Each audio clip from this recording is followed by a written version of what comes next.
Let's go, chat. New update. Pheonix live. Boosters fixed. Let me just set up everything in the back end per usual, and then we'll get right into it.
Yo, chat, how we doing? I see you guys. Emeran, El Hoover, how we doing, guys? Getting everything set up in the back end, then we'll be live very quickly. Tuxter, I see you. How you doing, man?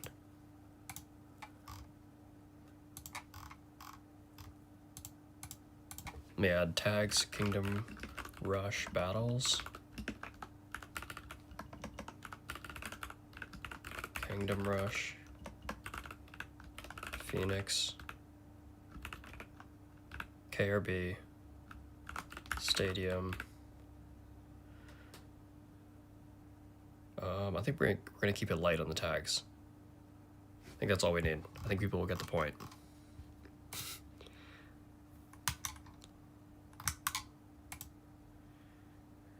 Yeah, boost. So is Vesper, exactly, Tuxter. Took the words right out of my mouth. And it's Stormcloud Balance today. So maybe at the end of the stream we'll do a little bit of Vesper just to celebrate the new boosters. We'll see. Obviously you guys want to see Pheonix, and that's what we're going to be doing mainly.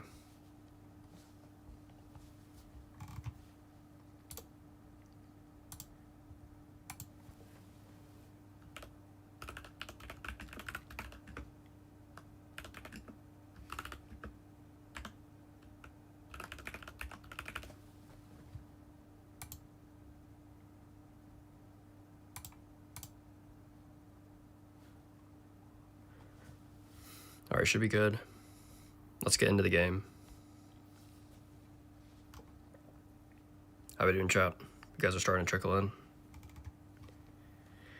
Pheonix should be dropping in 1 minute. 11 seconds, guys, 11 seconds. I may have to reset my game, but let's just, I have my deck already as well. Let's just look at it. The bird. Now, I have a lot of opinions on this, guys. I have a lot of opinions that I will be sharing multiple times throughout the stream.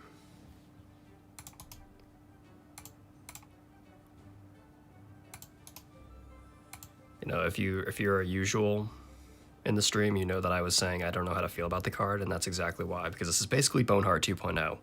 And right after the Boneheart rerun, it's like, I don't really know what Ironhide was thinking personally, but we'll see, we'll see.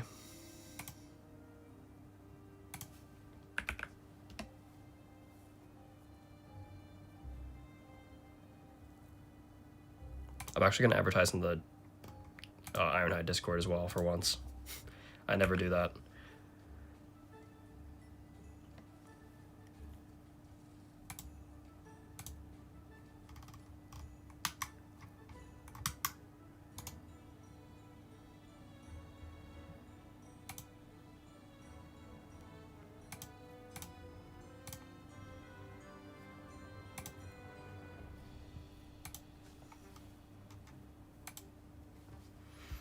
Alright, did the summon riff reset?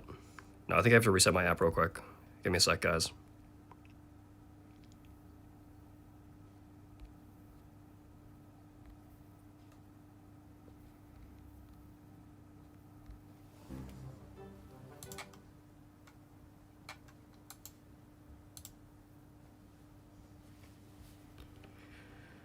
Log in daily. There we go. More Nestigario, how we doing? There we go, the Pheonix is live. Also, both Onslaught and Iron Onslaught are gone. That's definitely a bug.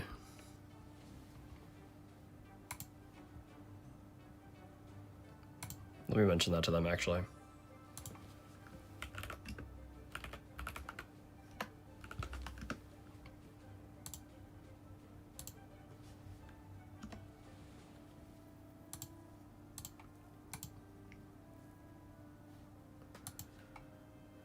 How are you doing, Marco? We got an EU-friendly stream today as well. I won't be able to do these live streams in the morning for very much longer. Got like another month to do it, and then I start a job, and I start my other job as well, and then I'll be working like 7 days a week, unfortunately.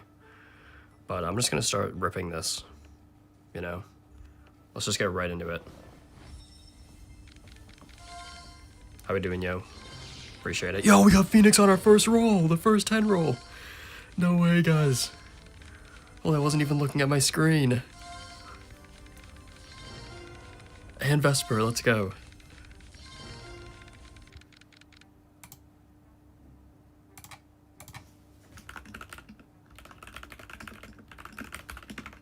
Holy, that's crazy work, chat.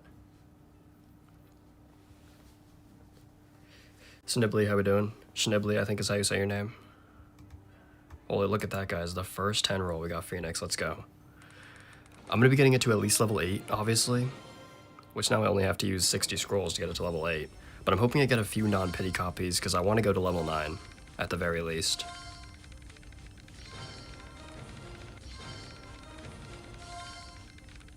We'll see, though. My luck may end there. I wouldn't be surprised.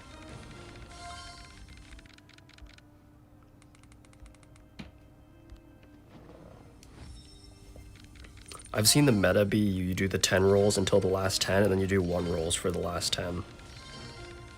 Believe it or not, the Real Morgan, shout out the Real Morgan, another content creator, he's gotten multiple extra legendaries doing that strategy. So, we're gonna try it. I also got an extra Solar Rift copy doing that. Joshua, how we doing? How we doing, chat? How we doing? Anybody rolling for Pheonix today? I will share my opinions on the Pheonix very shortly.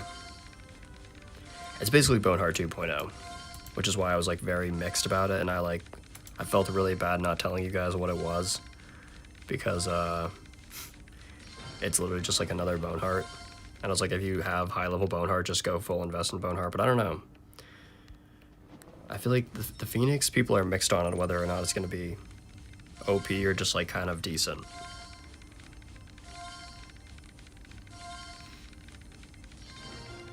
So we'll see. Jafar, Gene, how we doing, guys? We're rolling for Pheonix. We got 1 copy of the Pheonix on our first 10 roll. The luck may end there, though. I wouldn't be surprised. Alright, now let's do the 1 copies until we get to the last one. I think we'll start at level 8, do some gameplay, and then we'll roll to level 9 at the end.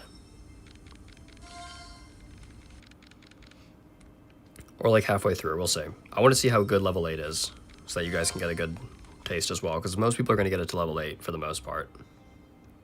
Yeah, I finally get to watch a stream. I'm glad I can do a day stream for the time being.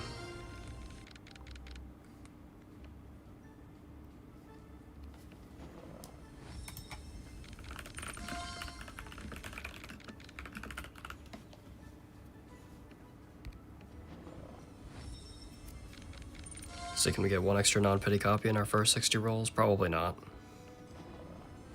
Be kind of crazy. Brian, how we doing, man? I'm 100% ready to micro the egg. I'm doing Morgan's Secrets? Yes, exactly. I don't think we'll get it, though, unfortunately. Last time we got Solar Blast on the 59 roll, so let's see, can we do it again? 59 roll, extra Pheonix? No, we got 2 Vespers, though.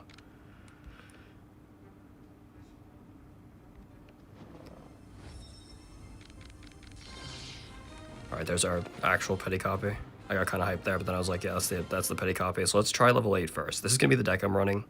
If you guys haven't seen the stats yet, the 10% increased attack barrack speed, and then 10% increased artillery speed, which is kind of crazy.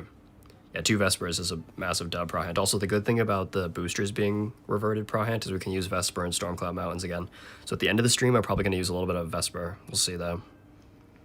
But these two passives are kind of crazy. Artillery attack speed and barracks.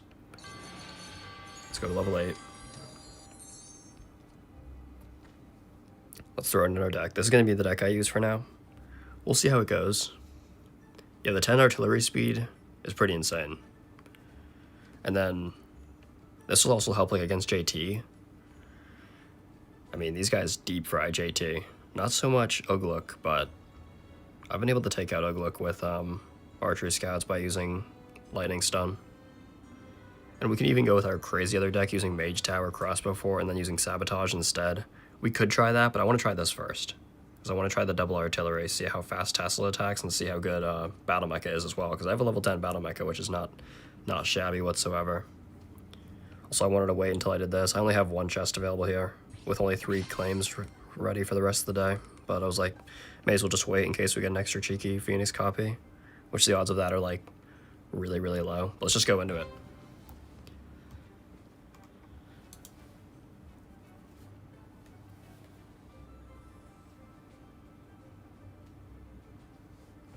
And then we'll probably roll for level 9 at the end of the day. Or the end of the stream. Maybe halfway through, I don't know, we'll see. I do want to get a few games with level 8 going, so you guys can kind of like see how it feels. Because I think most people will be able to get it to level 8, for the most part. Can you explain his abilities? Yeah, so it'll be easier as we're actually like playing the game too. It's going to probably be hard to find somebody in the update right now, because not everybody has their game updated probably. But his first ability, actually let's just go to it real quick. First ability is the egg. Every 45 seconds he does a dive bomb, kind of like Boneheart's dive bomb, but then you can micro around a flaming egg that does AoE damage. Ring of Fire, every 15 seconds he blesses a tower basically to do AoE damage around it that lasts 8 seconds. Blazing Offspring, which is basically exactly what Boneheart's ability is, except so like with Boneheart, it's a 30-second cooldown. They didn't even bother changing the icon too. It's literally the exact same icon. But basically the same ability as this, except shorter cooldown and does more damage. Like blatant power creep right there, which, I mean, you know, it is what it is. Purification. Basically every time you kill an enemy, it'll do damage. It'll do like an extra damage to your side, and then it has a 42% chance to damage your enemy's heroes or barracks. Which, from what I was seeing from the gameplay, it was always going to the hero, but I think that's because they didn't have too many barracks down, I'm not sure. But that seems like it's going to be the best ability. And it does single target damage, it doesn't do AoE damage with his normal attack. But he also does lifesteal. So it's pretty interesting, because like he'll have 100 range for the lifesteal. I'm pretty sure 20% of the damage he deals, he also heals to himself and troops around him. So I think Paladins will start to get an upscale this season. At least at the end of the season and going into next season, because if the Pheonix's disruption ability with Purification, where it has that 40% chance roughly to attack the enemy side, is really good, then you're going to need Paladins. Which I don't mind. Let's go, we got Kobe Link, W-Mans, and he's using level 9 Pheonix already. Some Pheonix versus Pheonix action.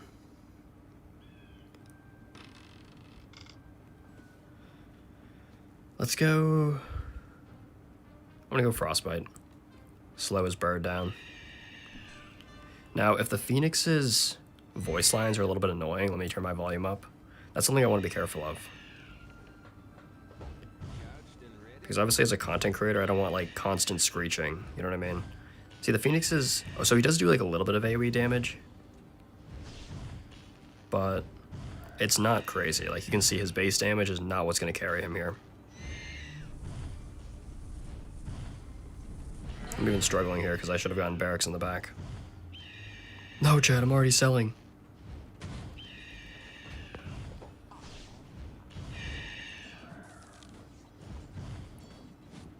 Okay, this is what you expect with a new card. Alright, there's the egg. I'm just gonna keep it there though, because I low-key need it there.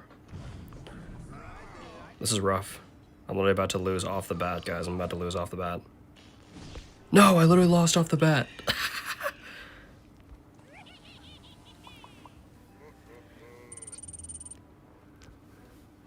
How are we doing, chat? Alright, let's go back into it with a different mindset now. I'm also going to throw a Mage Tower in there. and not Tesla. Because I knew its base attack was really bad, but I didn't think it was going to be that bad. My goodness.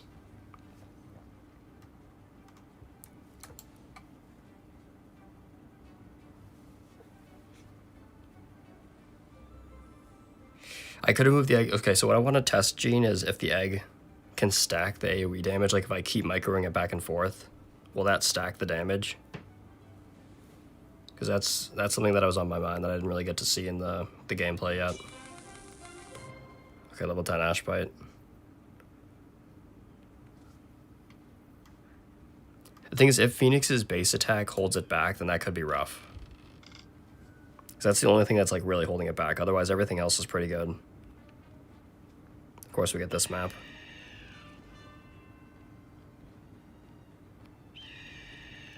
Go double mage off the bat. Mid-lad with the donation, appreciate it, man. I'm not exactly sure how much currency that is, but I appreciate it regardless, man. I'm gonna do my best to showcase the Pheonix, but we'll see.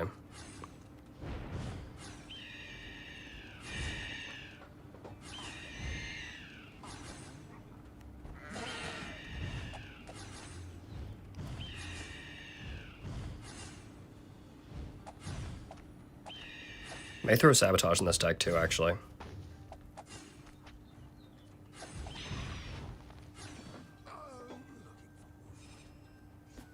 It's like, I don't know, that wasn't a good example to try and stack it, but let's do Magic Golems here.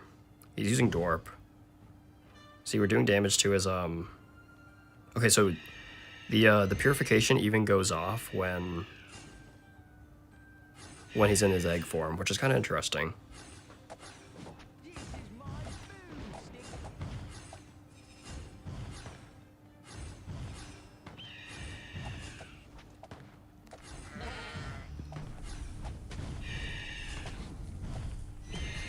Let's not let the Pheonix die here. Even though it's not terrible when he dies, thankfully. He's got a mecha. I'm gonna put Sabotage in this deck. 100%.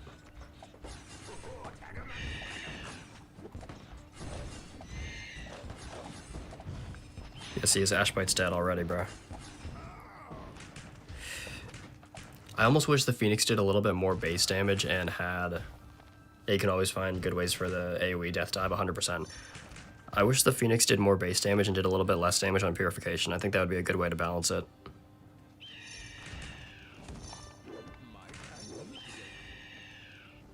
Because if his whole gimmick is just killing the opponent's hero, then it's like, I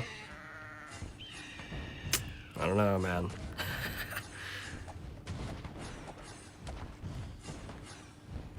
I do want to try and get him to get the final shot off on these guys over here, though.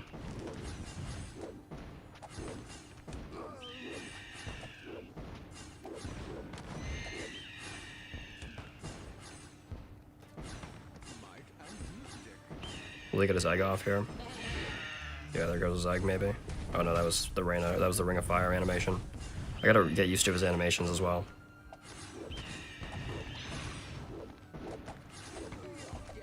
Like, see, we can micro the egg there. Okay, so we can micro the egg back and forth. We'll just keep stacking. I can't tell if it's stacking or not, actually. I think we got him, though, just because we kept killing his hero.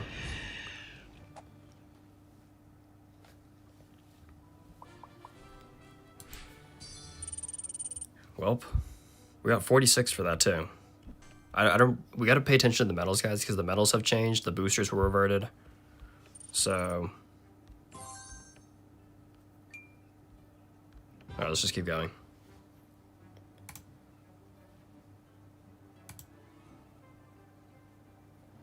Holy, Raph just got a bug on his screen where he had 3 Pheonixes.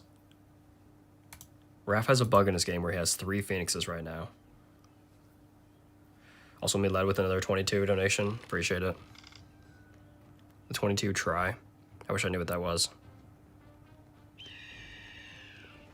Pheonix from Clash Royale. Low-K. Alright, let's go double mage again.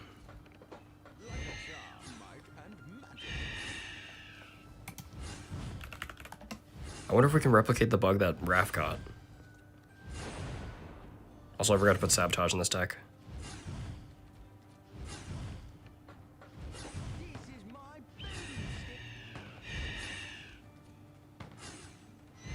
Because my thought was with this was I go sniper shots instead of crossbow forward to like make sure the opponent's hero is like always dead. Boosters were reverted to how they were last season, Steven, where basically they're limited to what the actual boosters are in the arena. It's like you're only gonna find Silver Oak boosters in the Silver Oak arena now, which makes it less RNG based. Also, it takes a little bit of time for, also I don't think the AoE stacks if I like keep moving it back and forth. I think I just have to leave the egg there.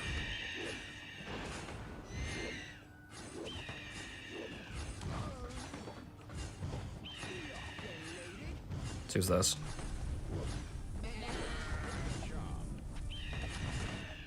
Yeah, you can see it has an animation for its lifesteal as well.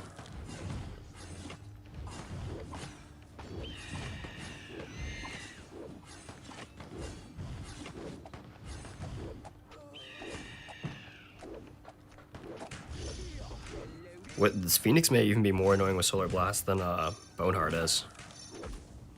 Straight up.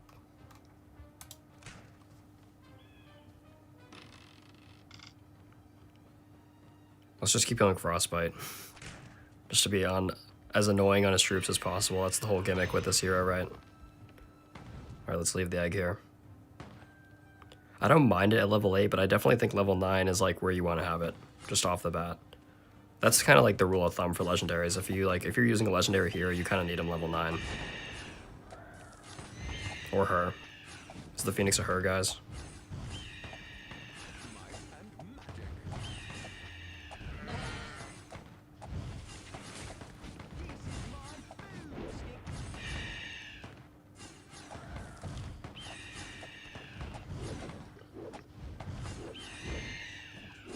The volley isn't as crazy as I thought it was going to be. I will say that.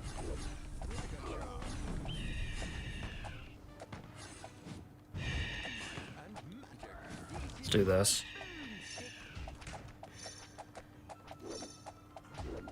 Have her level 8 right now, but she's useful in Diamond. Pheonix is female, yeah. Is it worth getting Vesper to level 10 now? For if you love Stormcloud Mountain, yes. I'm actually going to get Pheonix. I'm going to get Vesper to level 11 later. I just want to make sure I have enough gold to get Pheonix to 9 first, which I think I will. Alright, the one thing about the egg thing is that if the egg spawns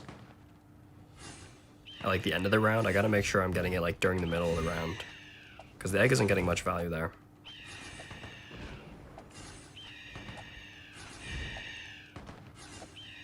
Let's go with this.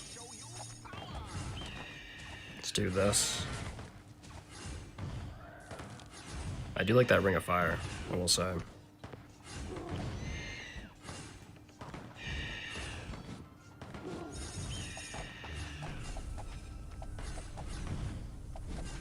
Definitely helps out with the AoE that you're missing from its base attack.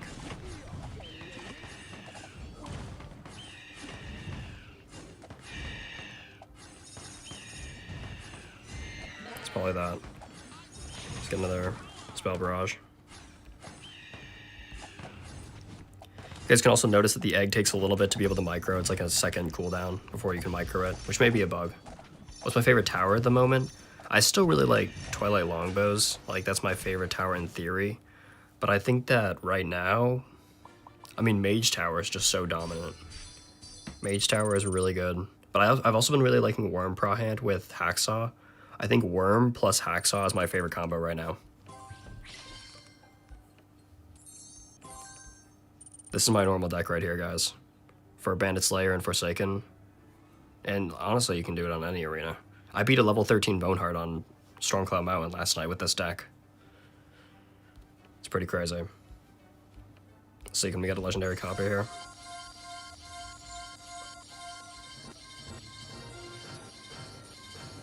Nope. Rip Astra, by the way. Yeah, I could see Pheonix being people's favorite hero. I do like Pheonix better than Boneheart, I'll say that. That's why I didn't heavily invest in Boneheart. I got really lucky with Boneheart. I got 2 legendary copies from chests, and I got 3 legendary copies from non-pity rolls. So I got him to level 9 with like 120 scrolls, I think. Which is crazy. Alright, let's keep going.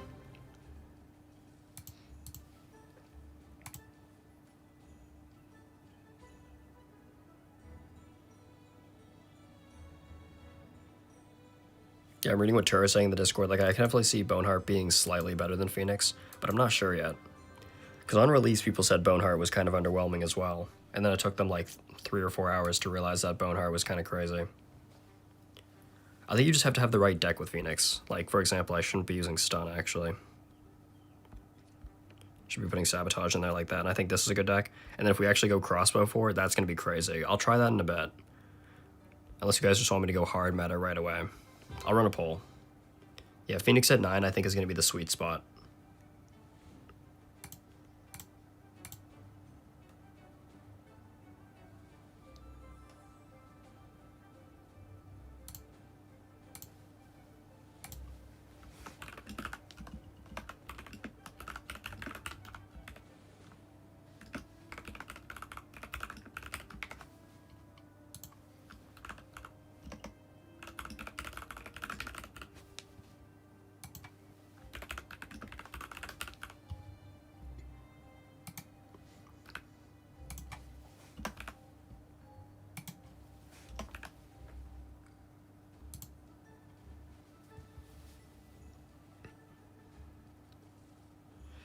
I like that deck. The Tesla Battle Mecha Paladins Rocket Gunners with Pheonix. I'll try that in a bit. Because I tried Tesla and I couldn't keep up with defending, that's why I put Mage Tower in. Because Tesla's good for AoE, but I need some like single target damage, and Mage Tower is just slightly better. Alright, this is a bot. Nobody wants to see Crossbow for it. I don't blame you guys. Yeah, I really wanted to try like the only artillery with barracks. I wanted to try Dwarf, Tesla, and Battle Mecha, but I don't know if I can do enough damage off the bat. Like, I lost the first game because I didn't have like anything to actually defend. Actually, let's keep Pheonix down here. We should be able to beat this bot like right away, actually. Yeah, like Ring of Fire in this spot right here too. There's gonna be some maps where Ring of Fire is just deadly, especially at higher levels.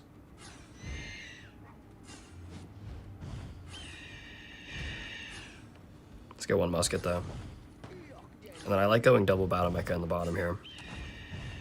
But I'm gonna wait to do that.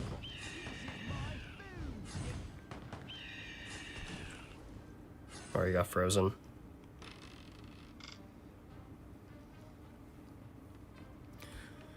Alright, the bot survived, probably because they have Tesla, and Tesla cooks everything. Level 13 Tesla, yeah. Of course.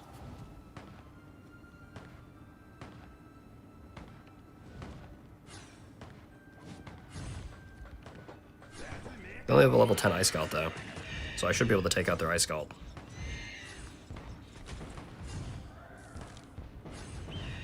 I'm gonna move Pheonix over here to try and take out these little enemies, so that I can... Actually, let me just do that. If I can get Solar Blast value, I'm gonna take it. I want to try and get Purification to go off though on the Ice Scout as much as possible. Okay, see there, I don't think it got Purification off. Which I thought it would go off every single time. Maybe I'm wrong. Because I think it goes off every time, and then it's just a chance that it goes to the enemy.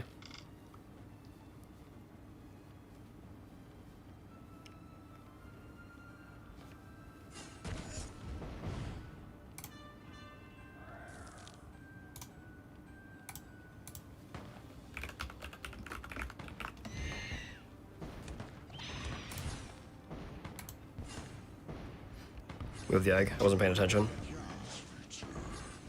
Let's go with this.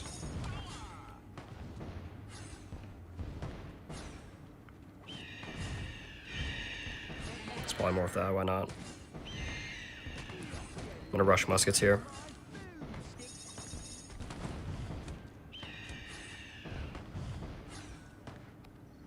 Let's get a Baja Blast. Let's get a Battle Mecha down here. I'm gonna do another Mage Tower up top, actually.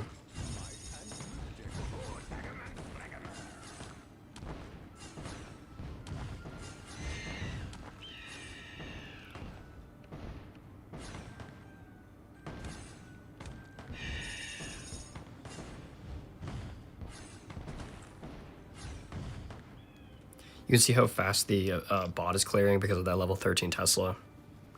Tesla's just ridiculous. I'm gonna keep going ghosts.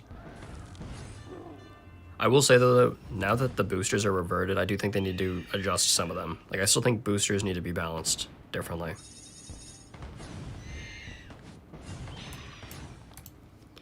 Because there's some boosters like Ghosts and Stormcloud are like a must pick every single time, basically.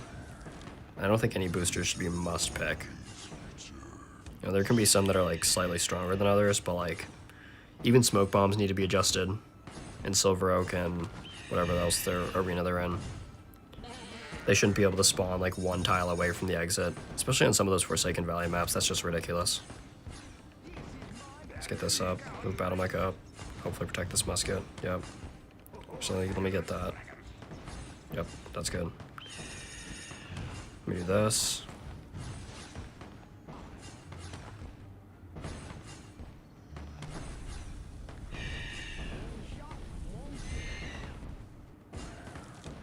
That one be evil with muskets, sniper shots.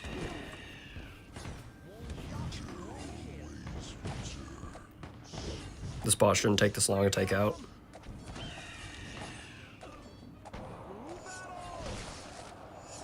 I do think Battle Mecha is going to be really good with Pheonix.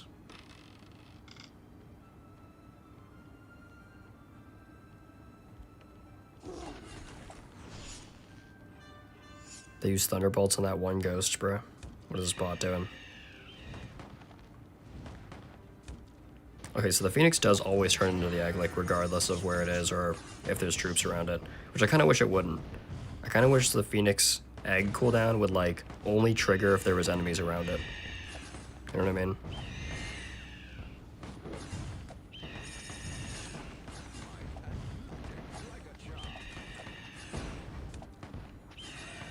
Also get Shrapnel Shot here. Shrapnel Shot is super underrated just in general.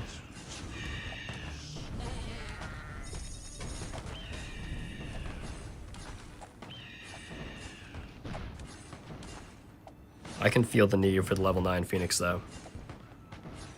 Yeah, the bot is cooking. I think we got him here though, because there's nothing he can do when I have double sniper shots.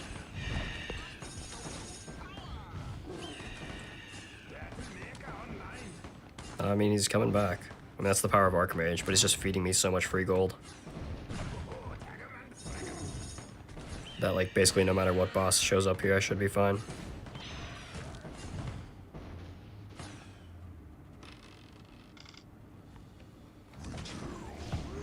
Yeah, the Pheonix going into its egg form at the end of the rounds is a little bit unfortunate. That's why I wish it would only proc when there's, like, actually an enemy around. Because then you're kind of wasting the egg. Nobody wants that.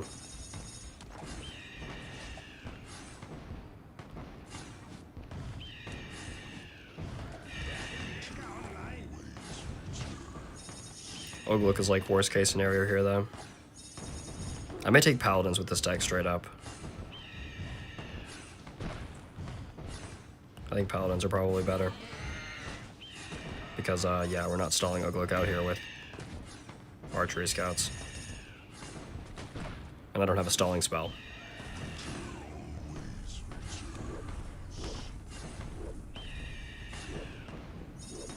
Move Pheonix before she dies. He must have max Blizzard because, my archery scouts kept being frozen. Oh, now he buys the Tesla stuns? Alright.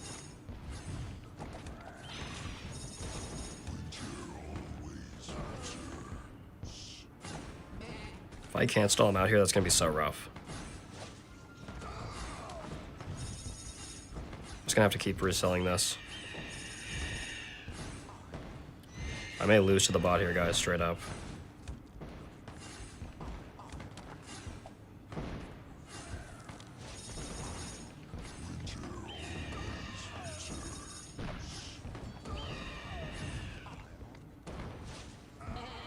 Oh my god, that was way too close. That's why I need paladins in this deck. Almost lost to a bot. Plus 28 for that bot, that's so random.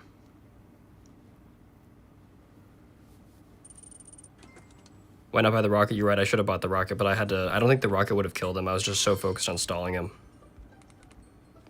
But yeah, the rockets are OP.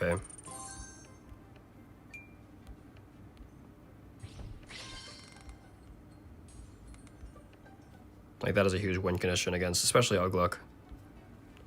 But I feel like I don't need archery scouts in this deck, so let's just go paladins.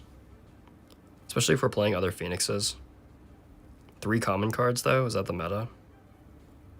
Is there something we can replace with muskets? We could go Tesla. Should we try that, maybe? Since people don't really want to see crossbow fort. It's like 50-50 on the crossbow fort. Good seeing you, Prahand. Thanks for stopping in. Good luck with your work. Let's try this. I think this is going to be pretty decent. J Chicken. Real player here using Ice Cult. Using Holy Sanctuary and Cursed Altar. This is the map we got cooked on first. I'm actually going to go Blizzard to counter his crossbow fort. I'm going to try not to sell this time. I'm going to put paladins in the back just to be careful.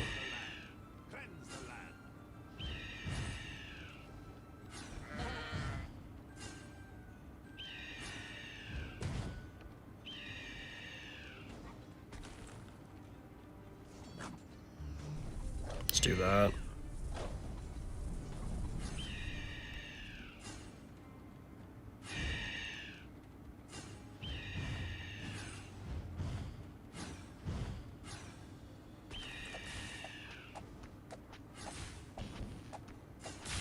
How we doing? No way.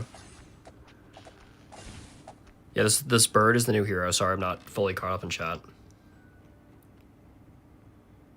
Yeah, 95% armor is pretty rough already. That's why with Boneheart, like, one of his passives is reducing 5% magical armor, which, like, isn't really anything, but it's something. If you can call it that. We got 2 attacks right off the bat. From Purification. I don't really like that Purification is RNG. Like, of course there has to be more RNG in this game. Of course. They just can't get away from it. I was thinking about that. I don't think my Pheonix is high enough level for me to keep cycling the egg. That's a good shout out, DK. I guess, like, if I don't have my cooldowns on rotation, possibly. You could be right about that. Because I do want to, because I don't think she gets her other attacks off. She does get Purification off when she's in the egg. But I don't think she gets, like, Ring of Fire or Volley off when she's in the egg. So I think you just have to be a little bit careful about that. But you could be 100% right.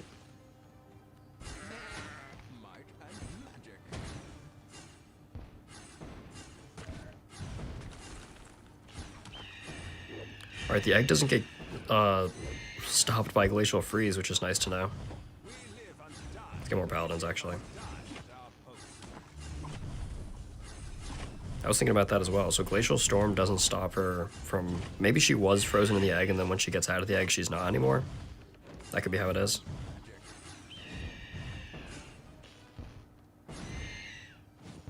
Should we go double Tesla? And then go for the stuns, maybe?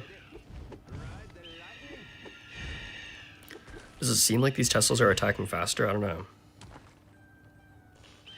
I mean, it's only 10%. But still.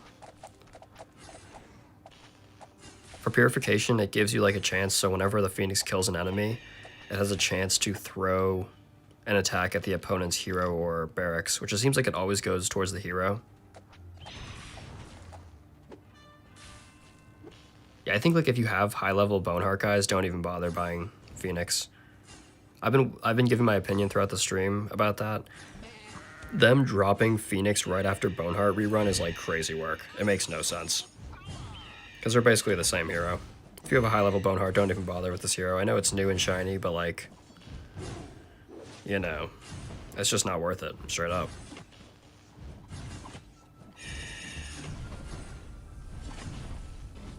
It really doesn't make any sense to me why they did that.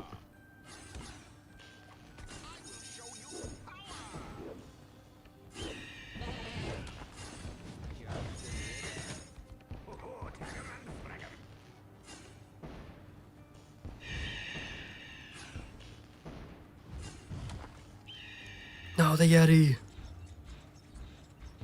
My goodness.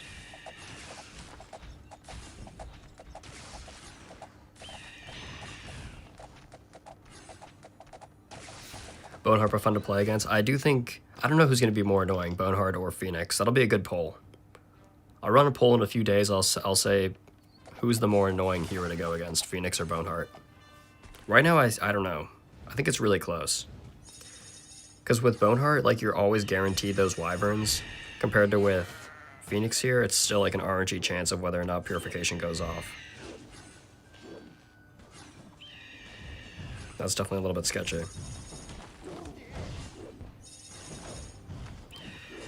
A little bit sketchy.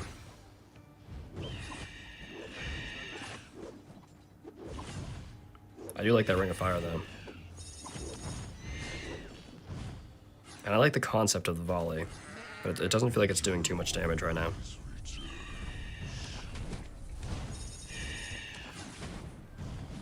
Also, apparently Solar Blast got slightly nerfed, but I think it was just a bug fix. I don't know if it actually got nerfed. They said nerfs weren't coming, but there were no actual balance changes today, unfortunately. I was hoping for some balance changes.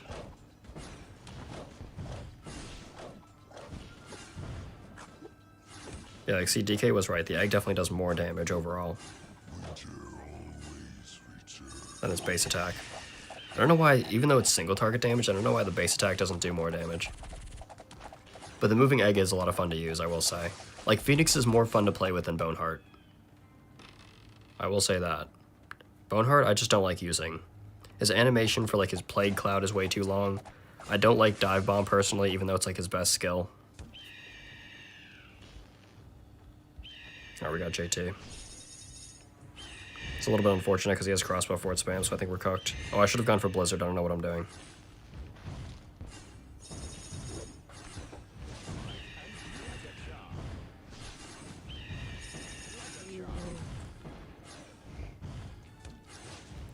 No, Chad. I sold again.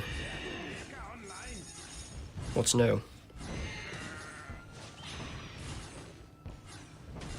Alright, so at least the egg doesn't get eaten by JT. I feel like there's almost nothing that can actually, like, stop JT. Or that can stop the Pheonix, at least. I don't know how I'm gonna do this here, though. Like, another battle mecha, maybe? So I have to get damage on the boss, and I have nothing to kill the boss here. My paladins aren't gonna do anything. I'm kinda glad the egg went off there.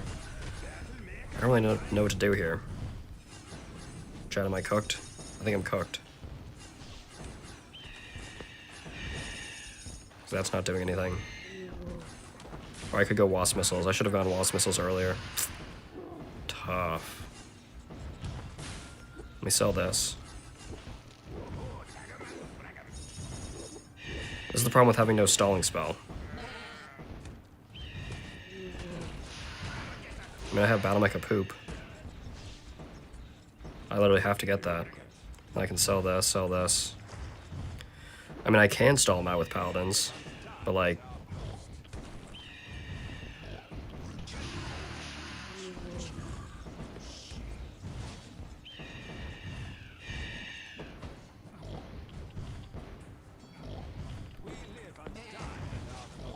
Alright, we got him. I gotta think of a better way to set up this deck. Tried using her with Longbow Harassers and the heal, and it did not work for stalling Uglook. Yeah, that's tough. How are we doing Destroyer down? I mean, we got him, but like, I did not feel confident about that whatsoever. I mean, realistically, if we want to kill bosses, we just throw Crossbow Forward in there. Which Crossbow Forward is winning. We could also try Gunners, but Gunners kind of suck against Uglook.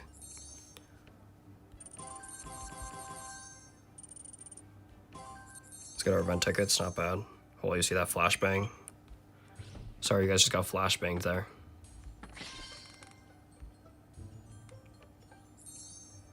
How good is Pheonix? Pheonix is questionable, to say the least. Because, like, mine's only level 8 right now, and we are going to roll for level 9 in a bit, but I do want to try out some more decks with level 8 first. Because I want to try and, like, give people the best content possible to, like, be able to make a judgment on whether or not they should go for Pheonix level 8. Like, if you have Boneheart level 9, don't even bother. Straight up. I feel comfortable saying that. I was using level 9 Boneheart in Stadium for a few games last night to, like, get a good idea of how that felt as well. And it's just as good as it is. But you can see here, it does have lifesteal, 20% lifesteal. It does single target attack damage, though, no AoE. The AoE comes from its egg, which goes off every 45 seconds. Initial crash down, which is pretty good, and then the constant DPS while it's in its egg form. Ring of Fire is pretty good because it has a really high uptime, 15-second cooldown, 8-second duration. And I'd say this is like an underrated skill of its for the most part. Blazing Offspring, 20-second cooldown, literally just a better version of what Boneheart's is. But the thing is, like, even though it's better, Pheonix isn't summoning Wyverns with it. So that's why Boneheart's is still, like, probably as balanced. Because, like, it looks like just blatant power creep when you first look at it, but when you think about the fact that Boneheart spawns Wyverns with his, it's a little bit different. And then Purification, arguably its best skill, has a chance to attack the opponent.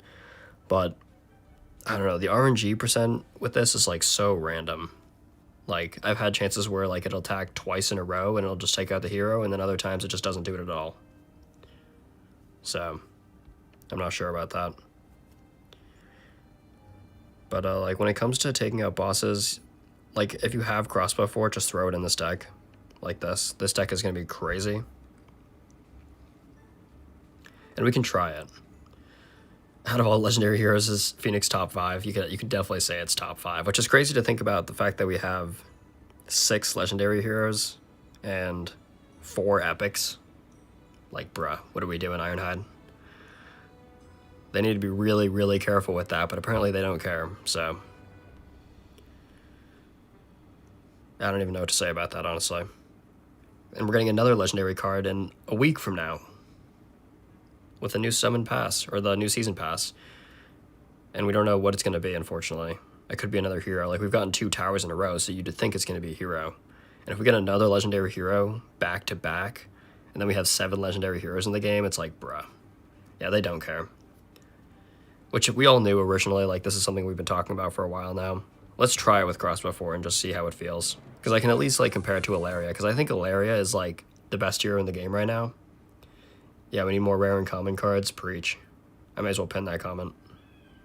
I'm going to pin that comment.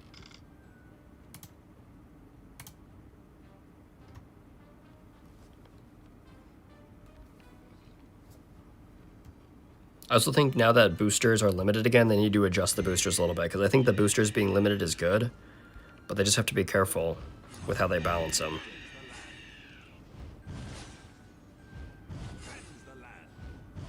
And they're not very careful about how they're balancing them.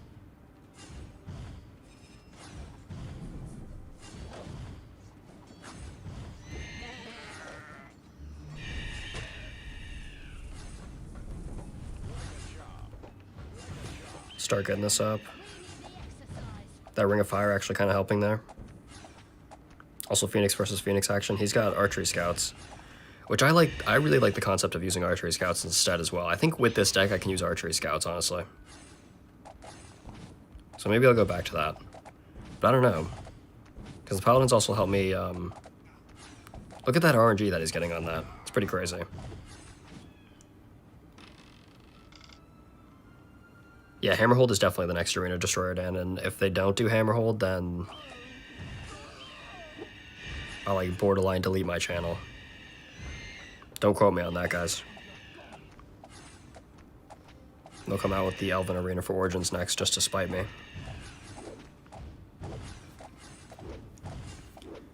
Send me double flying golems. I kind of want Pheonix to die here to go with the egg. I think DK was right about just getting the egg form off. It's kind of goated. I'm gonna wait.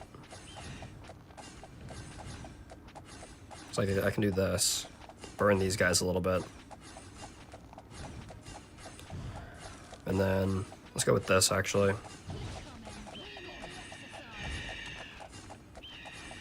It's probably those guys.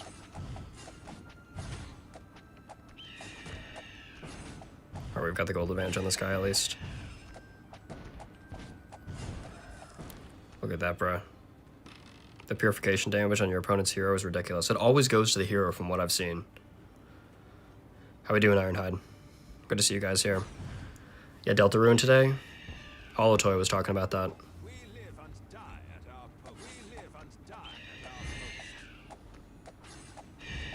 That is hype. I don't personally play, but that's hype for the people who do.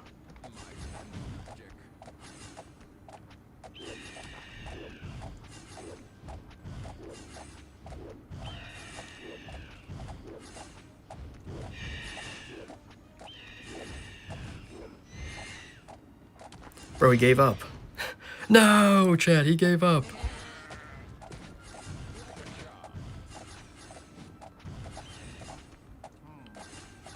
Poor guy. It wasn't going to be necessarily easy for me either. I think he had a chance to win that.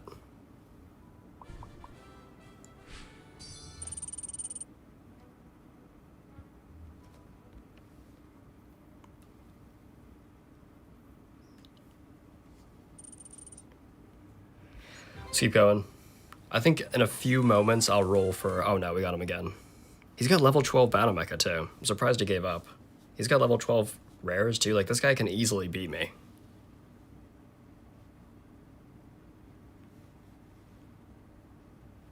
Yeah, it is Jafar. I like how the egg teleports. I think that's the most fun part about the hero. That's why I like it better than Boneheart, personally. Because I think just, like, microing around the egg is more fun than anything Boneheart does.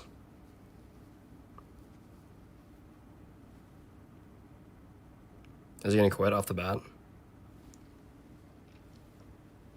I personally do rate Ilaria over Malik. Because Ilaria is good against every boss in the game, compared to Malik, where he, like, there's some bosses he can't do anything against. Like, he can't do anything against Kingpin.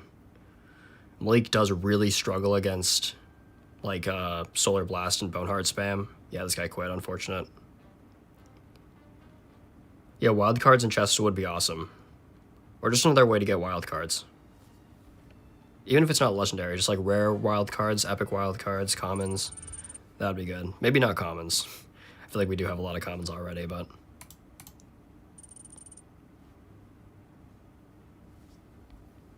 I wouldn't mind, actually. I could use it on my paladins right now. I'm gonna keep farming this guy for medals if he keeps quitting. Come on, bro. With level 12 battle mecha too, man? What are we doing? Oh, let's go. We got Aaron. The rivalry, if you know, you know. Which he's probably going to beat me. Straight up. I don't see myself winning this. I'm going to go Frost Harbinger, actually, on the short map. Maybe that's not a bad play.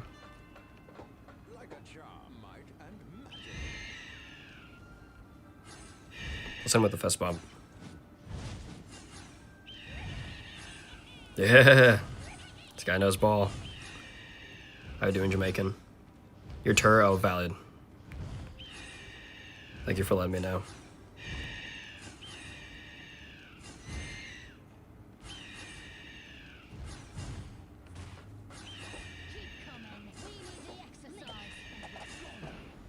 I'm using hard meta with Pheonix right now, Jamaican. We were doing a little bit with, like, Tesla, a little bit with muskets. It wasn't bad. But I was struggling to take out bosses, which is why I also have paladins in this deck. Although, again, I think I can use archery scouts when I have crossbow for it now. Let's do this.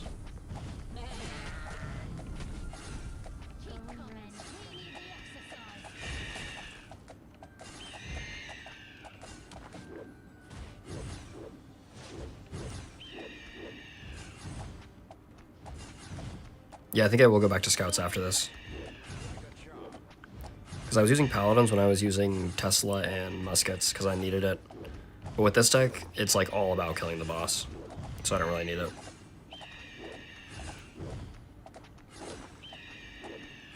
I was also saying, chat, I understand why they pick Pheonix, because Pheonix is like a fan favorite. But I personally would have liked to see Wilbur, if we were going with an Origins flying hero. Wilbur's my personal goat, but for a lot of people, Pheonix is their favorite hero from Origins, so it does make sense.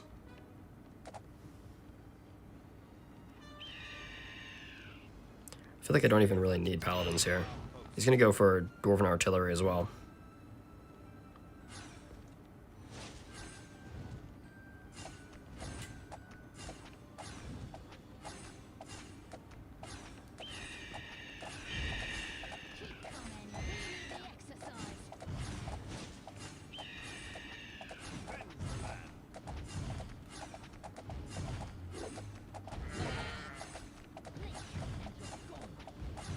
I'm actually going to use this.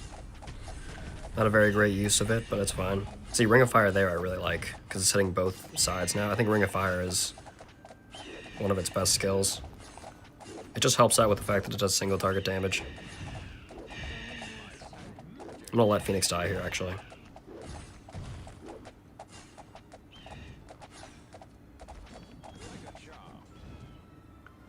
Not too shabby.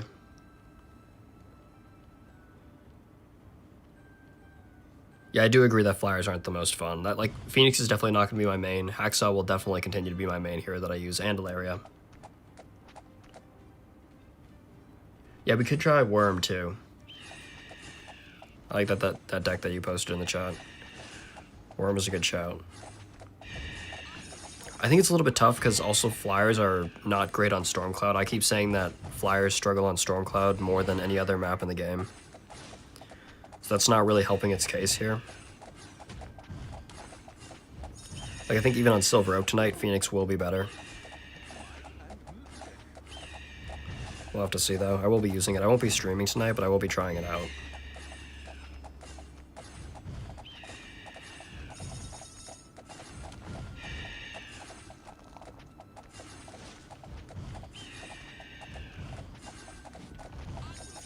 It does seem to, like, keep up at level 8, but I do think you have better options. Like, if you have Boneheart high level, I keep saying if you have Boneheart, just keep your Boneheart. If, even if you have, like, high level Hacksaw or high level Ilaria, I don't think you need this card. You don't need it. But if you want it to have fun, then, like, yeah. I do think it needs high level as well. Yeah, tier 8 is too low. That's kind of how it is for most of these legendary heroes for the most part. But, I mean, Malik is really good at level 8. You can get away with level 8 Malik.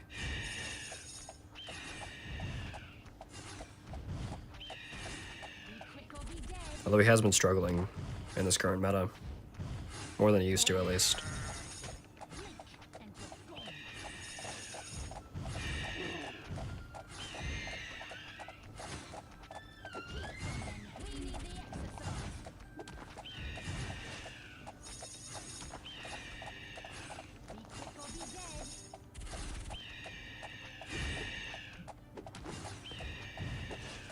He's really sending me these flying golems. He pushed tier 4 flying golem.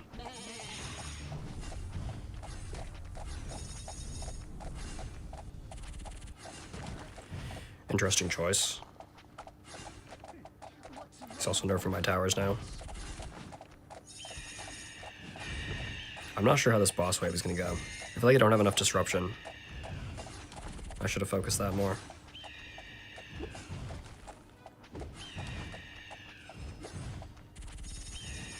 Let's do Poly to clear fast. I have a lot of gold here, so if I need to adjust something, I can. Yeah, Regson, I know a lot of people wanted Regson. That's actually, like, Prahant's most wanted hero. Shout out Prahant. Did I already get... Oh, yeah, I went tier 4 Frost Harbinger, which was kind of a sell. That's honestly on me for just trolling. I should have gone tier 4 Blizzard. Especially when he has Paladins. What was I thinking? I may lose the game just because I picked a bad booster. And I wasn't locked in. Don't be surprised when that happens, chat. He's gonna go Dwarven Artillery Tar Bomb here as well. Watch.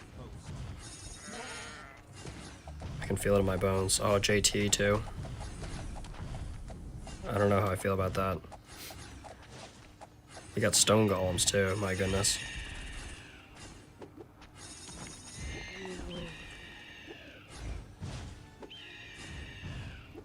I could have gone battle mech here, actually. Let me do that. Because to be fair, he doesn't really have anything to save his towers.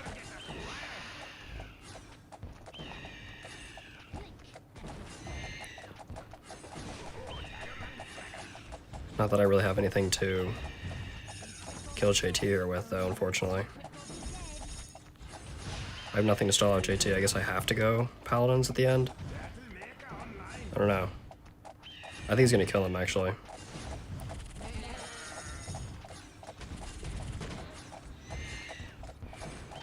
Oh, so it can be close. I'm gonna have to stall him out with Paladins and then just hope that these,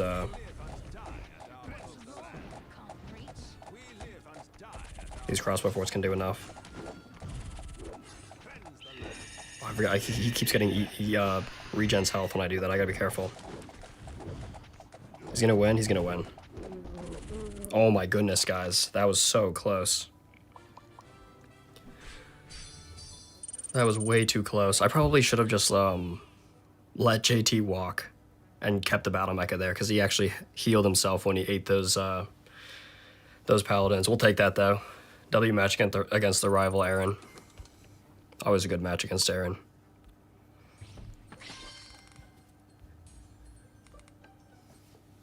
With, like, and I think Ilaria is much better than Pheonix, too, to be fair. Like, his level 11 or level 10 Ilaria, so much better than level 8 Pheonix. But we'll take it.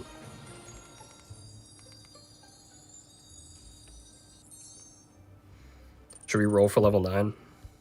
How are we feeling? This is how many scrolls I have left. I did a decent amount of grinding last night.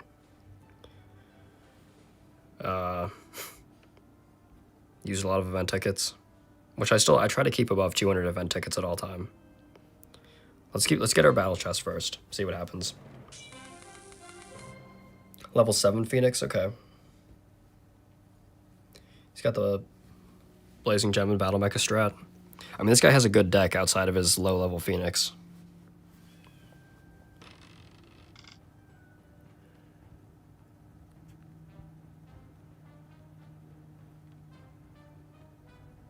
We'll go Ghost Chance again, even though I feel like Flying Golems are actually better here.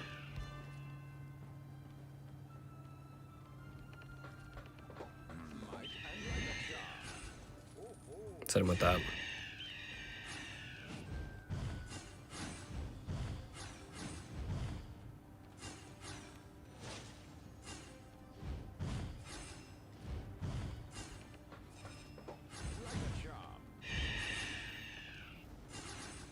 Blue Pheonix down before I troll. Just use it there. No! Look at that base damage. No! Pheonix! Bear a sad moment, bear a sad moment. If you know, you know. Oh, I forgot to put scouts in this deck. I'm trolling, high key. Washed content creator. Go Frostbite. I probably should have gone Frostbite. I'm gonna go Blizzard. No, I'm not gonna go Blizzard, actually. I'm just gonna push Ghosts here.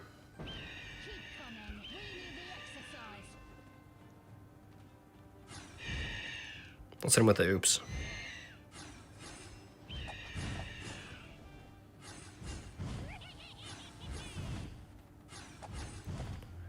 I think I'm gonna put CF here. We'll see. I think the CF can reach all three of those towers. I just want to put Battle Mecha down here. Or actually, Battle Mecha here is really good as well.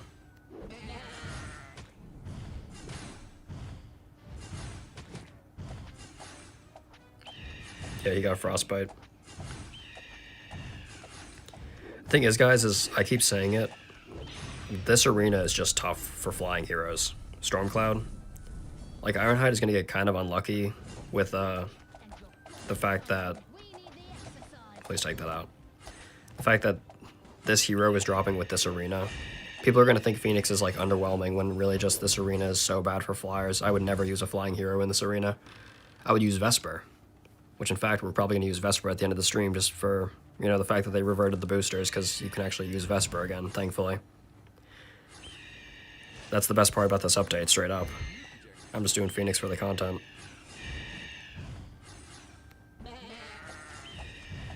Like, I'm not even joking, guys. The best part about this update is the fact that I can use Vesper again.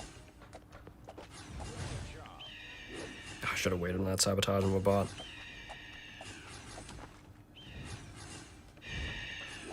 Let's go with the battle mecha over here. No! Don't blow up, don't blow up! He's pushing Frostbite pretty hard here. At least when Pheonix dies, it goes into its egg, and it's like actually better in its egg form. The Pheonix is low-key better when it's dead, which is like crazy to say.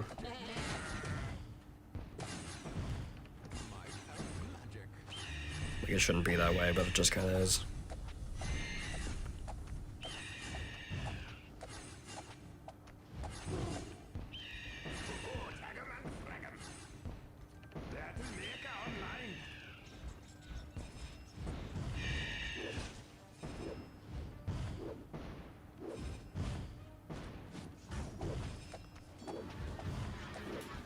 Yep, I saw that, sure.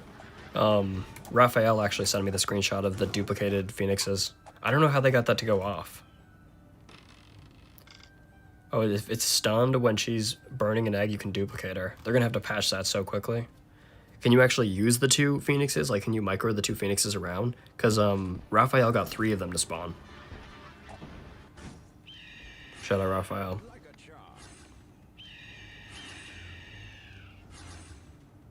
Yeah, I definitely agree. The main strength is that it doesn't die. And thankfully, when it's in its egg form, it's actually, like, kind of better than its normal form.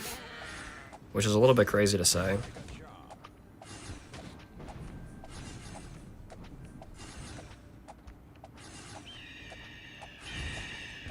But that's definitely a bonus. Because, like, when Boneheart dies, he's down for, what, 15 seconds? Especially in Onslaught, that can be pretty tough. I think Pheonix will be a really good Onslaught hero.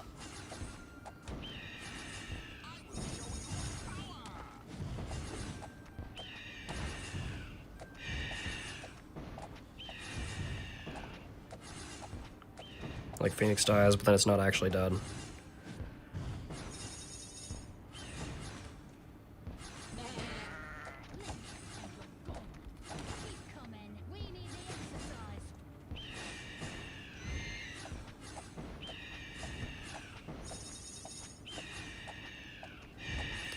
It'll be interesting to see how this boss wave goes. Because Pheonix doesn't really do a good job of clearing at low levels. So he, like, needs his Battle Mecha and Blazing Gem to be high level, which he'll probably get by the time the boss comes. Yeah, Boneheart responds in 20 seconds, that's kind of crazy. I agree, I think Pheonix's base damage should do a little bit more damage.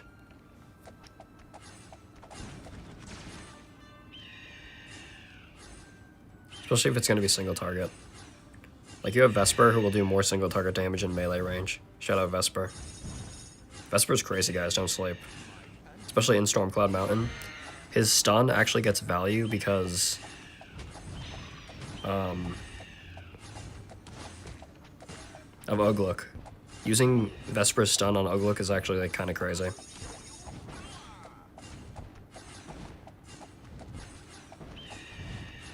I was curious if Pheonix would get damage there on the Battle Mecha Mines when she respawned, but it doesn't look like it.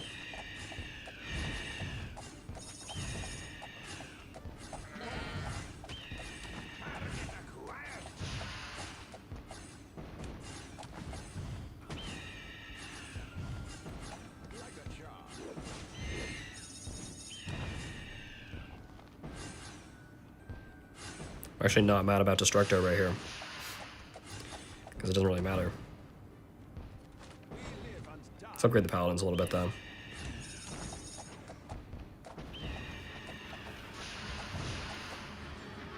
Yep, Vesper Melee has the highest base attack DPS in the game. It's actually crazy. Don't sleep on Vesper. See a max Troll Zerker. See how far the Troll Zerker goes, even though he's got Blazing Gem. That's why I like it. I think Troll Zerker is an underrated mini-boss, and we got Ugluk. Unfortunate. This is not what we want to see.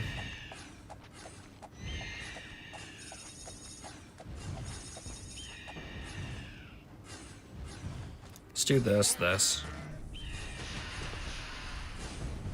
Move Battle Micah over.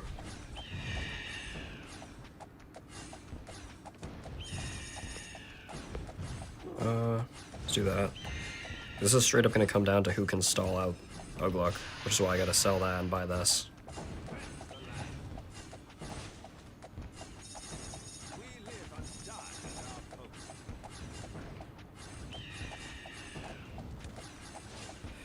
Move Mecha over, I'm trolling. Huge Wasp Missiles, possibly? Big. Oh, he's got Ugluk stalled, though. Unfortunate. Does he have Stun Spell? He probably does.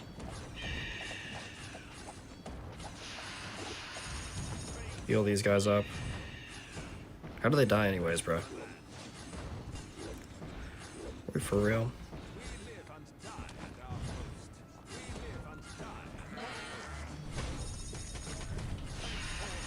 No, how did the Paladins already die again? And he's locked on again. I gotta sell that. Sell this, buy this. He's nerfing my crossbow for too, unfortunate.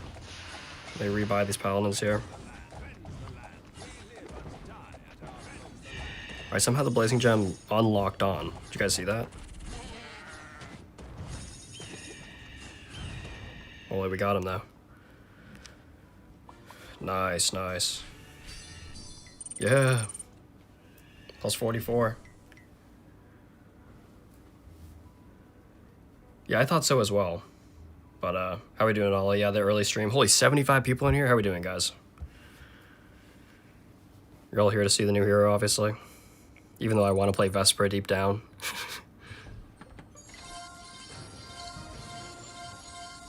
Maybe we'll get a Pheonix copy here. Should we go to level 9, guys? And see how that is?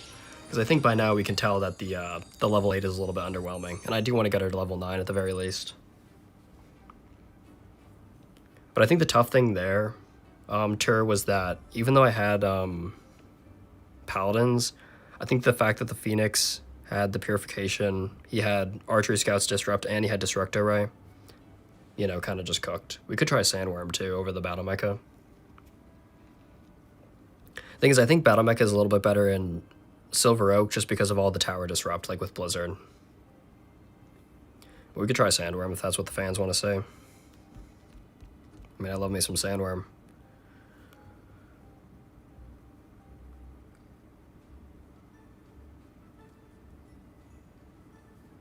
Yeah, exactly. New hero plus early stream definitely helps. I won't be able to do this for very long, though, so I'm trying to do it when I can. Because come, like, August 10th, I'll be working, like, 7 days in a row.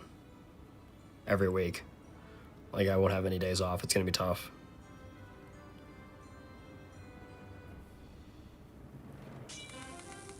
We got Aaron again. We're 1-0 against Aaron today. Can we carry that on?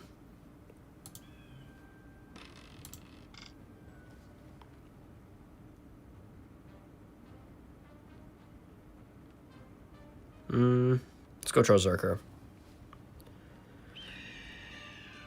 Ooh, this map too. This is the first time we've seen this map today. Oh, I should have gone Archery Scouts. That's what I was doing wrong.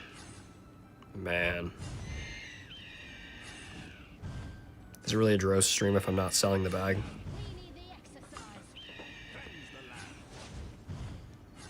Let's just do that. Let's do this.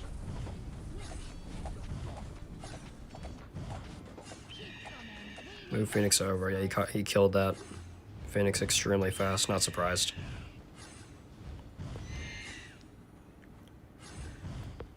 Let's polymorph those guys.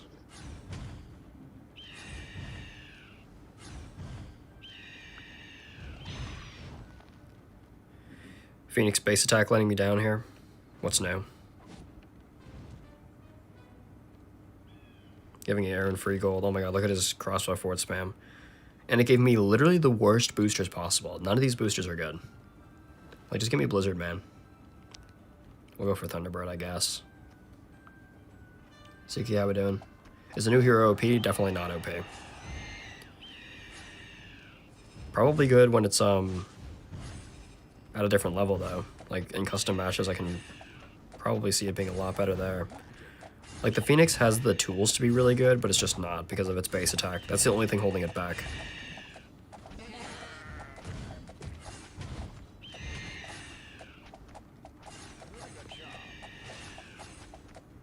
I do also think I need archery scouts here, though, regardless. I should put Sandworm here down, actually. What am I doing? That's what you guys want to see, right? The Sandworm? I never put artillery in this map. That's the problem. Of course, I put Worm in my deck, and then it gives me the one map where... Bro, I don't want these boosters. Give me Blizzard. And why isn't it letting... It's not even letting me push Troll Zerker. Man. You know, let's sell this and put a Worm down there.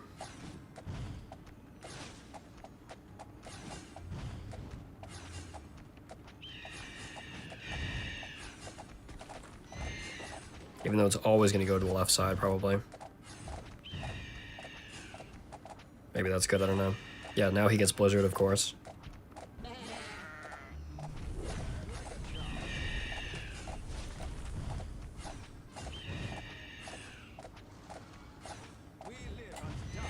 Let's move my Paladins up. I think Pheonix is more annoying than Boneheart. I'm going to put a poll up in a couple days to see what people think is more annoying. Because I can see the case for either. I think Pheonix is more annoying because when Purification does go off, it's like always going towards your hero. When with like the Boneheart Wyverns, you can at least kind of ignore them. That was my first thought, at least. But man, I need archery scouts in this deck so badly.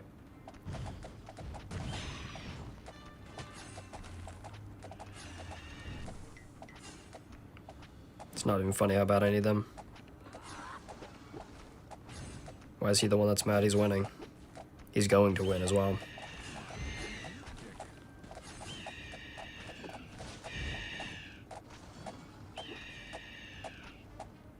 He's already got T3 Blizzard, man. Why did it give him Blizzard, but not me?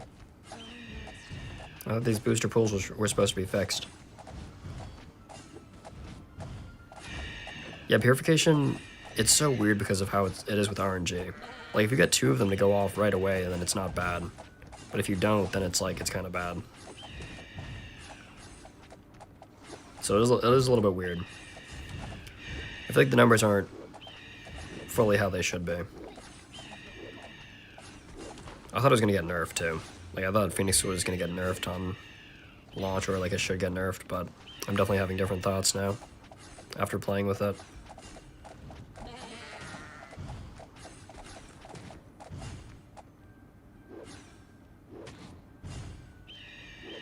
Because, like, its abilities in theory are good, it's just the numbers aren't that great. Maybe the emergency buff it like Astra, that'd be crazy. I don't know if it needs an emergency buff, but... I also just think that it's not good in this arena. I keep saying it, I think Flyers struggle in this arena out of all the heroes.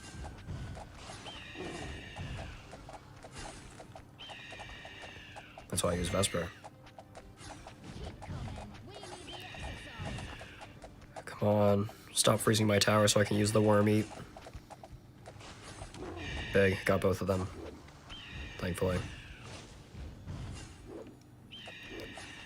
And he's got triple tower freeze. It's so cooked, guys. This match is so cooked. Genuinely.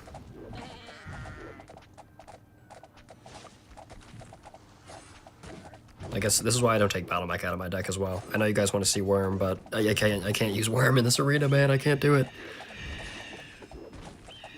It's so deep fried. I may not even get to the boss wave straight up.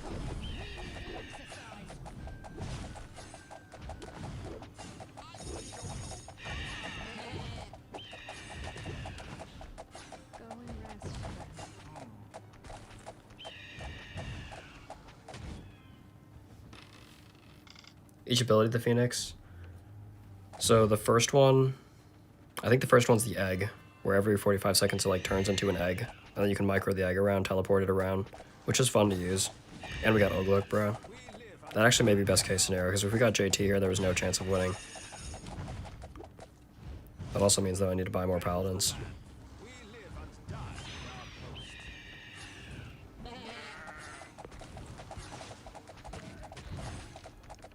Sorry, Worm. But you're cooked. Let's nerf his crossbow forts.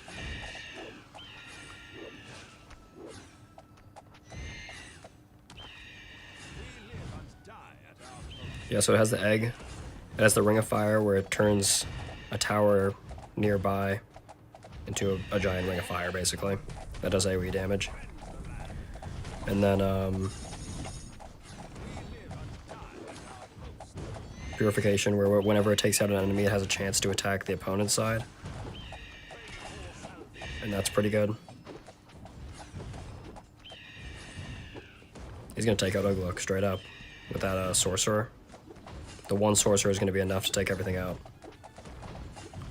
And my towers get frozen, so it's cooked. I'm about to lose right now.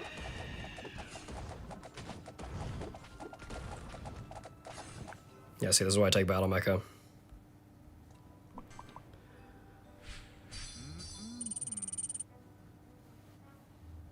How are you doing? I'm doing pretty good. Greetings.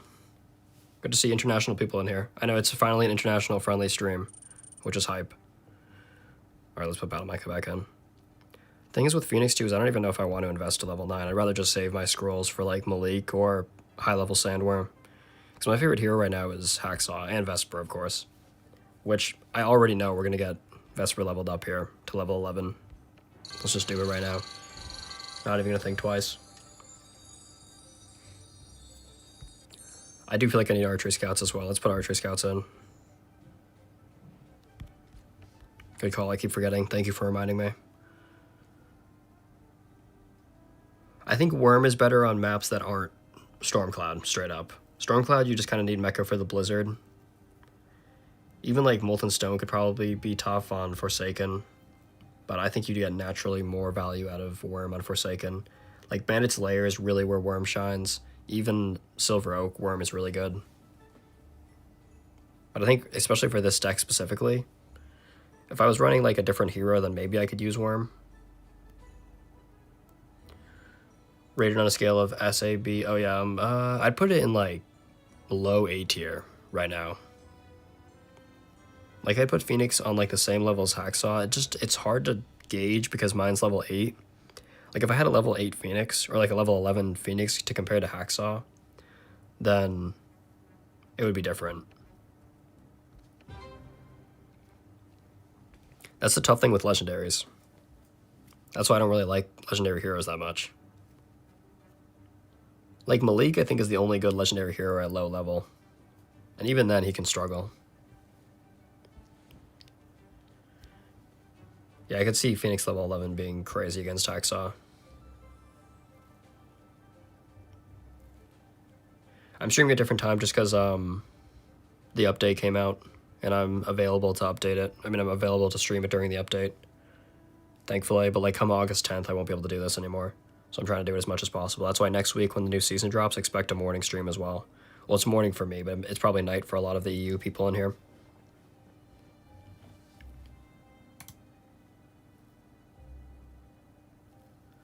Drop a like on the stream if you guys like the early streams. I would like to do more on weekends when possible, but even like in the fall, I'm going to be working on weekends as well, so it's going to be tough. That's why I'd rather just stick to a consistent schedule. Burning Baz, is this a bot? I think this is a bot. Unfortunate. We may lose against this bot too. I barely beat a level 10 Ice Scout bot earlier.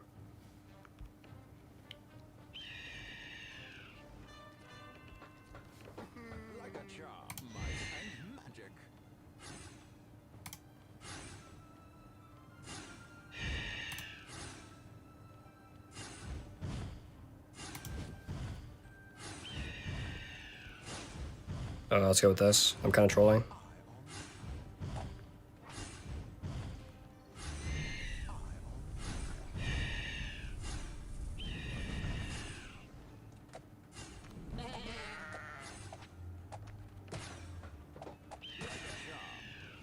Let's move Pheonix up.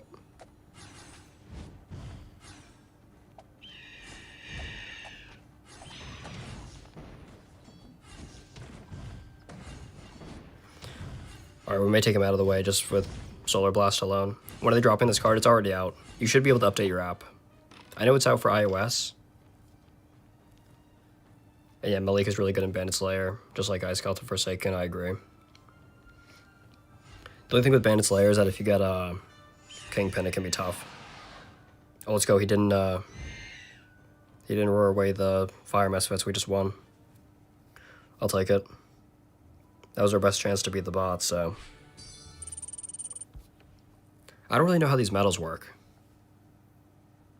The egg is kind of funny. I think the most fun part about the hero is moving around the egg. If I could talk, bro. I got like no sleep last night. I woke up extra early because I didn't think the update was actually going to come out when it did. Alright, we have a good player here using Ilaria. They have a good deck.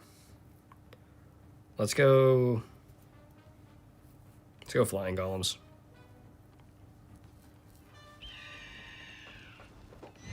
Then we'll go with Mage again.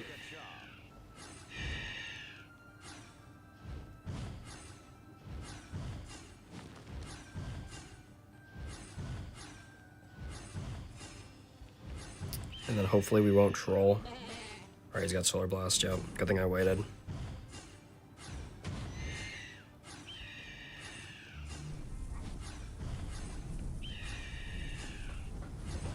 Let's do that.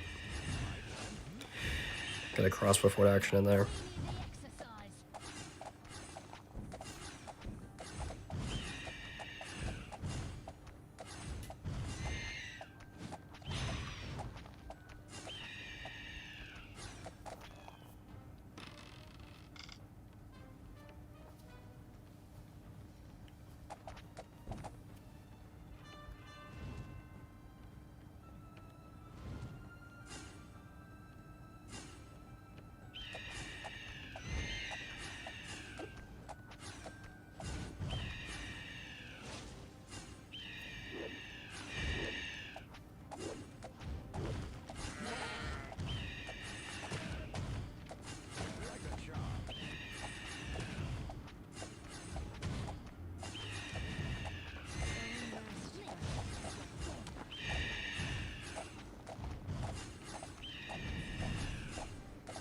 No, Solar Blast. Things you don't like to see.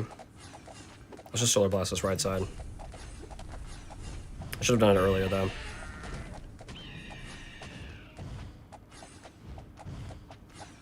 How we doing, Most of Fall?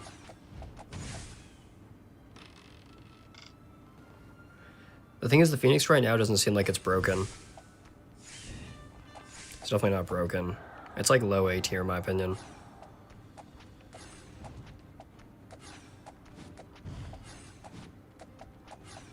The thing is, like, its skills are good. The numbers just aren't fully there.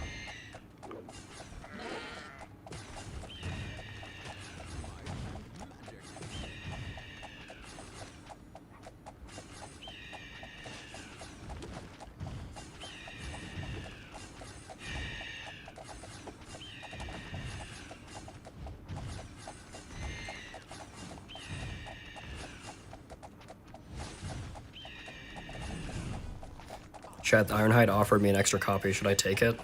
Or should I use my own scrolls? Be honest. My opinions won't change regardless. I just saw the DM.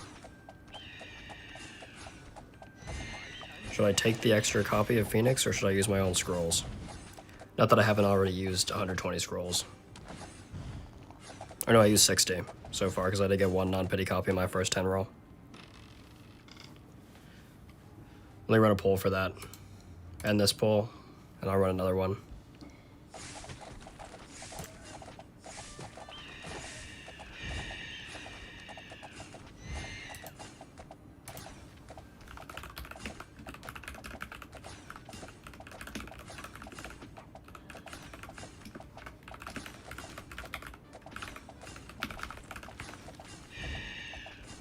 And be honest, chat.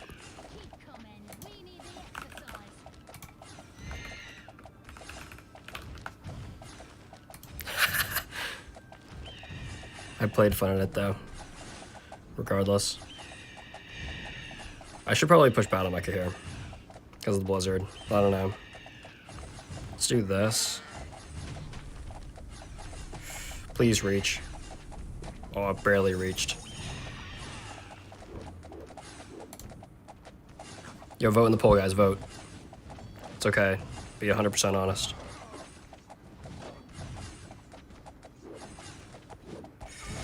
Can we even win this here? Or am I just trolling?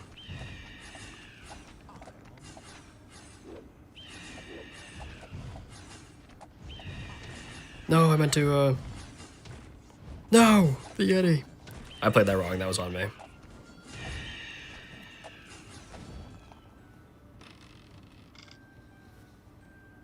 Take it? You guys are voting yes so far, I'll keep waiting though. I don't know how much they're offering me. I think it'll like max go to level 9. Usually they offer content creators level 9 cards from what I've seen. I mean, I've already gotten mine to 8 using my own scrolls. It's not like I haven't spent hundreds of dollars on this game already, guys.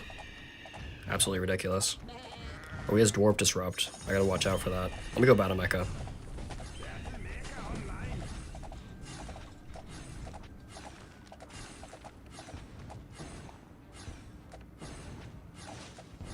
Yeah, the Tower Disrupt is the meta against this. That's why I have to go Battle Mecha. Because if you want to counter cross before mage, guys, you gotta go basically any Tower Disrupt. How we doing, Sam? Good to see you. We're testing Pheonix to the best of its abilities at level 8.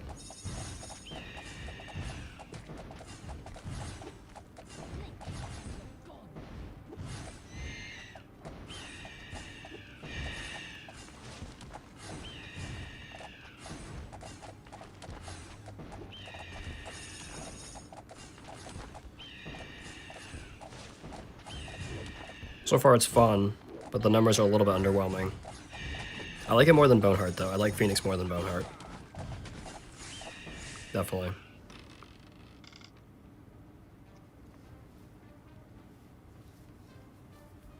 Oh, I do agree, Oat Milk. It is a little bit unfair. But then again, it's free advertising. It's just like, you know, Lego, for example, the Ambassador Network. Like, they give people free sets just for making content on it. But Lego is really strict. Like, you can't talk poorly about, like, their stuff. I mean, you can, but, like, you have to be really careful with it. And a lot of content creators don't. That's why I said my opinions won't change. It's also, like, I haven't taken anything for free yet. Because I want to be able to say whatever I want. But regardless, Ironhide is good about that. I gotta give Ironhide credit. They've never punished creators for, like, being negative about something. Or, like, offering feedback in a reasonable way. Ever. So you gotta give them credit for that.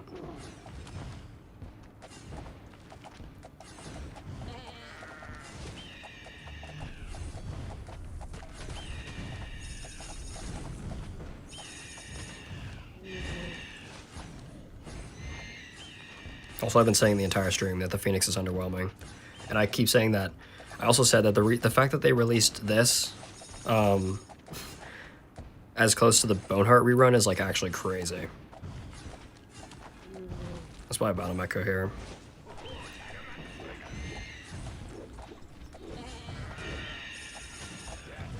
Like, there's just no other way to put that. Dropping Pheonix this close to Boneheart rerun is, like, absolutely crazy work. Are we gonna lose this, probably? Yeah, we barely lost. That was so close. That's the power of Valeria, though. You know what I mean? I still think if you have Valeria, you don't need Pheonix. If you have a high-level Boneheart, you don't need Pheonix. Straight up. But also, yeah, there's not much incentive to be a creator, to be fair.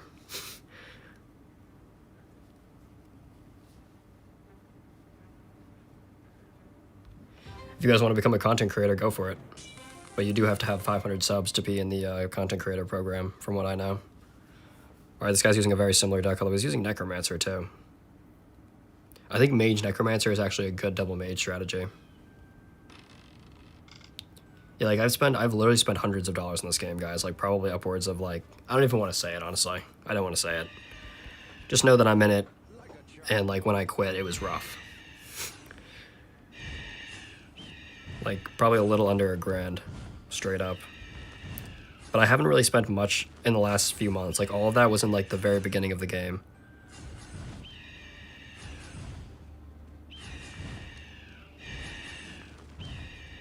on scroll packs that I got really unlucky on, so it didn't even end up really mattering. Like, I've spent like $25, maybe $50 within like the last couple months, which is still a lot, don't get me wrong. That's still a lot of money compared to, like, you can just buy the mainline games for like $50. You can buy all the mainline games for the same amount. I recommend doing that instead of spending money on battles, personally. I do not recommend spending money on battles. I just have an incentive because I am a content creator as well. So I was trying to, like, at the very least, you know, provide information and, like, show you guys things as much as possible. I know I'm not great at it, but I try.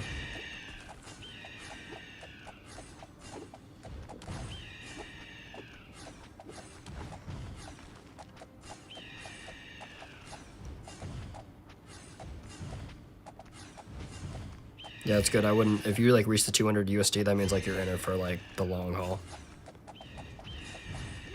Even just 25 bucks on one battle pass is a lot. Like, it adds up quickly. Like, that's why I don't have Malik, because I didn't buy the pass, because I wasn't playing the game. I didn't make my do not buy the battle pass video for no reason, guys. But the daily arenas and the booster fixes help a lot. Like, reverting boosters back to how they were. I still think boosters need to be balanced differently. 100%.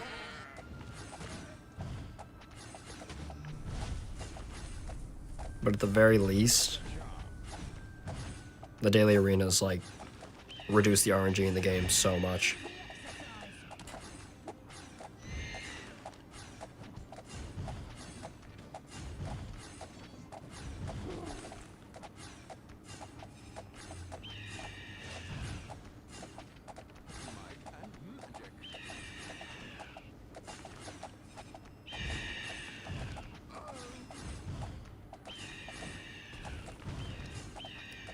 Yeah, I definitely do help them out by streaming for them, but I'm also very critical.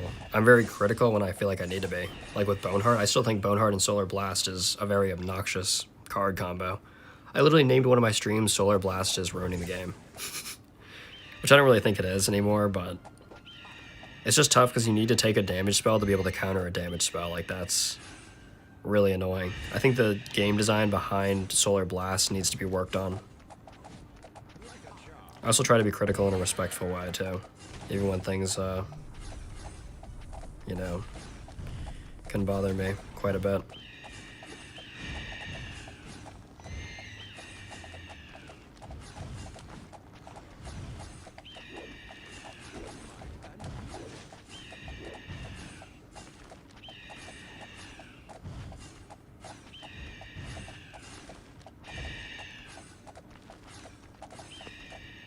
Let's go Polymorph on the top. Buy Spell Barrage when we can, hopefully. No. But yeah, I'm gonna keep re-saying it though. If you have a high level Boneheart, don't even bother rolling for Pheonix. Especially because Boneheart was just in the Rift. How are we doing, Weejad?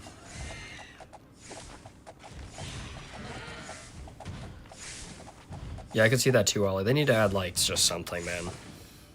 They need to add something else. I don't know why they reduced this stadium rewards as well. That was crazy work from Ironhead.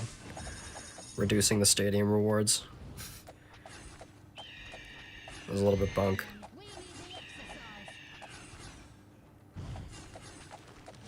Sabotage that. We're gonna poly the bottom and then do this. Pheonix is more fun to use than Boneheart, I will say, though. Boneheart, I feel like, isn't really fun for the people who are using him or the people who are going against him.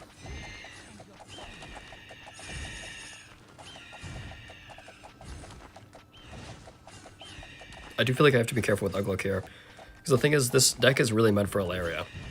I also think that if you have a high-level Ilaria, don't even bother.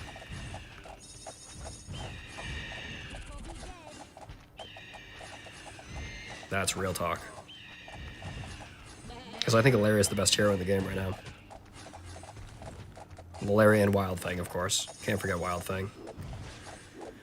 Everybody likes to talk about Ilaria, nobody likes to talk about Wild Fang, when Wild Fang is actually doing all the heavy lifting. When you think about it.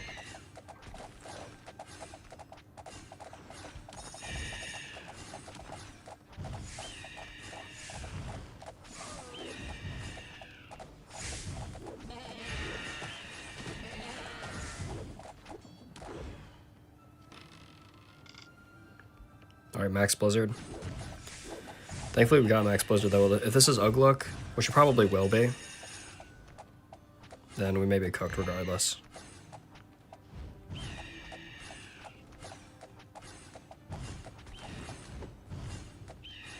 No, it's JT. My goodness.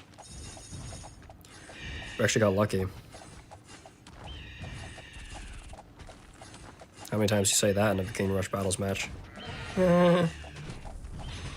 Sorry. No!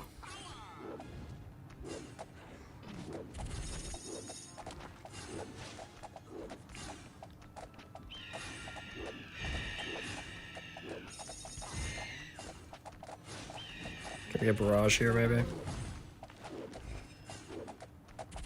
Huge Polymorph, hopefully. Let's get those going off.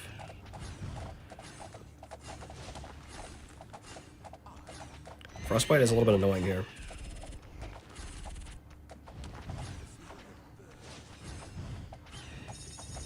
Right there, the Witch die, that's what we needed. Let's buy this. Move these scouts down. We should have them here. This was literally just Blizzard RNG straight up. That's why you take Battle Mecha. Even if you have a low level Battle Mecha, you just take it to support your towers. And I did get really lucky early in the stream. I got 1 copy on my first 10 rolls, and then obviously the pity copy, so that's how I got it to level 8. So I only used 60 scrolls so far. But I grinded Onslaught all last night to get a decent amount of scrolls up. I was at like 700, so I think I got like, or no, I was at like, what? No, I was at like 800. I was like at 810, so I think I grinded like 70 scrolls last night around that. Let's keep going though. It's an overwhelming yes though, and I appreciate you guys for doing that because I really wanted to take them, honestly. It's not like I'm getting level 15. I wouldn't take a level 15. The max I go for levels for legendaries, other than Barasat that I have at level 11, which I don't even use Barasat anymore, is 10. I think like that's the cap for like content, for example, like Toilet Longbow level 10, Battle Mecha. I won't go above level 10 because then I feel like at that point, if I'm using these cards, it's hard for you to really gauge whether or not you should even get them. Solar Blast, for example, 9. Like 9 or 10 is basically the cap for me. I don't go above that. Even if they were to offer me level 15, I wouldn't take it. Straight up. It's not even fun at that point, bro. You're just using like a ridiculously high level legendary. Like obviously it's gonna be broken.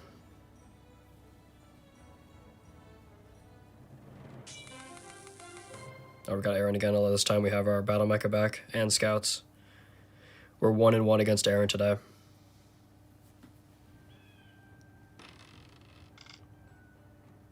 Yeah, Sandworm is really good, not just because it's higher level, but also because the Sandworm one-shot is good at any level. There's some cards in this game where it doesn't really matter what level you have them because they scale well because of their one-shots. Like Dissipate was so good back in the day because you didn't need a high level because Dissipate would just teleport anything. Still is pretty good, but not as good as it used to be. Oh, I forgot this is not how I usually set this up. I just wasted a ton of eco.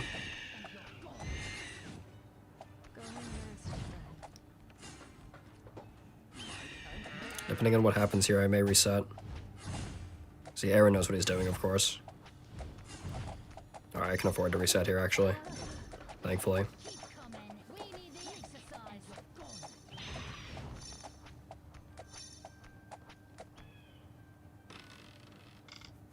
You got the Pheonix in what deck should you change? It depends. It's really tough to say right now. I think Pheonix is a little bit underwhelming. Like, I think you need air support. You can try the Tesla, because you do get that extra passive buff. I think archery scouts are good with Pheonix, but I also think that, like, for Stormcloud, I keep saying, guys, don't feel bad if Pheonix is being underperforming right now, because flying troops just struggle in Stormcloud Mountain regardless. Like, I would never use Pheonix in Stormcloud Mountain if today wasn't the drop date of the actual card.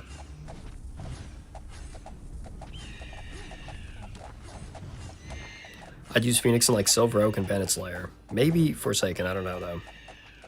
I still would prefer Hacksaw. Hacksaw's still gonna be my main. We may even go Vesper at the end of the stream. Because they reverted the boosters. So Vesper's actually usable again.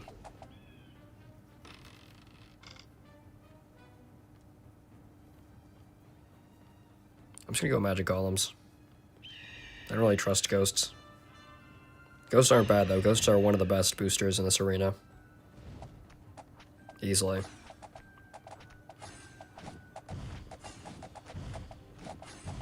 Alright, we're getting lucky with purification. Even then it's not doing that much damage. I'm just gonna let Pheonix die here, actually. Go back to your egg.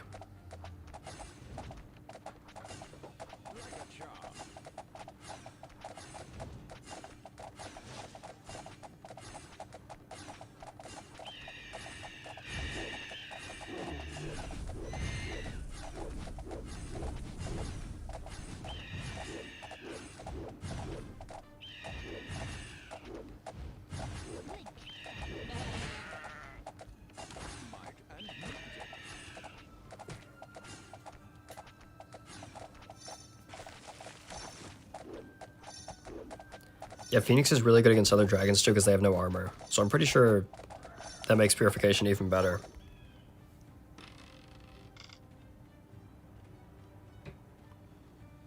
Or not, should let only Blazing Gem be level 15? I do think Blazing Gem needs to be a higher level for it to be good.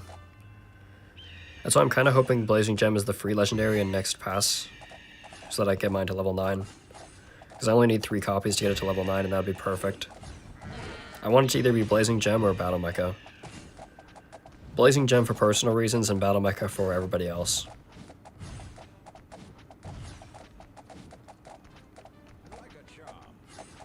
Because 3 Battle Mecha copies isn't going to do anything for me. But if anything, I'll be able to do more content on Battle Mecha. Not that I don't have a lot of it already.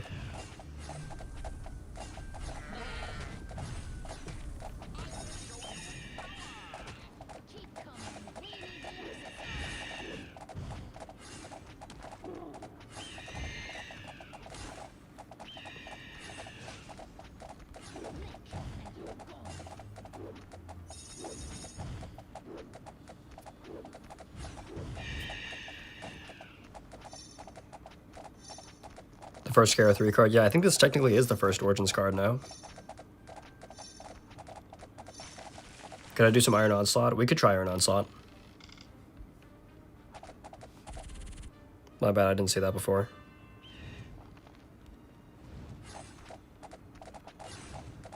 I would not mind trying Iron Onslaught. I think Boneheart will still be better for Iron Onslaught. I think Boneheart will still be better in general. That's why it was so tough, because, like, if you guys were in my previous streams, I kept saying, like, I don't know how to feel about this next card. And this is why. Because I was like, if you guys should probably just invest in Boneheart. But I didn't know if Pheonix would be better or not. It's weird. I still don't know if you should, like, have Boneheart over Pheonix. It's still a little bit too early to actually tell.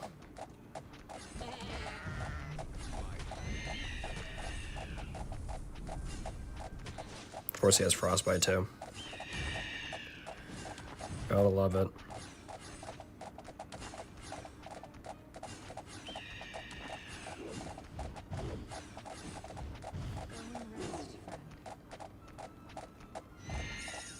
Yeah, the RNG for purification doesn't make any sense. I mean, it does make sense, but it's like... It's annoying that it's RNG, straight up. Thunderbolt technically first? Yeah, you're right. Thunderbolt doesn't feel like it's from Origins, though. But it is. Thunderbolt and Origins goes... I was actually playing Origins yesterday because I wanted to try out the Pheonix and Origins a little bit. To get, like, used to its abilities. And Max Thunderbolt is crazy in that game. It literally just destroys everything on the screen. Start nerfing his towers. He's doing the same thing. What do you expect?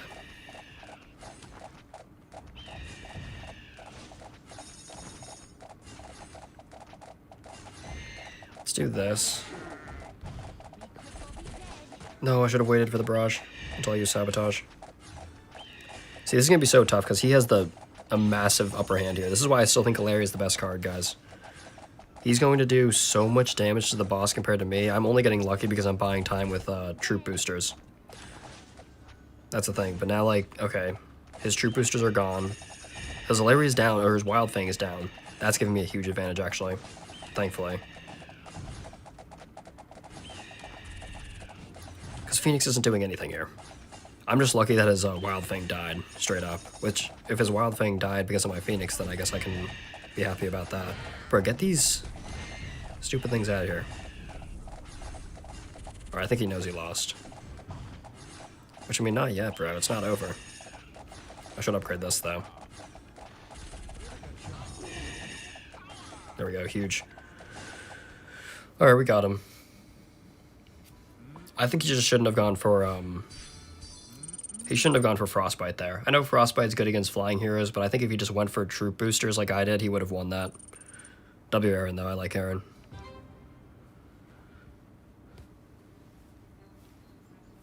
Yeah, there's no actual balance changes today, which is kind of crazy when you think about it. There were, if we, like, take a look real quick at the patch notes. Patch notes, not really patch notes. There are a lot of bug fixes. So I guess Boneheart's Plague Cloud now applies properly in all cases, which is just another Boneheart buff. Gotta love it. Snack Hour bug fix, which is nice. Anubis bug fix. Alaria buff. I mean, it's technically a bug fix, but it's basically a buff. So now she keeps her skills after respawning, which is really good, actually. Because I think if now Wild Fang comes back, he can get his roar off right away. Which, if that's the case, it's actually huge. Because that was the kind of thing that was holding Alaria back. Like, the only thing that was holding Alaria back. And then a couple other things here, which I don't think matter too much. I've never seen them actually, like, be in the game. I've never seen these bugs go off. Even with the Dune Worms, I've never seen the Dune Worms go invincible, and I've been using Sandworm a lot recently. So we'll see. Let's keep going, though. Vote in the poll if you haven't. 82%, though. It's overwhelming with yes. I appreciate you guys for saving my wallet and time with Onslaught. We'll try Onslaught after this, actually. Not that I really buy scrolls that much anymore. I used to buy scrolls, but it's like, it's not worth it anymore. Especially when I have to buy the pass for content every month. It's like, my goodness. That's already a lot. But in the beginning, I was going OVD with that.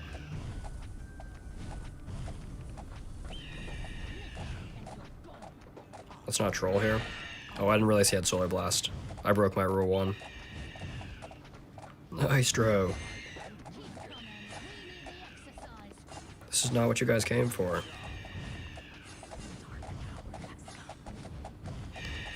Pheonix max I'll go is 9 or 10. I think I'm gonna go 9.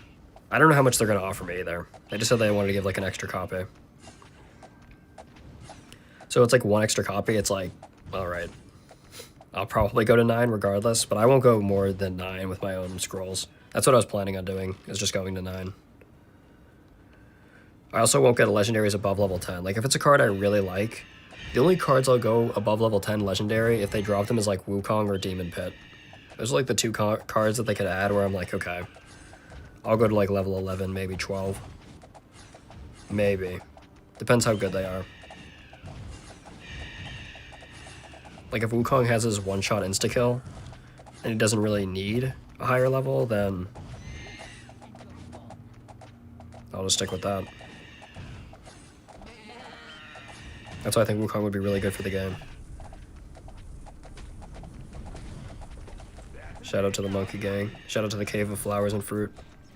I think here I should actually go Battle Mecha too. Let me go Battle Mecha there, Battle Mecha here, and then that'll protect all my crossbow forts from the blizzard.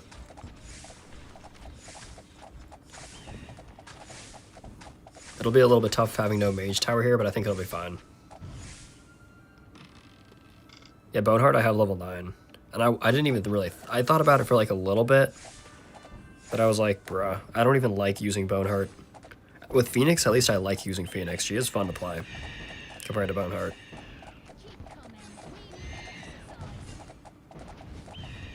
So they have that going for it.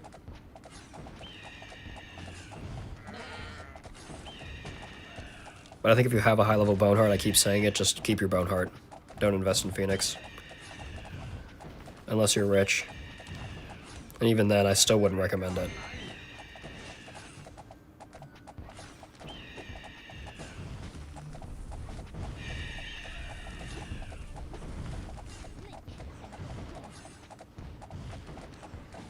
It's a good solar blast from him. Let me poly this, actually.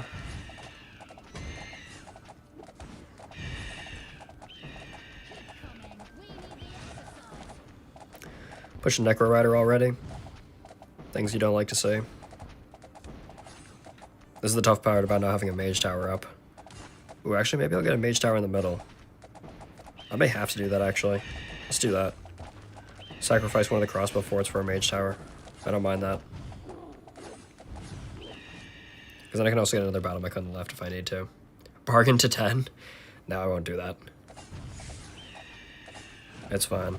I don't really want to take too many free handouts, honestly.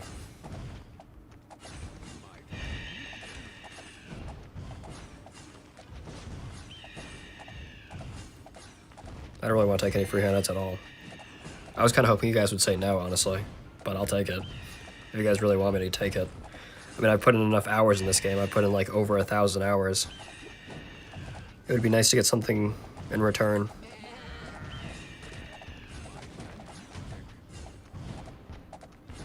Oh, this is Big Germ. I didn't really realize what this guy was using. I feel like Astra's going to struggle against Pheonix. That's the problem with her right now. Because Pheonix just naturally counters her so well with the Purification, doing so much damage.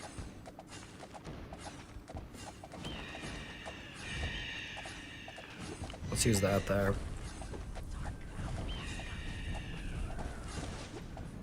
Sabotage the Fire Misfits. And then we'll polymorph all this. I'm going to sell this by another Battle Mecha.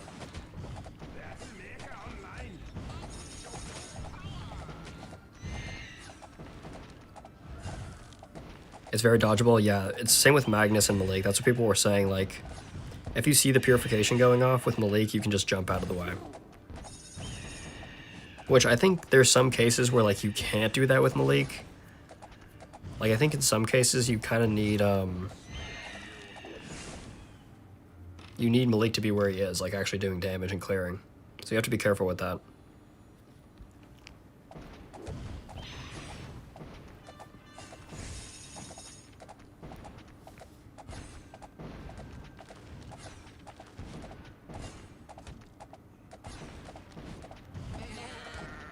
W mindset there with the bargaining to 10. I like how this guy thinks.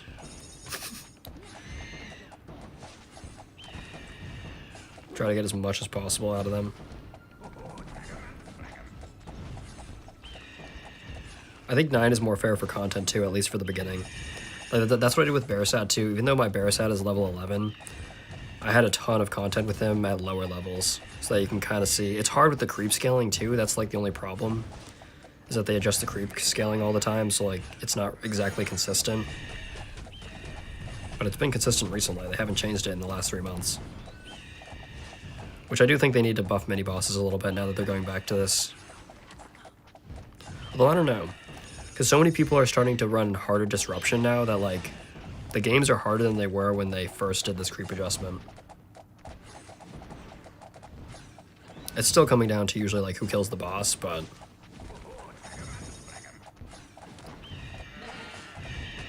you gotta be running some kind of disruption in your deck.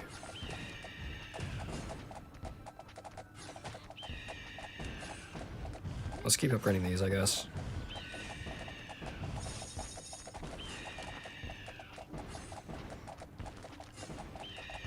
I should get Wasp Missiles here too. Did I get Max Ghosts? I don't know if I did. Would I use Barasat or Pheonix nowadays? It's tough. I think Barasat's fallen off a little bit, but he's still good. Because Barasat, the thing is with Barasat is like he'll always have his gold gain, and that is good at any level. Compared to like Pheonix, Pheonix doesn't have anything that makes her good at a low level. Like if Barasat also has Obliterate, that's good at low levels. It's kind of like Ice Scald. Ice Scald is good at low levels just because of what he does. Alright, this guy's going to do a lot of damage on JT, unfortunately. I may be deep fried here, I don't know though.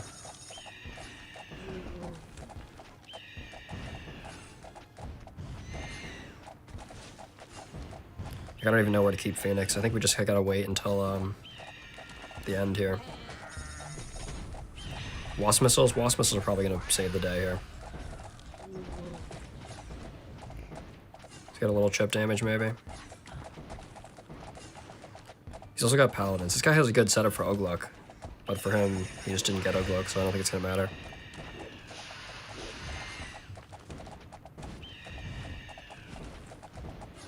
I also think Ghosts need to be, like, nerfed a little bit on Stormcloud. Ghosts are kind of just ridiculous, especially on this map. Not how much they spawn, but how much, like, health and damage they do. It's, like, actually crazy. But if you guys are trying to beat whales, that's why Ghosts are good. So, like, even, like, a lot of people were saying with how the boosters used to be, is that they didn't want them to go back to how they are right now, because they could beat whales based on luck. Which, that's never good. You never want to win a game because of luck, straight up. You may think you do, but you really don't. It's just not good for the game.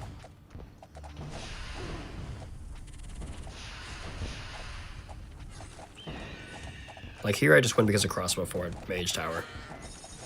Because this deck is still the best deck in the game. This is not the Pheonix doing much, it's kind of just Crossbow Fort, Mage Tower doing all the work. Poor Jeremy's mad.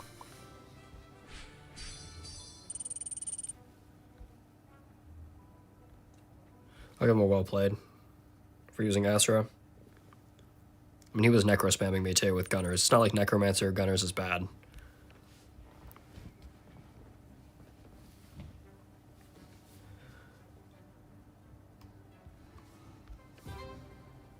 Oh, we got more votes for sellout. W sellout voters. I'll keep going a few times. I'll do Onslaught the next match. I keep forgetting about Onslaught. Pheonix versus Pheonix to wrap it up. What is this guy running? You want to talk about real streamer privileges? I get to go back in my VOD and see what deck this guy's running when I forgot. That's real streamer privilege. Which, I mean, anybody can do that, technically. Not that anybody really needs that. Or he's using Worm, interesting. W, Worm user. That's also why I go Blizzard. Because Blizzard's kind of OP.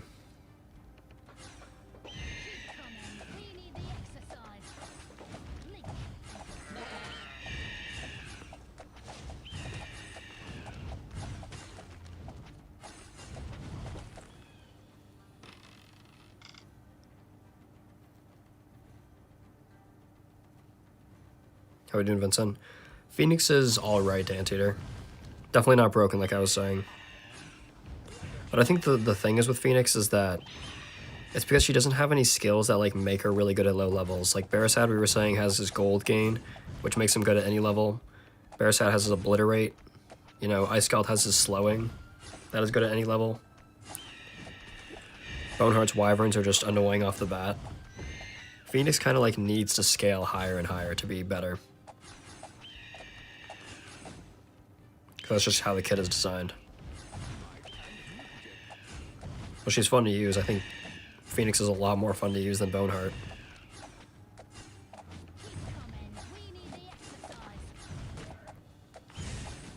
I don't know if that's saying much. Yeah, I agree. We do need less legendary heroes. I mean, regardless, I'm not really excited to have another legendary flying hero.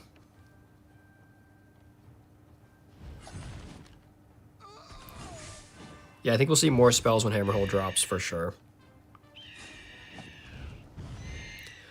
Because the spell meta right now is, like, the most condensed meta out of all the cards in the game, for sure.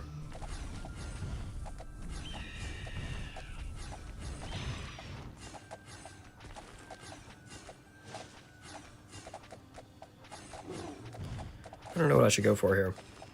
I kind of want to go Battle Mecha here. And then just buy another Archery Scouts back here and back here. Especially with this, the Blizzard he's pushing. That was a bad polymorph, that's on me.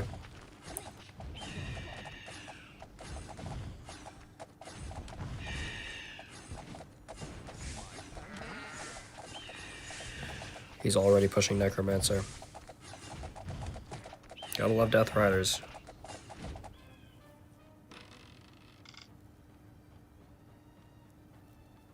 What about Ashbite? Poor Ashbite.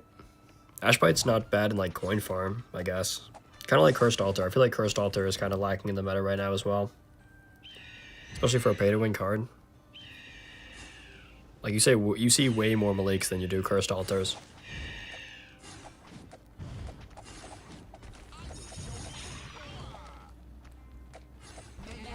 Should have waited on that spell barrage. But I think we're okay here.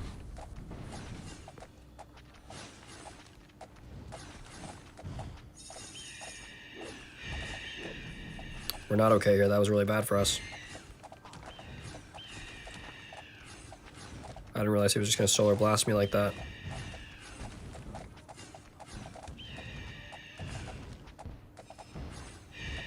Let's do this.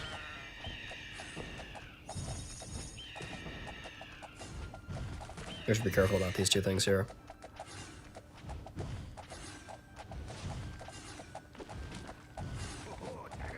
There we go, that Battle Mecha protects that.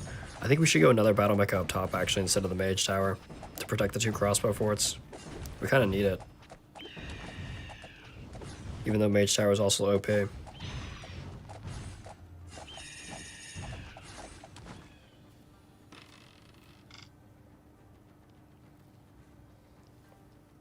I think Pheonix will be good against Malik. People were saying, though, like, you can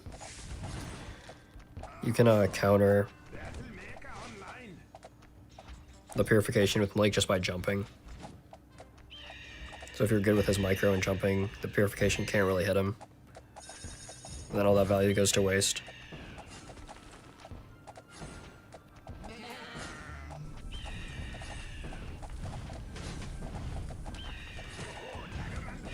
Alright, there we go, hitting both towers, thankfully. This is tough, man, this is tough. I keep using Solar Blast second too, and it's like making me fall behind because I'm a bot.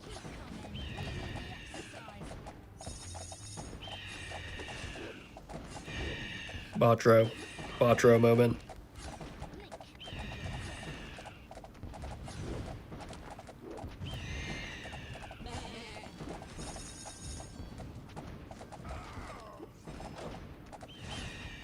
No, Pheonix died. Actually, Pheonix never dies. As I'm getting rolled. By barrage, maybe. No, we're about to lose, guys. We're actually about to lose. I just lost, straight up. Oh, no, we didn't. Yo, how did we not lose any lives there? What the heck?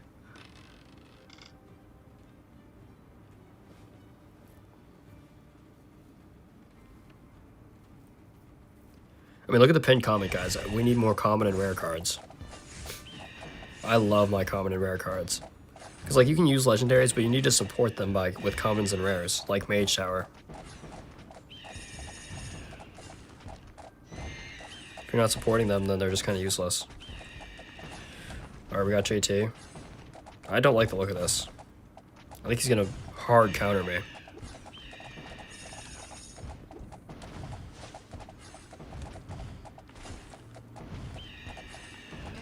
I have to clear this top wave.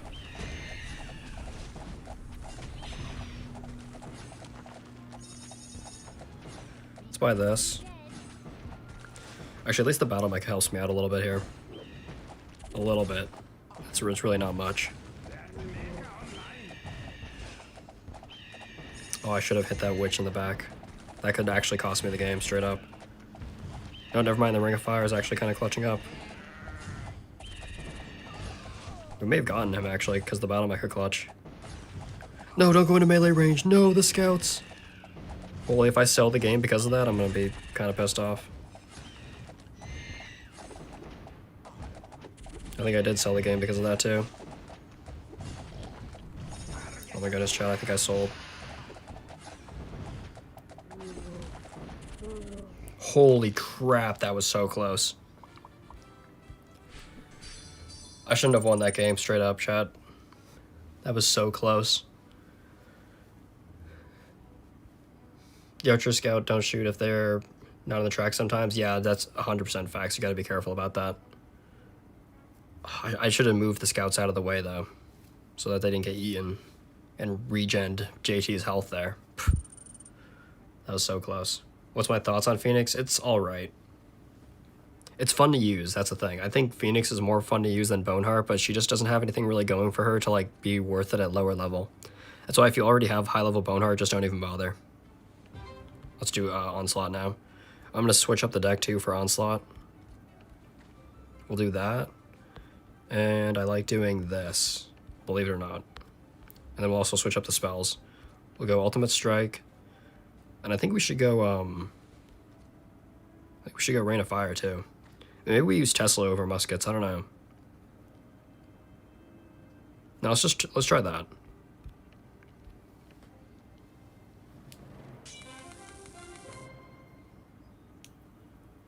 I was also kind of CF spamming, to be fair. I wasn't really spamming CF, but... yeah, he had like 6 of them down, I had like 2. Alright, we got a Boneheart too, this will be a good matchup. What level is Boneheart? 7? Okay. My Pheonix is 8. No, I forgot, I'm not using Sabotage. I tried to sabotage the wolves. Holy bot moment. Botro moment. Also, bro, none of the Onslaught spots are, like, removed.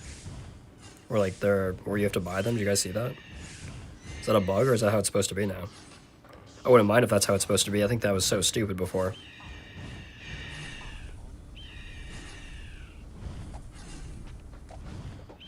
Straight up. Yo, what happened to this Boneheart? What is he doing? How do you counter Boneheart, Wyvern's X Solar Blast with a Necromancer Wave 1? You really don't, man.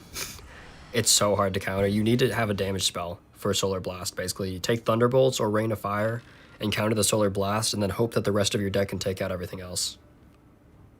I think Archery Scouts are really good, though, to be able to counter Boneheart naturally. Archer Scouts are just kind of underrated in general. Their range really helps be able to, like, take things out at a distance.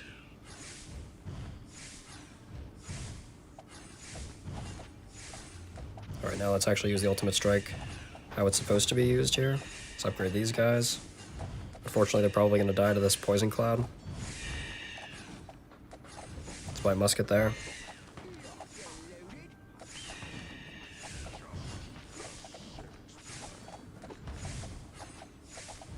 I actually don't know what's going to be in the next Battle Pass at all, so I can't say. We know it's Hammerhold themed.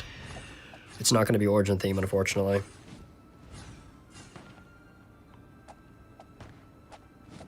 What is happening to his Boneheart? Every time I look up, it's dead. Is my Purification killing it? Straight up?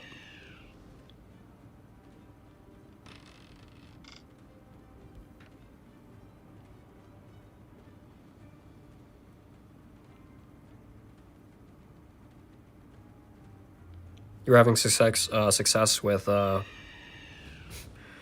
Estigario. Good stuff. Almost got banned there.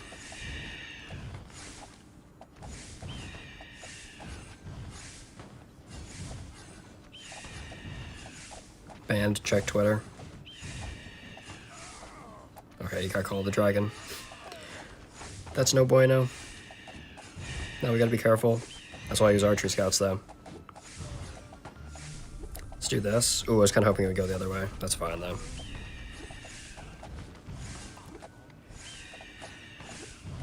If you've ever seen an incentive to upgrade Archery Scouts, this is it. He may actually clear faster than me here. Let's see, yeah, see, the egg does a decent amount of damage on these lower scaled creeps. Which that's not saying much, but... also, he's got the Death Rider. He may win this match, actually. I'm just going to let him win it. I don't want to risk it. I'd rather have the Ultimate Strike for the next one. I need to push my Necromancer is what I need to do. Stop trolling.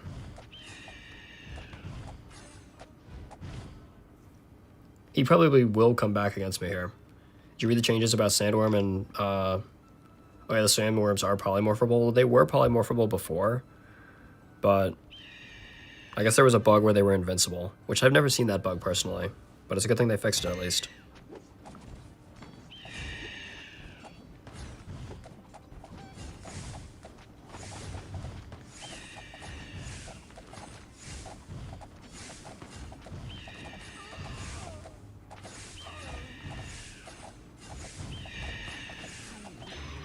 Let's just do that. It's also, we can use the egg to get rid of these clones. Thankfully. Because they're doing a lot of damage. He's about to leak too, low-key. Oh, the purification's going crazy. Yeah, I can see the purification being almost better than Boneheart actually in Onslaught. I thought Boneheart was going to be better, but purification just won me the game. Damn, that's actually crazy. Of course, it's RNG based though, which nobody likes.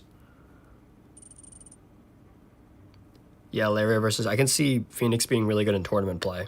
100%, because he actually scales well there. That's why I think they have to be careful about buffing him, because all of his stats are based on, like, actual raw damage, which is going to be really good for custom matches and Onslaught, and just at high levels. Compared to a lot of these heroes that are, like, you know, they have one-shot abilities, like Barasad, Hacksaw. They're not as good in custom matches because the one-shot just doesn't get as much value inherently. Major Tom. Malik. We can test it against Malik now. That'll be fun.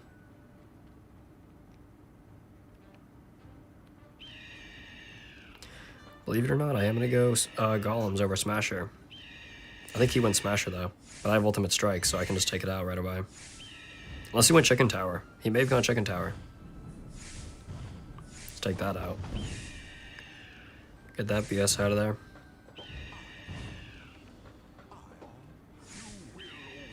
I think he actually went Chicken Tower, my goodness. Let's Ultimate Strike that, then.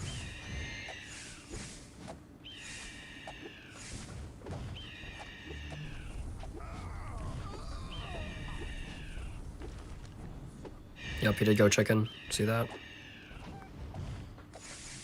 Please. There we go.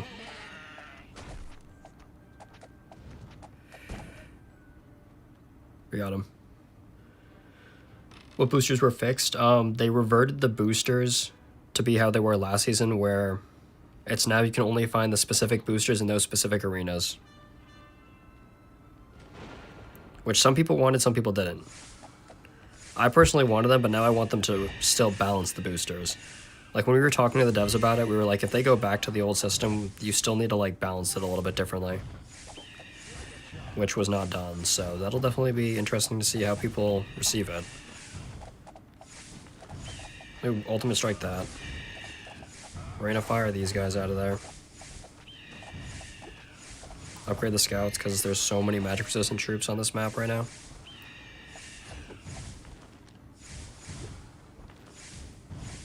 Let's do this.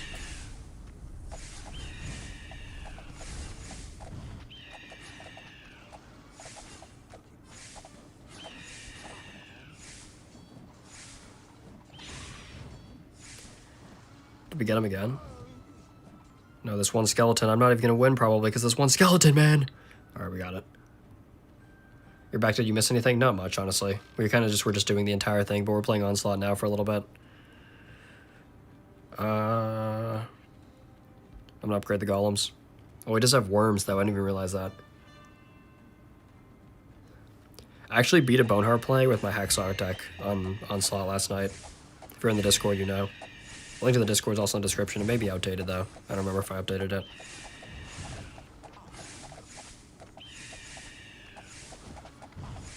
Hell Streamer. What's new though?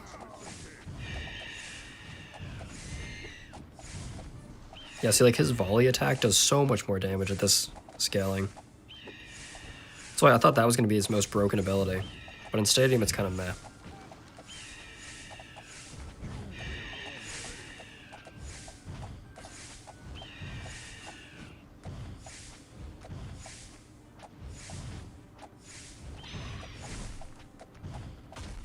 It was Malik got low there. Yeah, Vesper's gonna be hype. We'll do Vesper in a little bit. I want to keep doing Pheonix for the time being. All right, we finally got Smasher. I was looking for another mini boss. Let's one shot this one.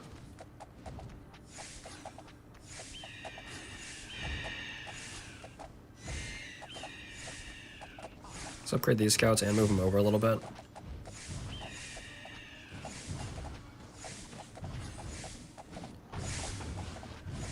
Not the best Rain of Fire, I know, but also not the best Ultimate Strike. That was actually not that bad. Looking for the opportunity cost of like being able to take things out when I can.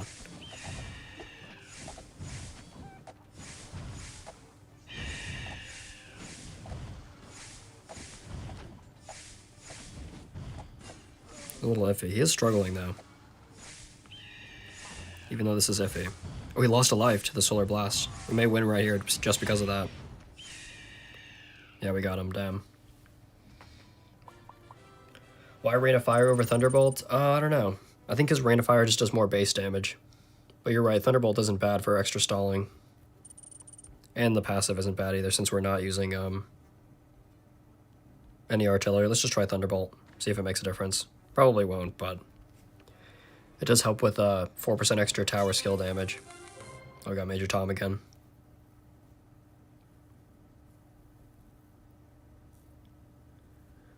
Yeah, I try to be unbiased as possible with these cards. That's why I was like, even if I get the free copies from Ironhide to go to level 9, because they offer it, that's why I put the poll up. I'm still not going to be biased, bruh. Criticizing this game is too much fun. It's also because I try to do it in a way where like I actually offer feedback on how to change things. Like with Pheonix, I would just buff its base damage. Its base attack does like nothing. You can kind of see it. Otherwise, I thought I was going to need a nerf. Also, I don't think you guys should get the Pheonix if you already have Boneheart. But I do think Pheonix is more fun to play than Boneheart. So, I don't know. You guys have free will. You can make up your minds on what you want to do with it. But I also won't get legendaries above level 10. Because then at that point, it's like, you know, where's the Ironhide copies? I just gotta ask them for it. I've been waiting though, because I want to try and get as much level 8 gameplay out as possible. After these Onslaught matches, I'll ask for them. I may not even get it right away, we'll see.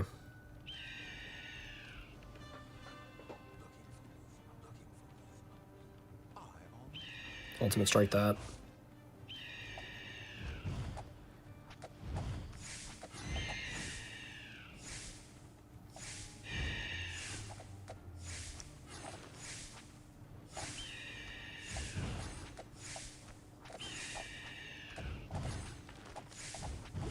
I think Ghosts are really good in Onslaught as well. They're tough to deal with. I'm gonna go Necro here. We want Smoke Bombs. Let's get extra Archery Scouts too. This map is so weird because like, these two spots back here don't really do anything.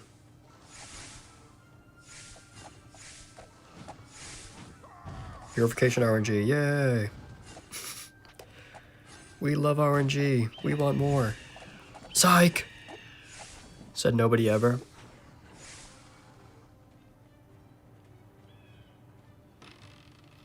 Yeah, the Rain of Fire like barely does more damage. Like barely, to the point where it's like, it doesn't really make a difference. It's more for the passive. If you want that extra like, what is it, 4% damage buff or 3% to artilleries. But I have no artillery in this deck, so it doesn't matter.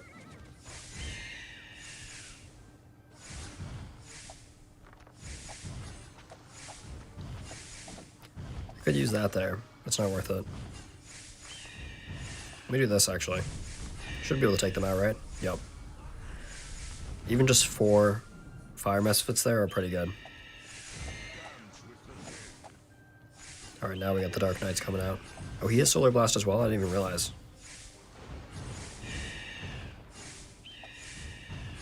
Should have been careful for that. Let's keep the egg on these guys.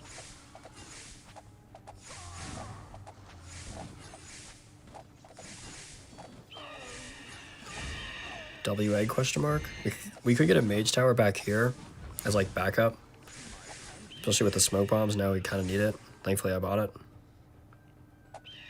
I should let his Call of the Dragon will leak though now. And now if I just do this, I win the game, I'm pretty sure. Oh no, I didn't because he polymorphed. Wait. Ooh, he barely cleared. I should have saved that ultimate strike. That could actually put me in a really tough situation now.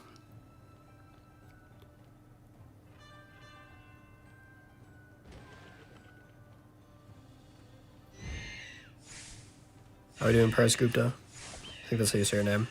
It's a tough name. I like it.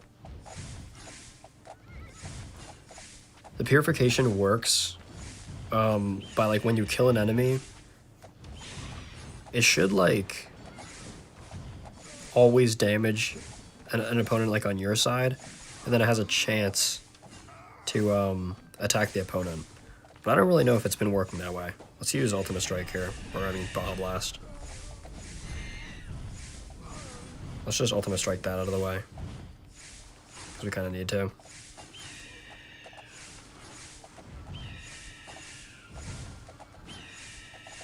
I also don't have another damage spell here. These smoke bombs may be the end of me. We'll see.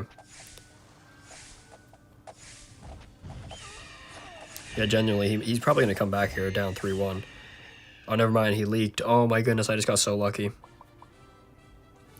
If he didn't leak there, I think I lose the game. Like, actually.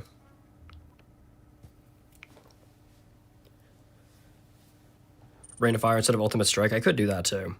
It depends, because I think, okay, so a little trick for you guys is, if you do this and then cancel right away, you can see what arena you're going to get. So I'm going to get Bandit's Lair. Now that I know that I'm going to get Bandit's Lair, I'm going to keep Ultimate Strike in there, because I like Ultimate Strike for Bandit's Lair. But for Forsaken, I could see myself using Rain of Fire instead for those choke points. So you can, like, kind of, you know, curate your deck based on what arena you're going to get, because that won't change. See, it'll be Bandit's Lair again. So we'll keep it in there for now. We'll do, like, a couple more Onslaught matches, and then I'll try to get it to level 9 to see how many copies they give me.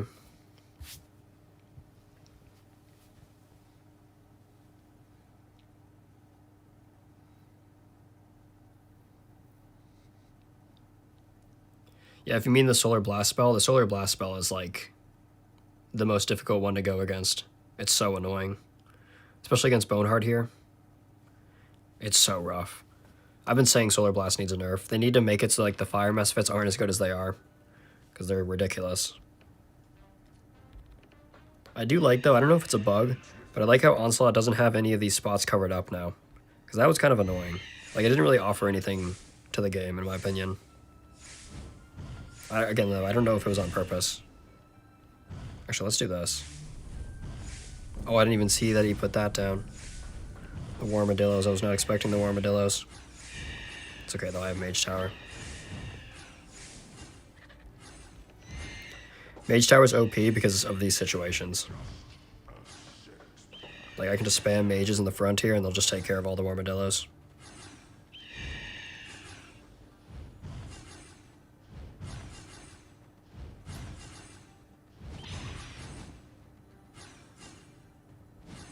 Purification going crazy. Yeah, exactly. Limit the number of them to from 4 to 8. Or from 8 to 4. Perfect. Don't even do anything else. I also think that they could increase the duration of the spell by 1 second, like have more do more damage. I don't think it needs a nerf necessarily, but it needs a rework. Like, let the damage part last 1 more second, and then nerf the fire methods to the point where they're basically useless. That's what I would do, personally. Let's do that. Hold this for now. That's gonna get crazy value. Never Solar Blast first, guys, and that's why. Never Solar Blast first. Rule 1. If you can. Sometimes you have to Solar Blast first, but if you can hold out and stay strong, it's always better to just wait. Because the best way to counter Solar Blast is another damage spell. So if you're only running Solar Blast as your only damage spell, then exactly, that's why you never Solar Blast first, because you just lost off the bat. Especially with Boneheart, you gotta be careful with that. Yeah, I can definitely see why Boneheart is the reason you quit too. Boneheart's mad annoying. I think Pheonix is a little bit less annoying to go against, but I'm not sure. Because if you get cooked on Purification on RNG, that doesn't really feel good either.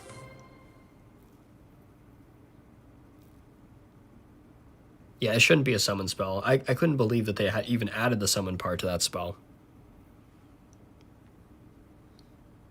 I mean, you guys can see I have a stream called Solar Blast is Ruining the Game.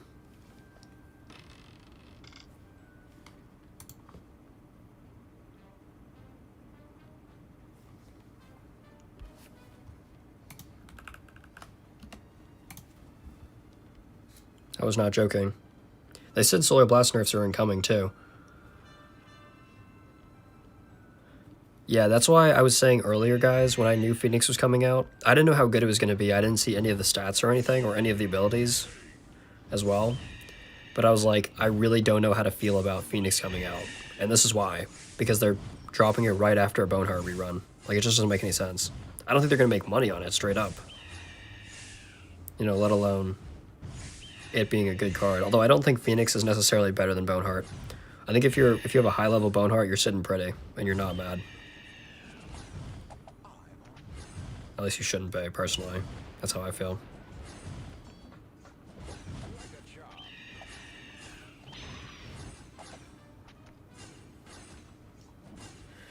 Let me just do this. I was checking Discord, so I was kind of not paying attention, which is like the worst thing you can do in Onslaught. Mage Tower there. Bro, having none of these spots, like, covered with, like, debris that you have to buy for 170 gold is, like, amazing. That was genuinely kind of annoying. It was cool for, like, the first day or two, but then it just got annoying. You had a match with your opponents on at least 4 to 5 Anubis second wave. Fuck are you supposed to do? Yeah. Anubis, I feel like, isn't great in the meta, but the thing is with Anubis is that if you get the right map, it's really, really good. But it's super RNG dependent, which is why I don't think people are really complaining about it right now.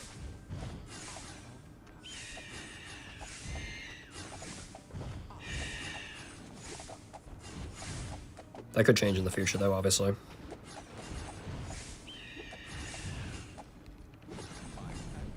Ooh, we use Solar Blast. I should use mine right here. Crazy value. Go off, go off! There we go. You guys can see the Solar Blast doesn't actually count for the end of the wave, which is nice, but it's also kind of like, bruh. Yeah, the fact that it burns units, it's like the Boneheart with the Wyvern spawning poison. Like, as if the Wyvern wasn't annoying to kill on its own. On top of it, it spawns poison that you have to deal with. Like, alright.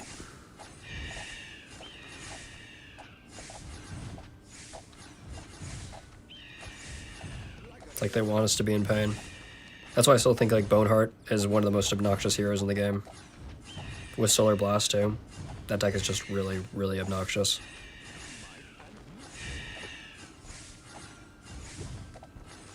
Big lightning value there. See, this is a map where I actually wouldn't mind using Rain of Fire instead of Ultimate Strike.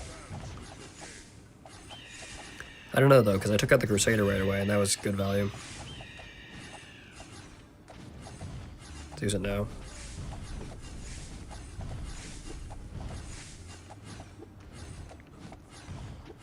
This egg is going kind of crazy.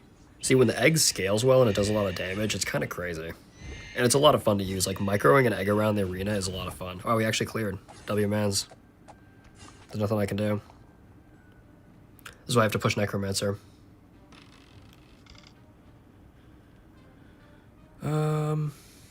I haven't gotten a good teeth, or, like, third booster to go along with these two, so I'm just gonna go Smoke Bombs.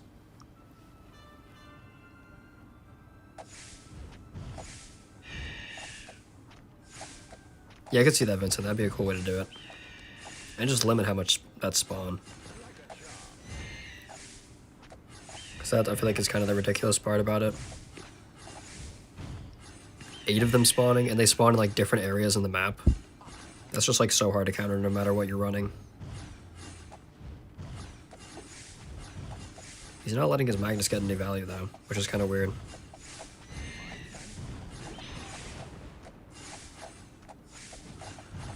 Oh, I gotta be careful for all this.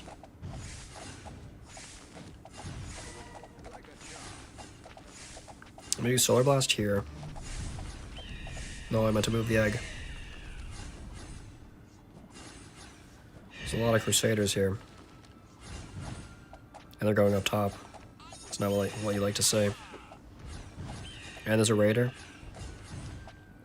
Ultimate strike this one. I should get him here. No way the Fire Mask's gonna go through. Okay, that was so close. We do that. This is why Mage Tower's OP, guys. Spell Barrage just won me the game. What do I think about Cursed Vines? I think Cursed Vines has potential with the right deck. I've actually seen some people use Cursed Vines really well in custom matches, but I think you kind of only use them in custom matches. That's where they are best. Because when you're like splitting up the value between the slowing and the damage, it doesn't really do enough in Stadium to get enough value.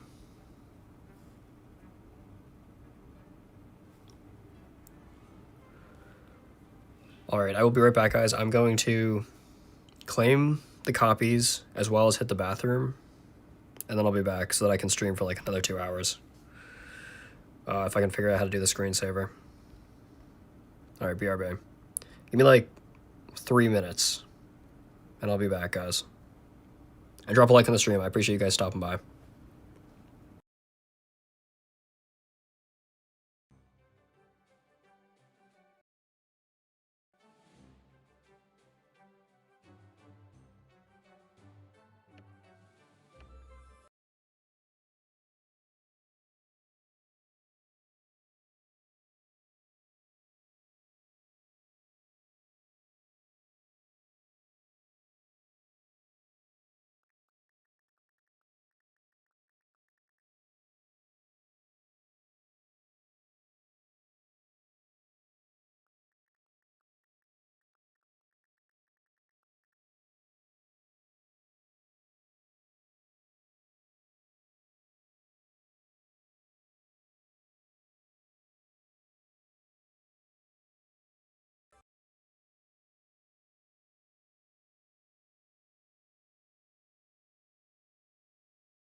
All right, I'm back.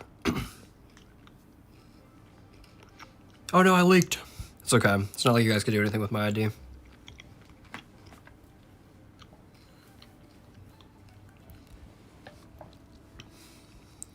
That would be bad if you guys could, though. I don't know when I'm getting the cards, but let's see. I'm going to run another poll.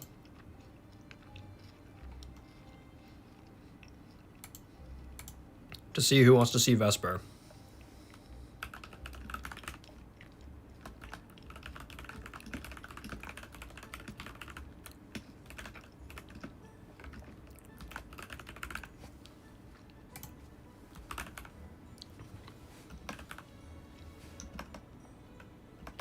Yes or no, that's not why we're here.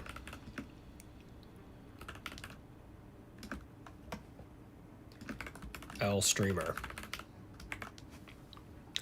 Oh, between 1 and 35 characters. All right, I guess I'll have to leave out the L streamer part.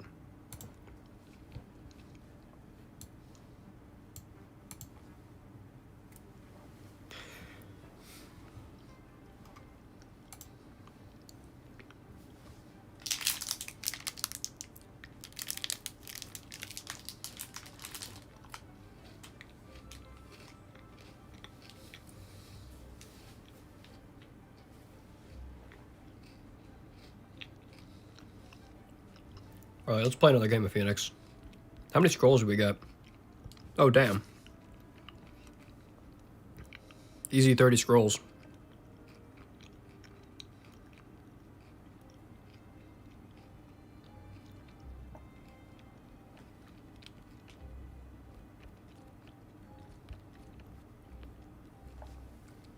Let's use a non-meta deck.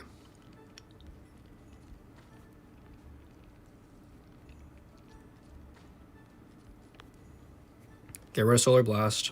We'll put Thunderbolts in there instead, even though mine's only level 10. I'm not upgrading it. Screw that. I could get it to level 12, though. That's actually crazy.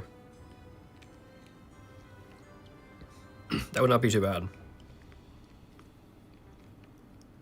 I kind of want to keep Mage.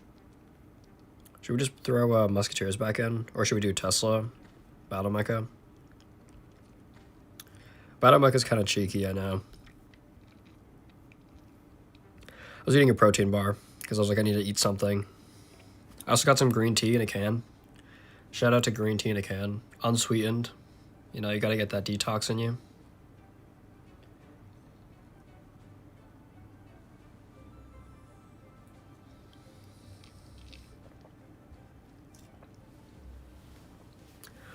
Alright, the Vesper play is... Let me set up the Vesper deck at the very least. We do this. Jeez, what was I running? I don't even remember what I was running with Vesper. I think we have to go meta deck with Vesper, unfortunately.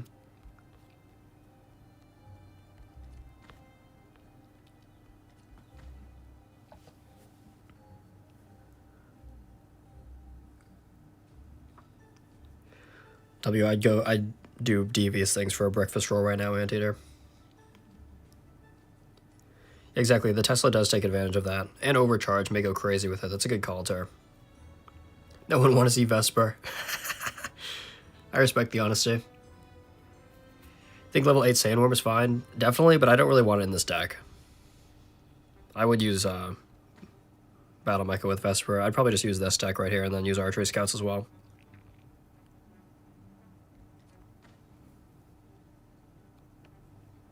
Basically the same thing. We could try this, though. Or actually, let's go Dwarp. You know what? Fuck it. Fuck it, we ball with the Dwarp.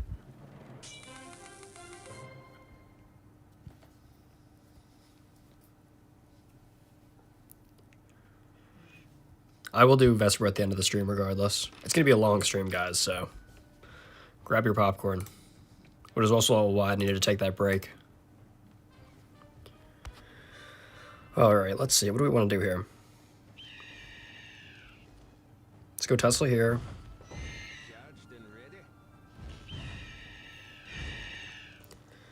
The only thing is the killer here is going to be, First of all, that.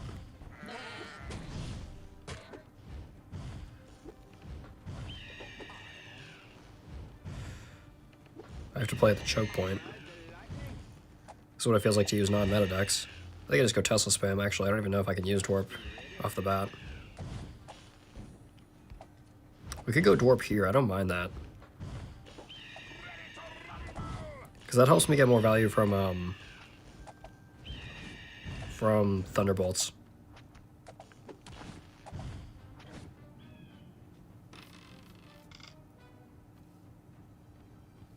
Let's go Frostbite. Tier 1 Frostbite isn't too bad.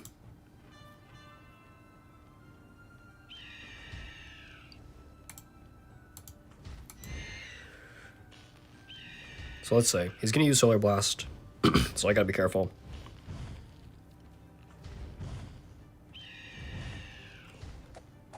Also, yeah, these Pheonix screams are kind of annoying. Put a 1 in the chat if you don't like the Pheonix screams.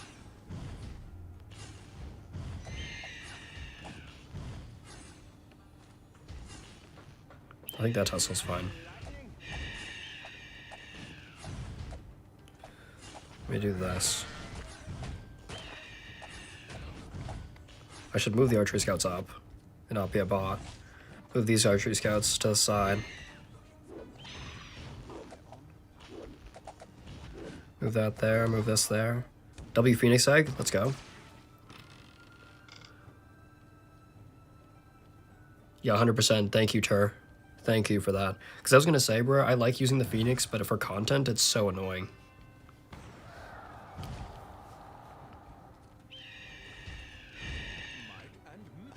Because I don't want to turn the volume all the way off. But I have it really low at least, so it's not like screaming in your ears, from what I think at least.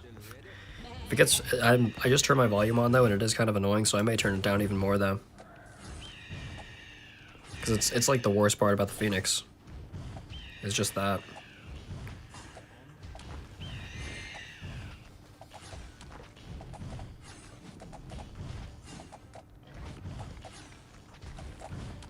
My goodness, yeah, it's annoying.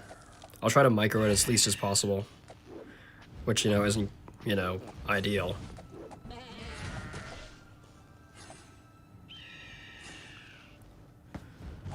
Let me turn my volume off, though, because when I listen to myself in the background, then I, like, can't talk even more than I can normally.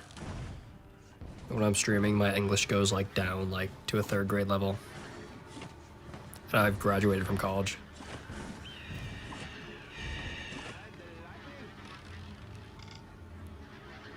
Alright, let's just push Troll Zerker here. Troll Zerker just does such a good job of buying time to distract the Blazing Gems.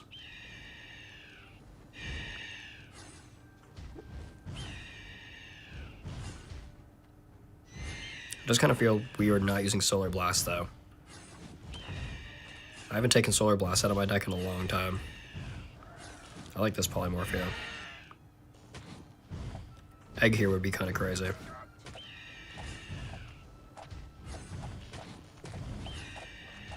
I don't know if I can notice the Dwarf attacking faster or not.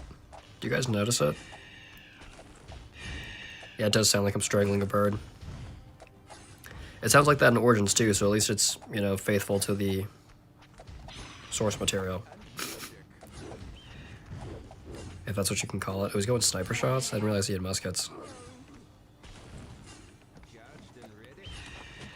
Tesla stun here may be kind of goated, no? Or Dwarf Disrupt? I mean, he does have Battle Mecha, but still. Just always disrupting his muskets. Not that it matters, because Sniper Shots has a burst ability. That's what I want to try. The Ring of Fire with Furnace Blast, I feel like would be crazy sometimes.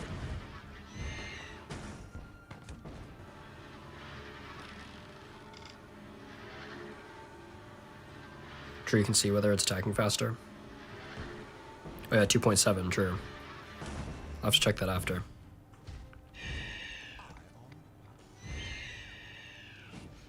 Good call. W chat carrying the stream per usual. When is chat not carrying the stream? Let's be real.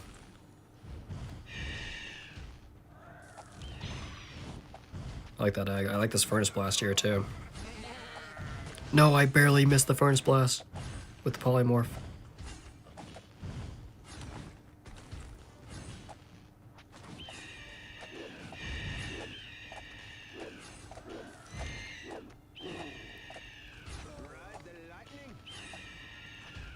Let's go with Tesla Stun. Why does it always go for his Paladins, man? When I get Tesla Stun, it does nothing, but then when my opponent gets it... Oh yeah, let's always go for my hero. Very nice, very nice. I know, I see that bottom leaking a little bit. We should be okay, though. Yep.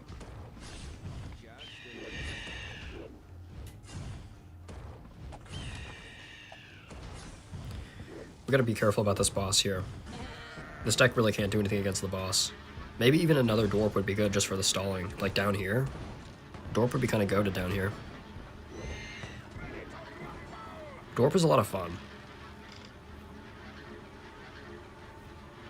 Like, that's the thing, even if Dwarf isn't hard meta, it's just a really fun tower to use. Me and Prahint have been ahead of the game, though. We've been using Dwarf a lot. Oh, he's got 1 heart left. Maybe we can make him leak.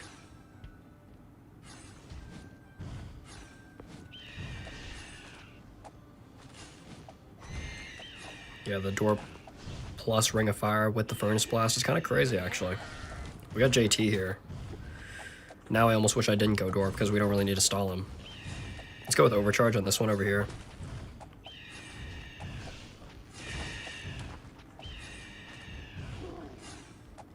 Yeah, let's sell that, buy this.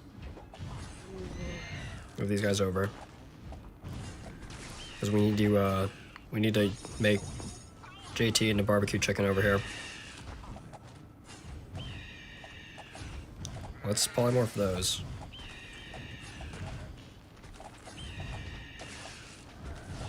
Oh, I should have stunned him there, just so he didn't freeze the tower. That's fine. I'm gonna do this.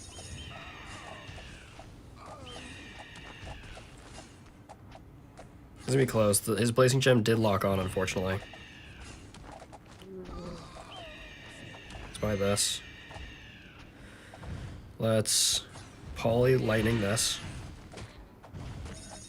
I'm gonna stun him now. I think we got him regardless, though, because his Blazing Gem is just level 8. Level 8 Blazing Gem moment. No! The scouts. No, move out of the way. Okay, we got him. Yeah, W Dwarp. Magnus Mighty, how we doing? Do you have the Pheonix yet, Magnus?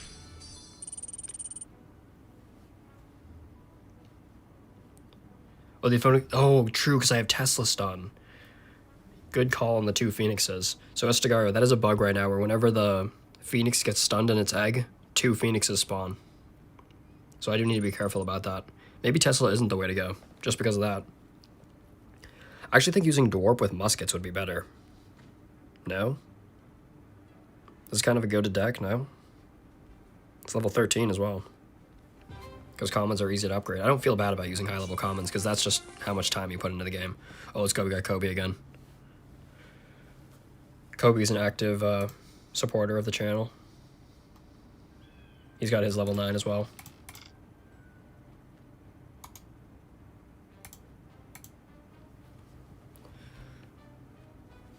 Good map, too. Good Dwarf map. Me when I say Dwarf value.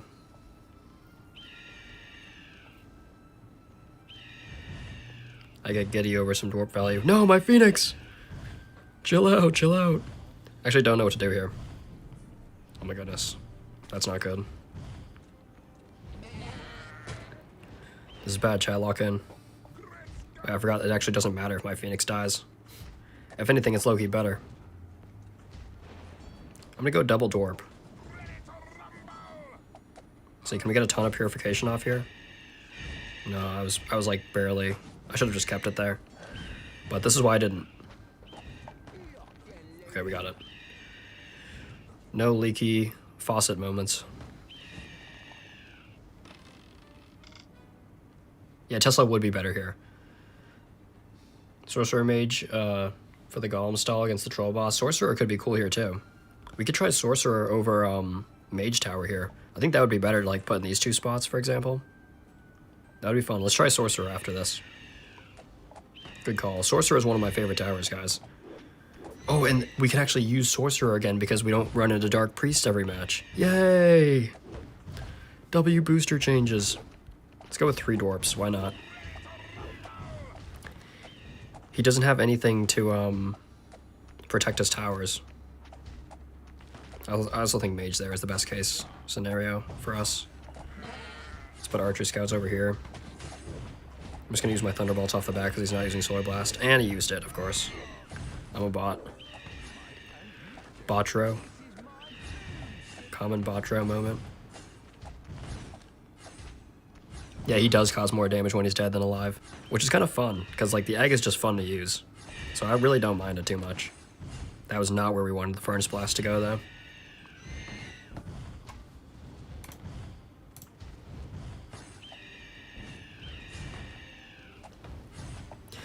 Look at the Troll Zerker buying time.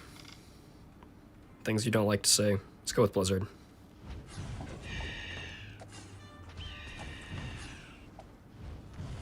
Yeah, he's got Blizzard too.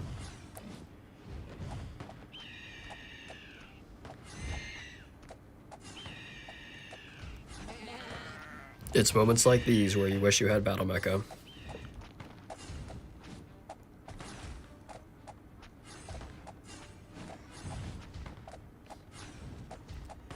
It's kind of sad when the trolls are like out healing the damage from the Pheonix.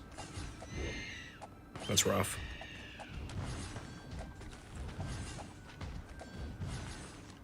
Also, the Yeti just getting way too much value. Probably should have polymorphed the top. I'm gonna upgrade the door up though.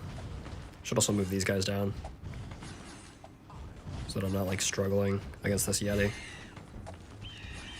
as much as I am. Yeah, I see. That's why I should have polymorphed the top, because these fire misfits may now lose me the game. No. All right, clutch. Back to the egg. Egg poly. Let's keep going Blizzard, because I do want to get Dwarf Disrupt at the end of the game and just make him have no towers. Nerf Phoenix HP to 1k, yeah, right. That would do wonders. Just call it the Egg Hero. It's not even the Phoenix Hero at this point, it's just an Egg Hero.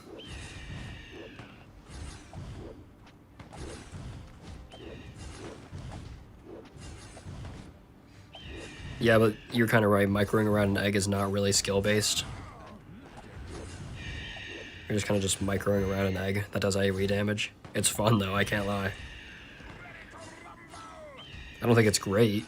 Like, I don't think the value you're getting for what you're doing there is the best. But it's fun. And I think that's what the game should be focused on, having fun.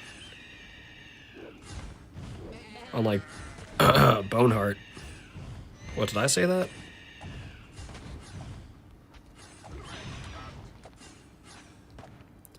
Let's get these dwarps up too.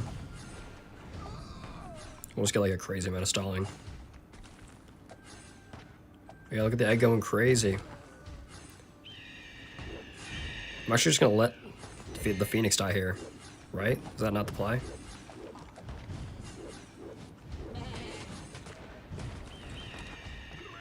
Maybe it wasn't the play now that it's at the end of the wave, but that could be what he's doing too. I'm not really paying attention to what Kobe's doing. Yeah, they actually changed the respawn time. It was supposed to be 18 seconds before they dropped the card, and then they increased it, or they decreased it to 10 seconds. Which is kind of interesting. I'd like to see like their motive behind why they did that. I should upgrade this mage though.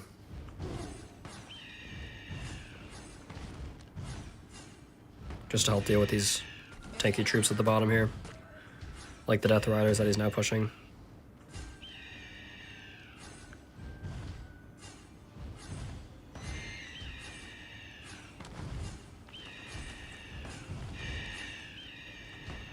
Let's stun that. Let's get a Furnace Blast here, actually. I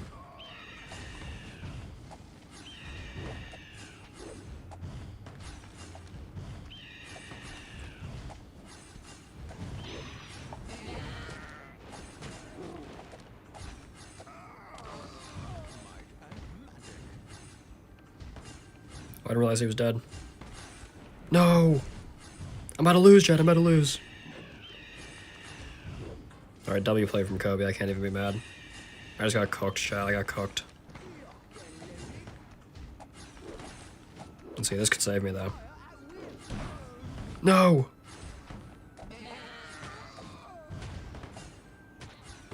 Move the egg, move the egg.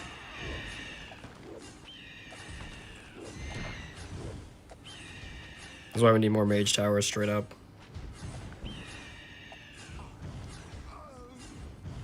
I also didn't even get to the point where I could actually, like, disrupt him, which was so tough. Oh no, that's really bad. If you can't tell why this is really bad, oh my goodness, that was way too close. How do we survive that, bro? What?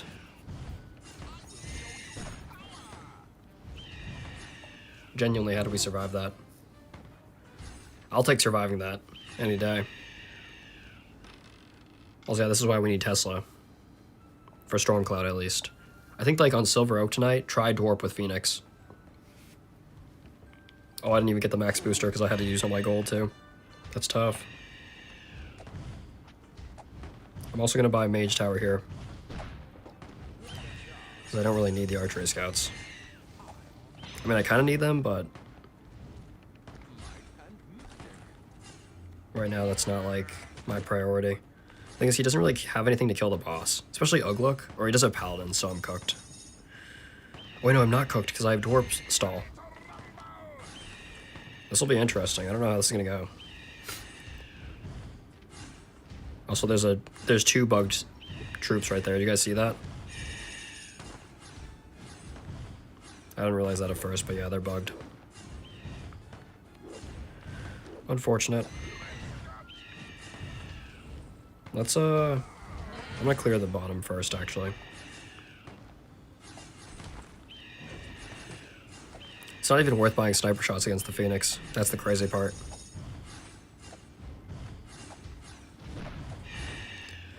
Will I be able to outstall? Will I even be able to survive the outstall? Because I still have to deal with all these things.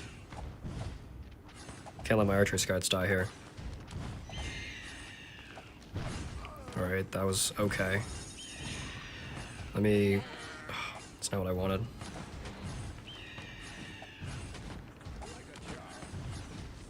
Big egg burn, though.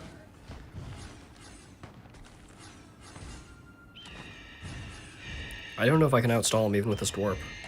What if we go 2 dwarfs? And they're like... Yeah, see, they're synced well as well. I almost don't want to even upgrade it so that they just stay synced. No, he's gonna stall it with the paladins, that's the problem. No, Chad, we're cooked. There's nothing we can do here. I mean, I can sell this. I can buy the Dwarf Disrupt. No.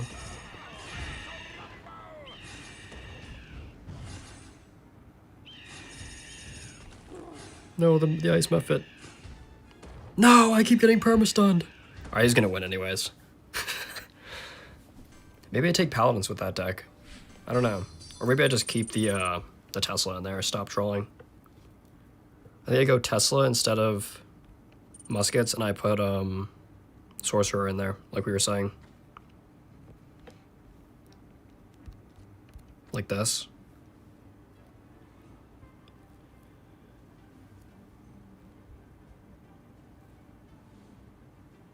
Yeah, and swap the top Dwarf Tower for Mage Tower. That could have been decent too. I think I could have maybe done enough damage with Mage. Probably. It would have been close though. Well, let me see if the copies came in. Don't worry, I'm not actually going to be right back, guys. Just give me like 3 seconds here to reload my app. See if we got a care package. Also, I'll end the Vesper poll. People actually do want to see Vesper though, so we'll do Vesper in like maybe 30-40 minutes. I still want to continue with the Pheonix for now, because that's why you guys are clicking on the stream. Hopefully my app loads.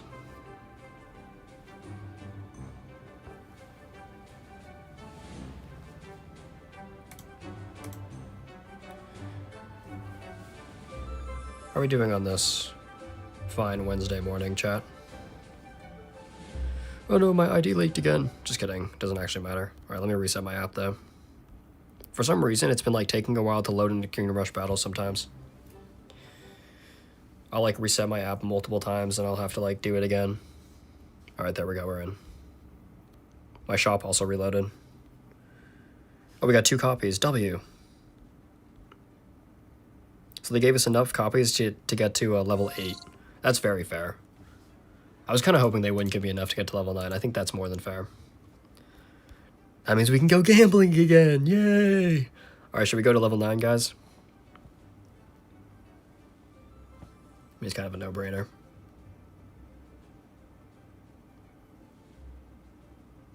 Yeah, shrapnel. I think shrapnel does attack air units, but it doesn't target them. So, like, for shrapnel shot, you have to go... Like, it has to hit a ground unit, but then it will splash to the air. So you gotta be careful about that. Yes, definitely level 9, yes. I mean, I was probably gonna do it regardless. Let's do it. Hopefully we can get 1 non-pity copy and use 120 scrolls. Kind of like Boneheart. I wouldn't mind using 120 though here. Would not mind. I definitely won't go to 10 though. 10 is ridiculous. And I can't see myself using Pheonix as like the main hero. Yeah, the opponent attack is one of the best things about it, Looney. But the only problem with it is that it's RNG, so it can be kind of tough sometimes. Like you can get really lucky or like really unlucky. I wonder what they'll do about that.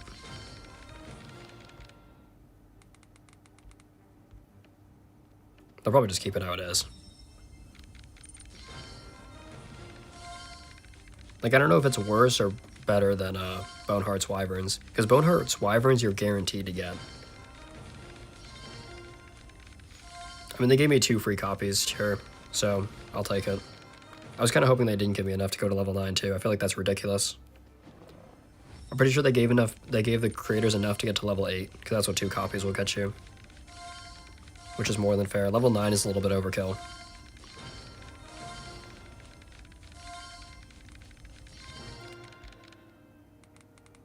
Thoughts on the Pheonix so far? It's alright. It's not crazy, but it's fun to use. But if you have Boneheart, don't even bother rolling. Like, if you have a level 9 Boneheart, guys, don't bother rolling for the Pheonix. Maybe get 1 copy for fun. Like, for custom matches with your friends, but... Yeah, Ashbite's very sad now, yeah. Ashbite's probably still the worst legendary hero, unfortunately. Ashbite's fun to use, too, though, as well. I do like Ashbite. Oh, I forgot to do the 1 rolls. No. Unfortunate, I sold. Rip the real Morgan strat. Oh, no way. Actually, that's probably the pity copy. Yeah, it was the pity copy. Alright, let's keep going. No, rip my 60 scrolls. At least we got not 1 non-pity copy. And then the 2 from the care package. I cannot be mad.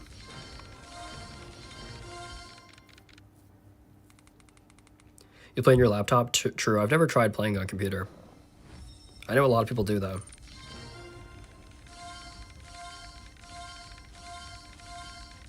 I mean, I still wouldn't mind 1 extra non-pity copy. But it doesn't really matter. Yeah, Ashbite can be really good into some specific decks. I think Ashbite's also good in Coin Farm. A lot of people use Ashbite Tesla spam because Ashbite was free a couple seasons back. Or last season he was free. And if you got him, you can just use him with Tesla spam in Coin Farm and it's not a horrible strategy.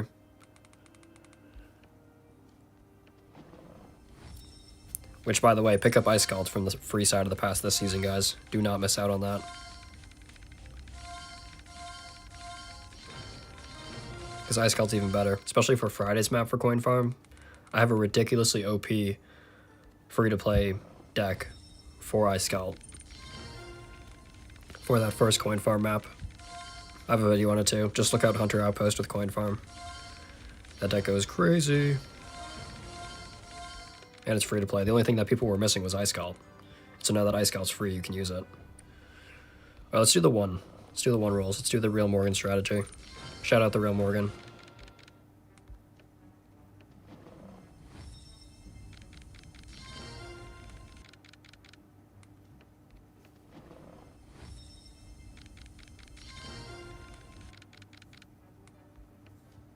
The thing is with Astra too is like Astra's just so squishy. What SETI was doing is SETI was using Crossbow Fort and Warp to give Astra, and I think Solar Blast to give Astra like an extra 17% health or something like that. Which that's a really good idea.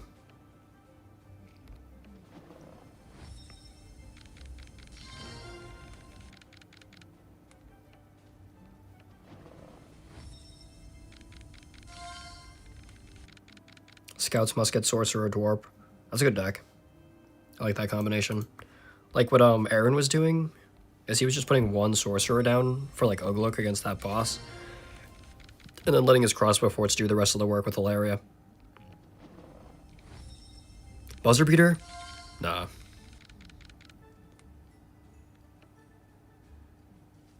Yeah, and the Boneheart takes care of the spirits. And the Ice Mephits. I call them Fire Misfits even though they're technically Fire Elementals. There we go. We should have enough gold. No way he's more than 30k. Let's look at the stats. What I noticed off the bat too is the Pheonix has more health at level 9 than all of the dragons. Which is kind of interesting since you like kind of want him to die. Egg gets a buff. That's big. Ring of Fire gets a buff. Volley gets a buff. And Purification gets a buff. Plus 1% too. I think that was buffed because it was 42% on... Or no, it was 43% actually, I'm capping. Because I saw the level 9 stats through the assets that they sent us. But I think the big thing there is like if you compare the level 9 stats to like a dragon, he has 6.2k health, while Ice Cult has 5.5 and Boneheart has 5.1. Very interesting. Well, let's rock this deck and see how that works.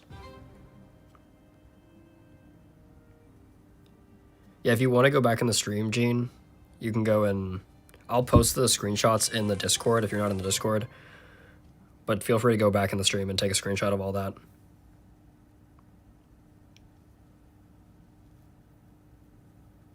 The idea of the one roll is that, like, you have a bonus chance to get an extra copy if the last 10 rolls you do for one rolls. That's, like, a myth, 100% a myth. But apparently... From some people like the Real Morgan, he gets a bunch of extra copies of legendaries doing that. I think he's just lucky, but still. I did get one extra copy of Solar Blast doing that, so I can't even like really say it's a myth. I got a Buzzer Beater Solar Blast copy on my 58th roll or 59th roll. You can go check that out in the Solar Blast stream. Like right when I was gonna get it to level 9 too, so I saved 60 scrolls, thankfully.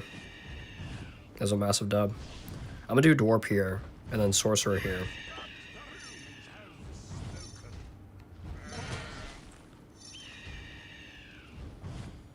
Let's do... I kind of want Dwarfs there, but I know that's not really a good strat. Let's go... yeah, let's go Berserker.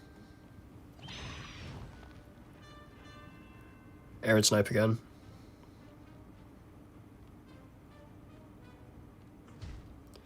Yeah, I am a little bit worried about that with Alric. Thankfully, we don't have to deal with Dark Priest. I was really afraid about Alric and Dark Priests. But since now the arenas don't all have Dark Priests, it won't be super rigged against Alric, thankfully. Because that was 100% a problem. Let's do Sorcerer here too, actually. And then we'll go Scouts here. And we'll probably just do more Scouts. Let's just stack the Scouts, actually. Yeah, this is why Hilaria is OP. Hilaria is probably still better than level 9 Pheonix.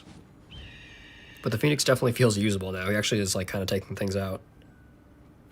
Let's go level 1 Golems, and then we'll hard push Blizzard, and we'll try and get Dwarf Disrupt, dare I say.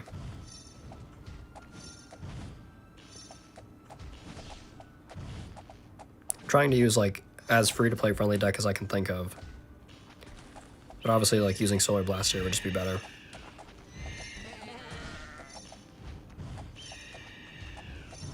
Yeah, Crossbow Fort spam. I know. I know.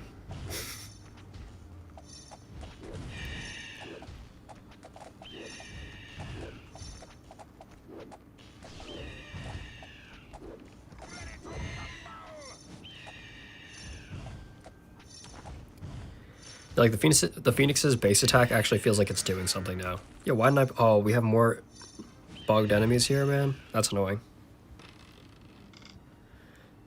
Yeah, I totally feel you, Aaron Burke. All you wanted was a balance patch. And we got bug fixes, and we got good bug fixes, as well as the boosters getting reverted. Man, I really can't talk. L streamer in the chat. But I do agree we need balance changes. I think we'll see balance changes next season, in a week from now. I'd be very surprised if we don't. Very surprised.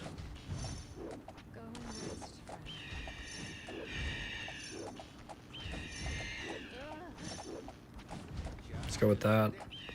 Let's stun that to line up a, I was going for Frostbite again. He lost the last time he went for Frostbite.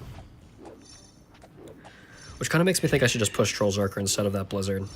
I should have just done that, honestly. I just know that the Blizzard nerfs his crossbow fort so much. And if I actually get Dwarf Disrupt here, I'm just gonna go for it, actually. Like, see? That goes crazy with Blizzard. I only have one Dwarf, though, unfortunately. I can also go for stun here. Oh no, he has Paladins? Man, what the heck?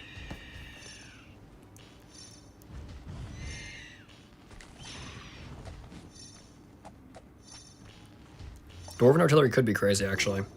You're right, I love Dwarven Artillery too. I need to get mine to level 12. He probably does have Sabo, but I'm not sure because he's using Sorcerer. Let's go with at least level 3 here.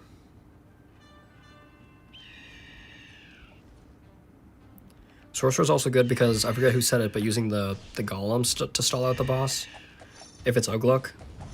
Because I have archery scouts for JT. The only thing I'm struggling with is Ugluk, but the golem will help a little bit. I don't think it'll be a game changer, but it will help. Let's just Thunderbolt that. I don't even want to deal with that Yeti. It's better to just take out the Yeti. Let's go with this too.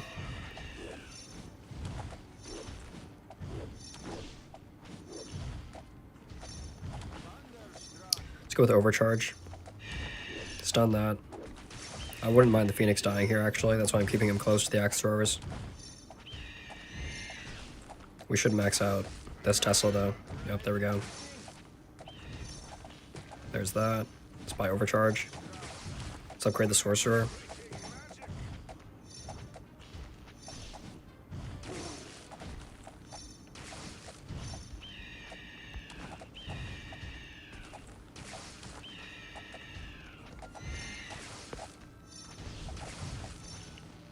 Holy big.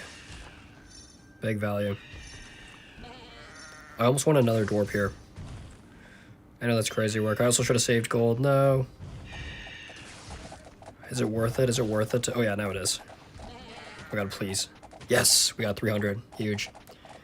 Is level 10 Astra good? Very. The only problem with Astra is her low health pool. Otherwise, Astra is really good.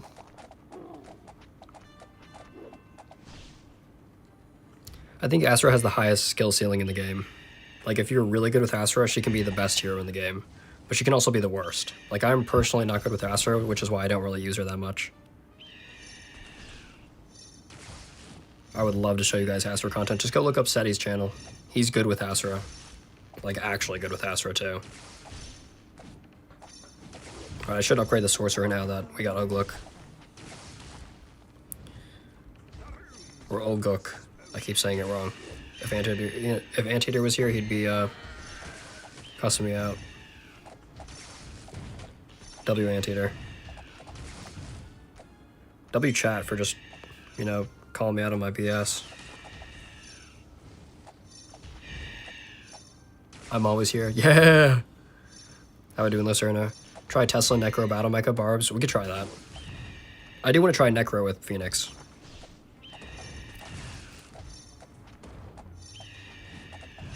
I'm going to be careful with my eco here.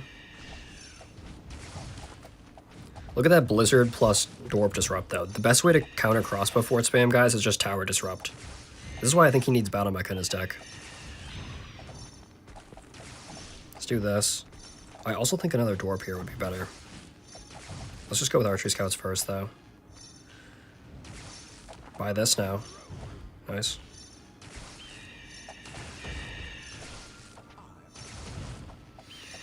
This is going to be interesting. I'm not really sure how this is going to go. Oh, look. The Sorcerer Golem actually puts in crazy amounts of stalling work because of the Pheonix healing. No way. The Pheonix lifesteal is actually keeping the Golem up. Look at that's crazy, guys. Look at that. And now everything else can just cook. Wow. That's actually crazy. That made me feel good.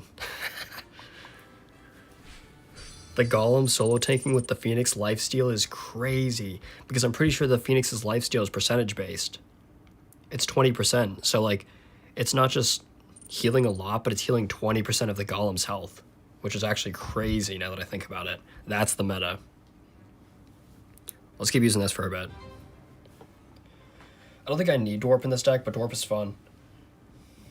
The Dwarf also counters the crossbow fort really nicely, even with just one of them.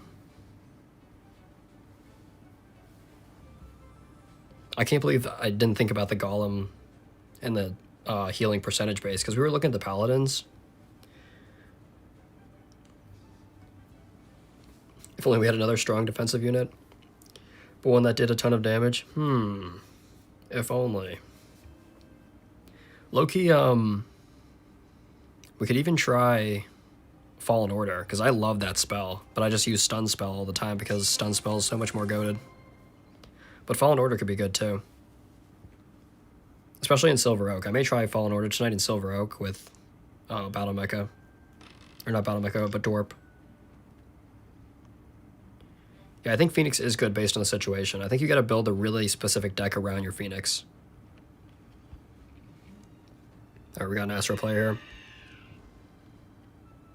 Let's go Tesla. Also, level 9 is definitely the sweet spot.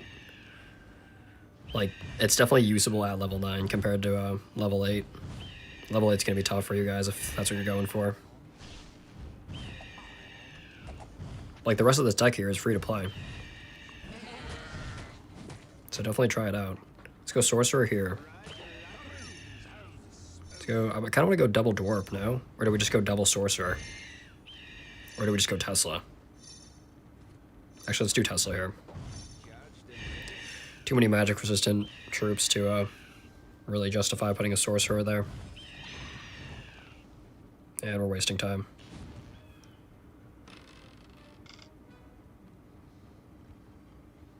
Yeah, I think it's really good with Battle Mecha too. Like, I have a level 10 Battle Mecha, and that was a lot of fun to use. There will be some arenas. Like, even Battle Mecha is really good on, like, I could just replace Dwarp here with Battle Mecha and it would be better. But I was just trying to, like, limit test the free-to-play decks, because my Battle Mecha is level 10. I know not everybody has that. But for Battle Mecha, you just really need it for the tower protection. Because, like, see, everybody's going Blizzard here. Another Blizzard. Let's go Dwarp, and then let's go Scouts. Let's go double Scouts off the bat so we're not really wasting eco. Move these guys over here. Keep those guys up there. Polymorph this. Should be fine. Let's just raw Thunderbolts that. We're still wasting a ton of eco though. Unfortunate. The thing is, I don't think that only free-to-play cards are common. Because you can, if you play enough, you can get your rares up. You can get your epics up. And it's not about pay to win, it's about playing all the time to win and not missing the banners. Like, if you missed Crossbow Fort, that's tough. But I know a ton of free-to-play players who got Crossbow Fort and they're cooking.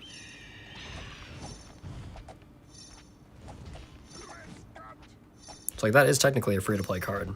It's not like Malik or Sandworm where you literally can't play with those cards. Like, that's a whole nother situation. It's Poly now. Get this Tesla up. The Ring of Fire going crazy.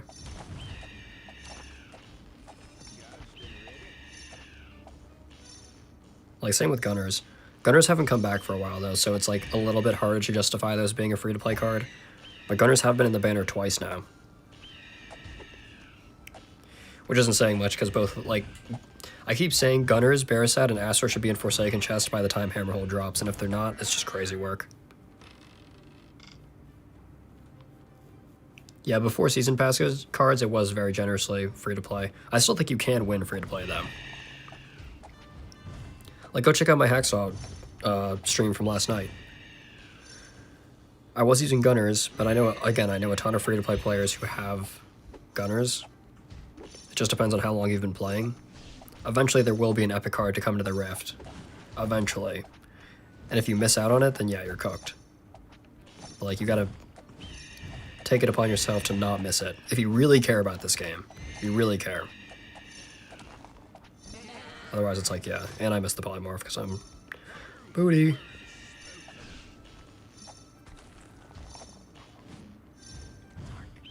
Oh, he's got Dorp too. Interesting. I should get my Dorp up.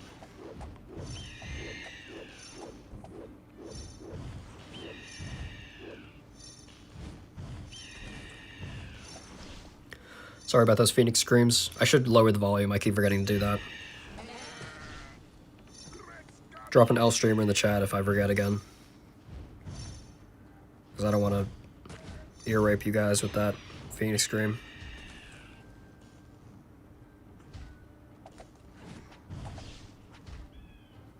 Oh, he's got the Mage Tower too. This guy's got the hard meta deck. Unfortunate. Let's just keep pushing golems. Yeah, Hacksaw is really, really good. I was using Worm to be fair, but you can use Battle Mecha and you can use Dwarven Artillery with him. You can even use Tesla. You won't get the exact results. It will be harder to push, but I do have streams of using complete free-to-play decks with Hacksaw and Forsaken Valley. Archery Scouts. I was beating players with pre-nerfed Gunners with Hacksaw on Forsaken Valley with Archery Scouts.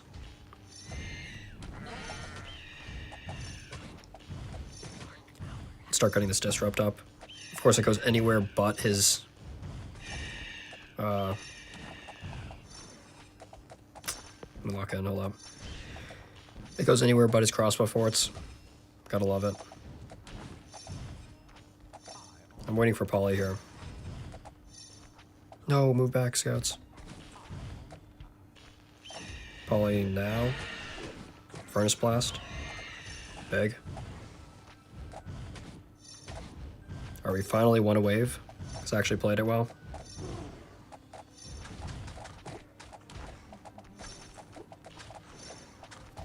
Saving eco because I gotta wait to see what this this boss is. Let's get max armor golems though. That's not too bad.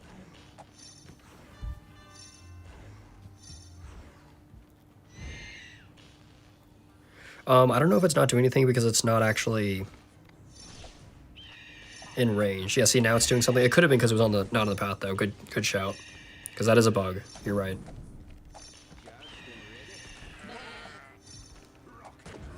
Ooh, you know what I should do? I should put Sorcerer down here actually. Yeah, let me do that. Let me get that set up. I think I have enough eco to actually pull it off too. Because again, we can infinitely stall Ugluk here. Let me move the Phoenix Egg there actually. Let's not throw the game right away. I actually want the Phoenix to die here, though. I know we need the Phoenix up for Ugluk, but I also need to clear over here. Let's get these scouts up.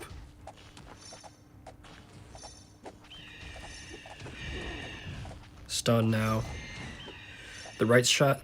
Oh, we already killed the boss. Never mind. See, that's why I gotta pay attention. But that's why Astra's OP, guys. If you have the right deck, Astra's really good. So much better at taking out bosses than Phoenix. I'm glad we went against that guy because I wanted to showcase Astra at some point, but I'm just not good with her.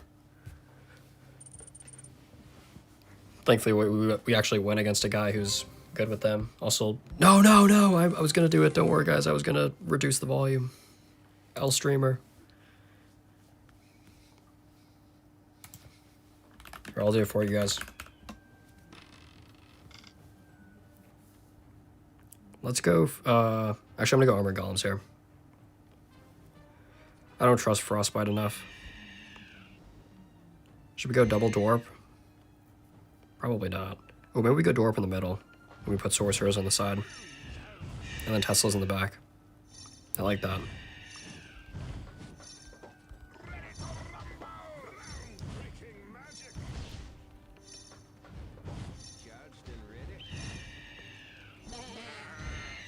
Save Thunderbolts for the next wave.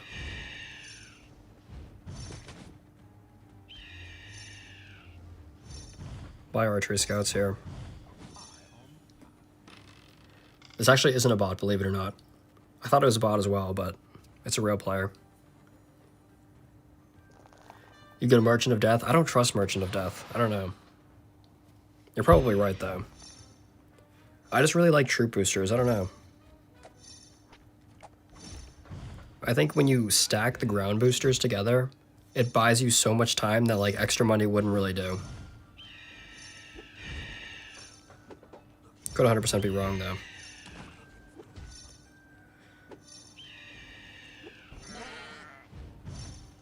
Let's just Thunderbolt that.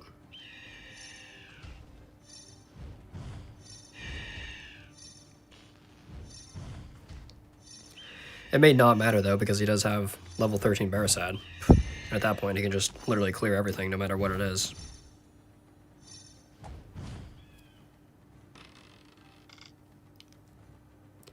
Yeah, Dorp and Sorcerer Golem do get costly.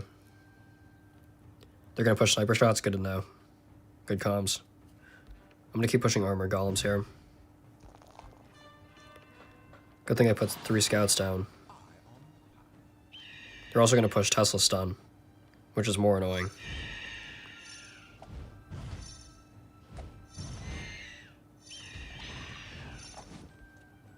Let's polymorph that, even though I should have polyed the Yeti, really.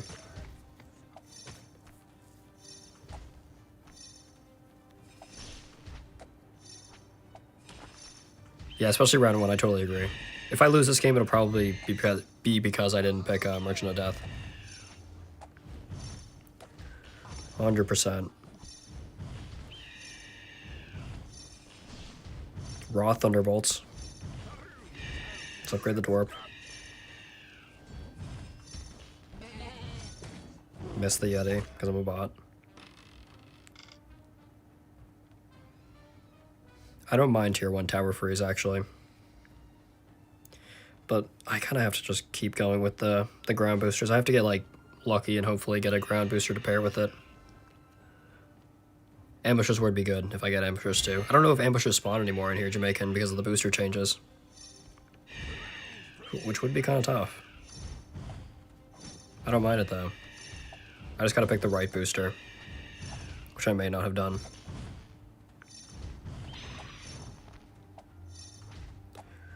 Sorcerer Polymorph here would also be goated.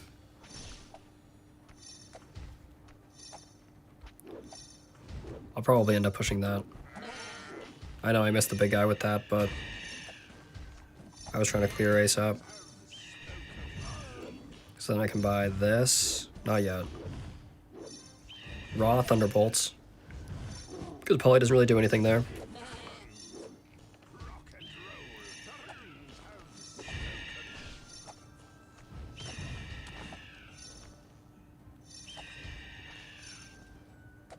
Poly these.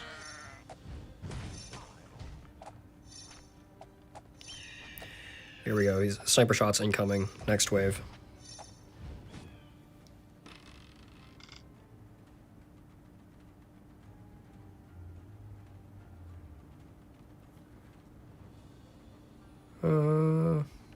Ghosts, not too bad as a tier 1 booster. People in Ironhide server discovering how OP the fireballs are for damage heroes. Yeah. I remember Grasmere was the one who was pushing the fireball agenda. Shout out to Grasmere. Over Thunderbolts too. He's like, it just does more damage. So why wouldn't you take it? He's kind of right.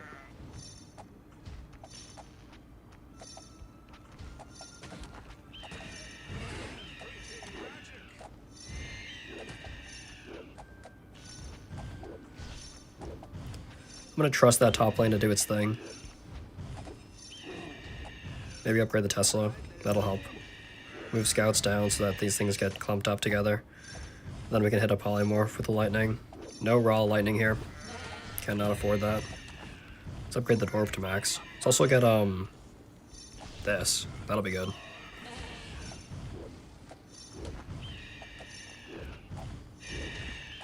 Let's go with the tower disrupt. Why not? Oh, he had to put gunners down because the Pheonix was actually getting good value. Let's go with this. Yeah, my troop boosters did nothing too. It bought me a little bit of time, but it just wasn't enough. Which is why I don't even know if I want to buy the troop maxed, the golems maxed here. Even ghost chance is low-key better. I'm going to do that, and I'm going to save my gold and go for the archery scouts here. Move the golem up, because if it's Ugluk, then that's kind of best case scenario. JT will be a lot tougher here. I haven't got JT. Alright, let's lock in, chat. I'm going to move the golem down. Actually, the sorcerer golem can still get value by just distracting the things behind. You know what I mean?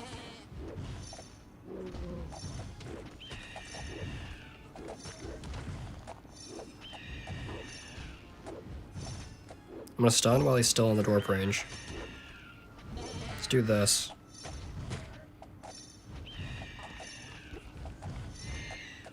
Keep moving the scouts down. It's going to be close.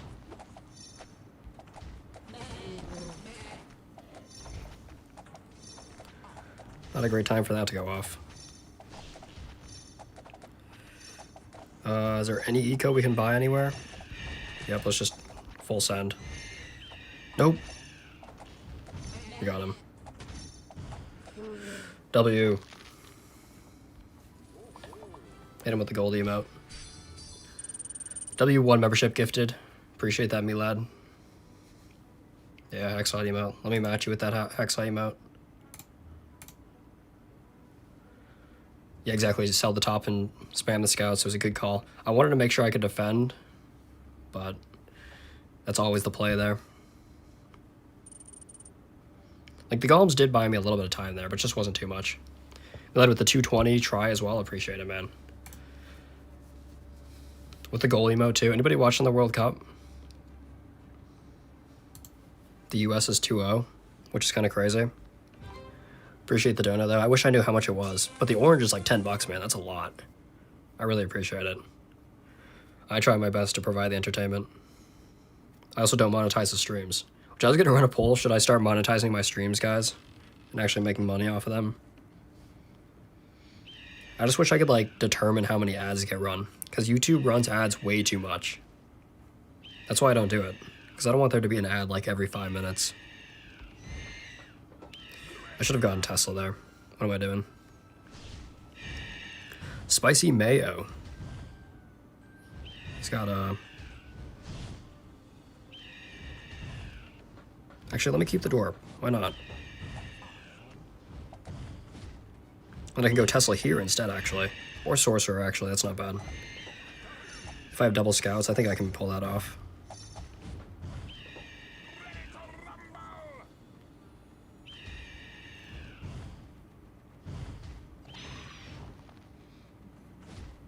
Yeah, US has farming bad countries. But still, like, we're usually the bad country getting farmed, to be fair.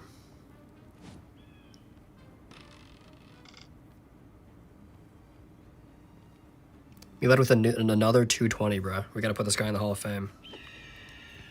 That's crazy. W in the chat for me, lad, guys. Let's get a W in the chat. He's making it so I can eat.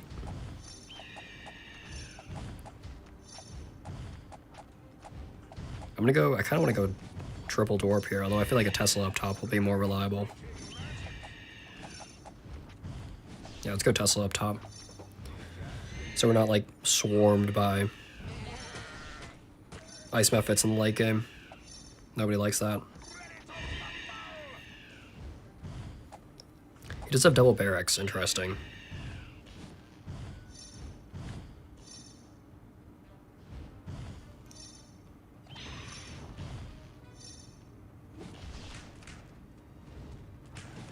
Yeah, like, as long as he doesn't spam air, I'll be fine.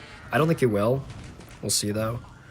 Double barracks are definitely interesting. I do like the booster changes, too, guys, because you can actually run double barracks now and not worry about Dark Priest showing up every 5 seconds. Although ghosts are still really difficult to deal with. Ghost will show up every time instead. So you gotta have double artillery like this guy. He honestly has a pretty good deck. I like this guy's deck. Glacial Druid is an interesting choice though. For sure. Well, because he needs magic too. So he probably thinks at least the Glacial Druid will do magic damage. Makes sense, makes sense. I like it. I see the vision. I'm going to polymorph that even though it's useless and I should have polymorphed the top. Nice going, Drew. Those scouts weren't attacking. Should we get a raw Thunderbolts here, maybe? Probably not. Yeah, let me just wait. Not in a rush here. Not in a big time rush. Ooh, W reference. You guys know big time rush?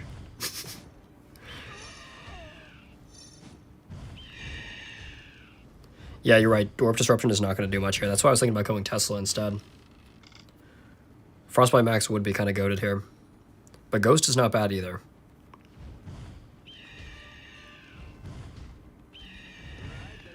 Oh, you know what would be goated? Actually, Archery Scout Disrupt. I should do that. For some reason, though, with the Archery Scout Disrupt, they always target, like, different enemies, and they never end up just, like, stacking on one enemy to kill them. And then they'll survive with, like, a few health left, which is really annoying. But I'm gonna start focusing that regardless.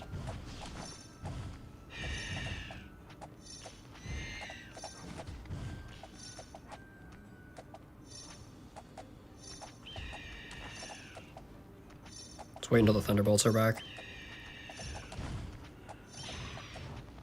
Actually, let's do a stun, then... Actually, while he's in the egg. Even more value from egg. Yeah, W egg value. One of these scouts aren't attacking for some reason. Let me move him down. Oh, I think we cooked him already. Oh, because the purification went crazy, probably. I didn't see if that's what it was, but I think it did. He's gonna recover, though. W-mans. I wanted to go toe-to-toe with this guy in this boss wave. Yeah, there are a ton of bugs after this update, I will say. But just give him time. We got level 1 Frostbite. I'll take that. Level 1 Frostbite is an underrated tier 1 booster.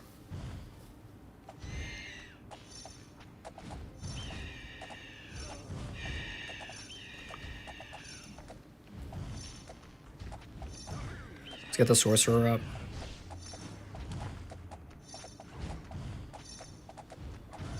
Poly all that.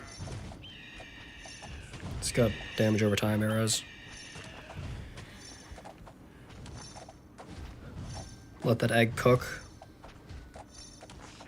Huge polymorph. I'm just going to Thunderbolt that one polymorphed Yeti. Stun that Yeti. I do want to get this dwarf up here. I want to get both of them up. I want to get everything up. Obviously. Duh. Come on, Drobo. Lock in. Let's get this. Huge Furnace Blast. I probably should have polymorphed the top there, though. The thing is, I don't mind the Dwarf Disrupt because it stops his troops from respawning.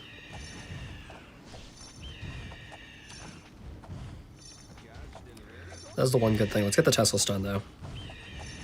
That's guaranteed value. Well, look at his egg going crazy. That's actually so satisfying.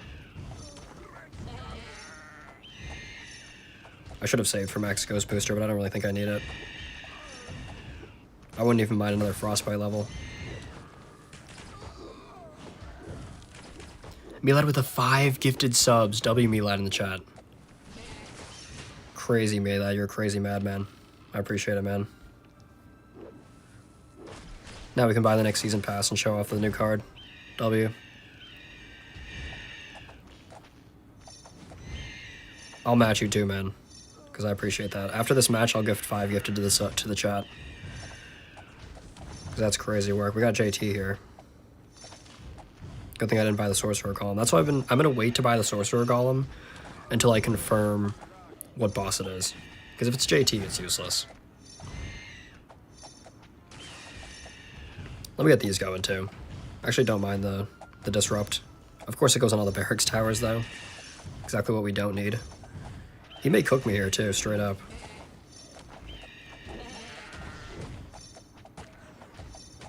And because of that, I think I should actually sell the Dwarp and go with the Tesla.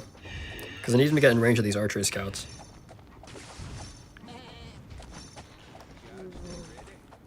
Let me buy this though.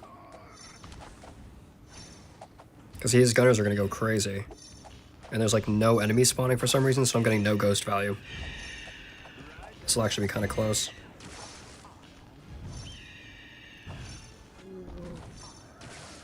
Come on, come on. Oh, I should have gone archery disrupt earlier. That's on me for just being a bot. Let me stun the troops behind him.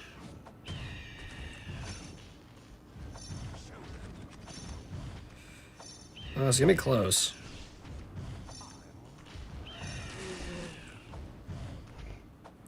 I mean, archery scouts are just barbecue chicken against JT. Straight up. Even against the gunner spam, I think we got him.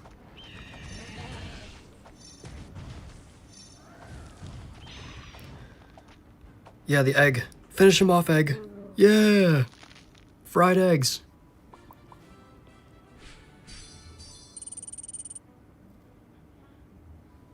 But the game is annoying and hard, I understand you, man. I kind of wish I was the person watching and not playing, to be honest. But I do like playing for you guys. I like talking to chat the most part. That's why I stream. Otherwise I would not be able to play Kingdom Rush battles for as long as I do.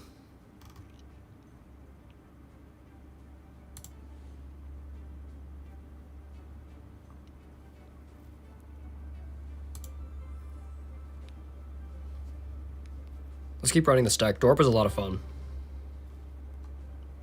There we go. Matching the gifted subs.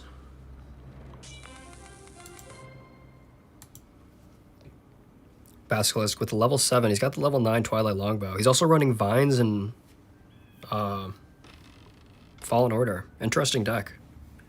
You like to see the variety. See, this is what limited boosters will do. It'll bring out the variety in people. Oh, yikes. That's the worst play I could have done off the bat. Literally the worst thing I could have done. Ooh, let's wait for that Solar Blast. Not too shabby, not too shabby. It's kind of tough, though. I need Teslas up. I wouldn't have been surprised if I lost on wave 1 here. I think I should be able to recover, but...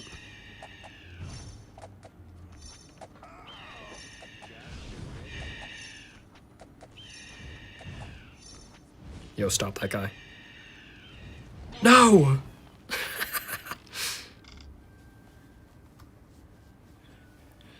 Let's go Trollzerker.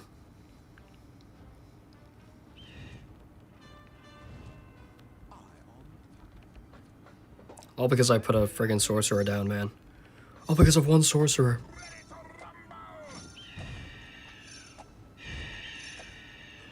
That'll be Rain of Fire, though. Ring of Fire. Do we just put another Dwarp over here? Is that not low-key the play? Because a sorcerer I feel like isn't actually going to get value against those magic-resistant troops. We can do this, though. This, Dwarp. Hopefully they're not synced up. That's best case scenario. Oh, I did use Solar Blast. I gotta be careful about that. I keep forgetting. May as well just upgrade these Teslas, actually. After we buy one more pair of scouts.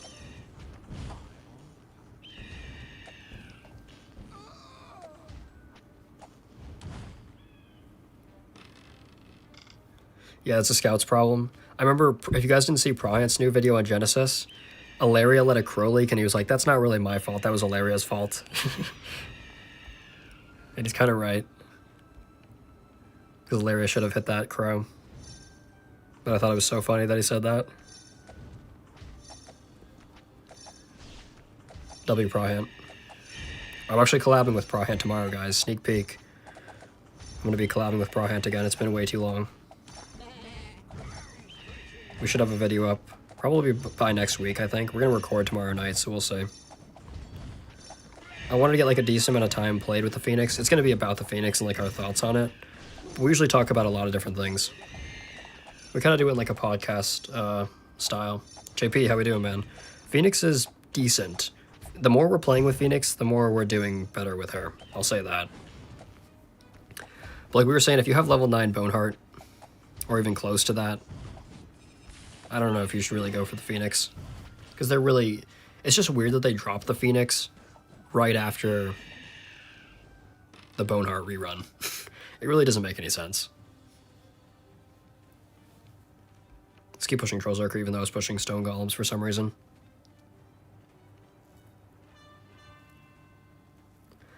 They didn't change the map, but they limited the boosters, so you have to be very careful about how you're structuring your deck now.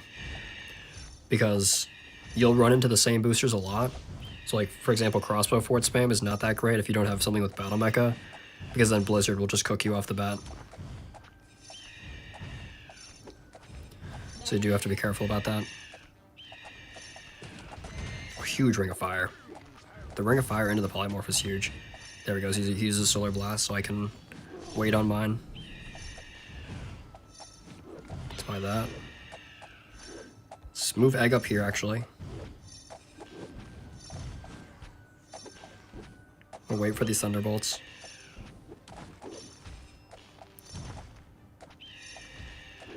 This.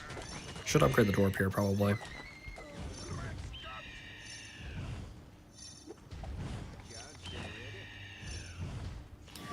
Not bad, not bad. That could have gone smoother, but he's struggling here. He's not letting his Egg do anything. There he goes. Oh, how did we not clear, bro? Oh, never mind. 2 more glitched enemies, of course. Yeah, Polymorph into the fire. Especially if you get the Ring of Fire off, too. That's kind of crazy. Yeah, and you can duplicate the Pheonix with the Tesla stun. It's glitched, or it's glitched, right? Like, that's a bug that will be fixed. But the fact that that's in the game right now is kind of crazy.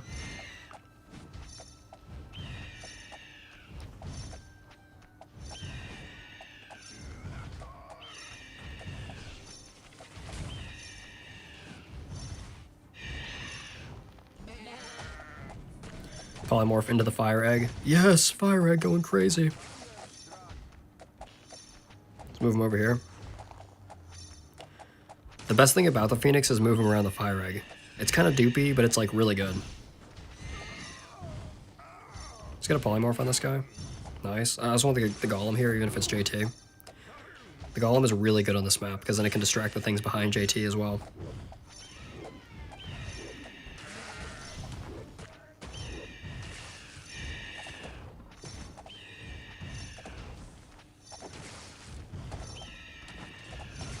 Look how much gold I have here, guys. It's kind of wild. I thought they did too, Kitty, but I'm not 100% sure. Because, like, I'm pretty sure you have to kill them, but if they're the ones that are left, then it won't count. Like, for example, the Necroskeletons, you still have to kill the Necroskeletons and they'll still count. But the Death Rider, if the Death Rider is the only thing remaining, it won't count. I'm pretty sure. But I don't know, because I thought that as well. It's like, it's very finicky with that. Alright, let's go, we got... Ugluk. Ugluk was actually kind of best case scenario here. Although we do have to be careful with this. So what I was doing here is also, let's sell this Tesla, buy more archery scouts. The Pheonix will keep this Golem alive. Which not with these witches here. As long as I can do this, hopefully. Yeah, so like, see the health regen on the Golem here? Look at how crazy this goes, guys.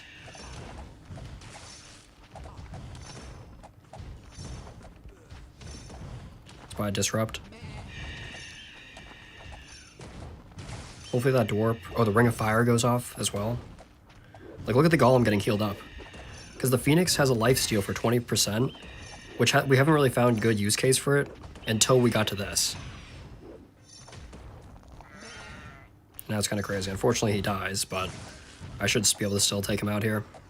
And if anything, he can't really defend. So we'll win either way.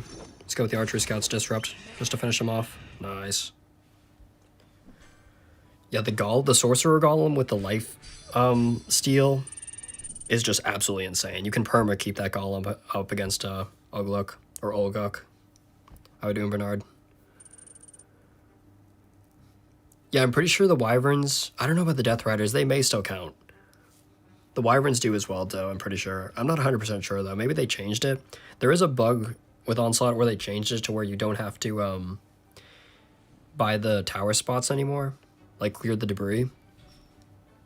I personally like that, but if that's a bug, they'll probably fix it. You could probably report it, Kitty, in the public Discord. If you're in the Discord, you can make a bug report.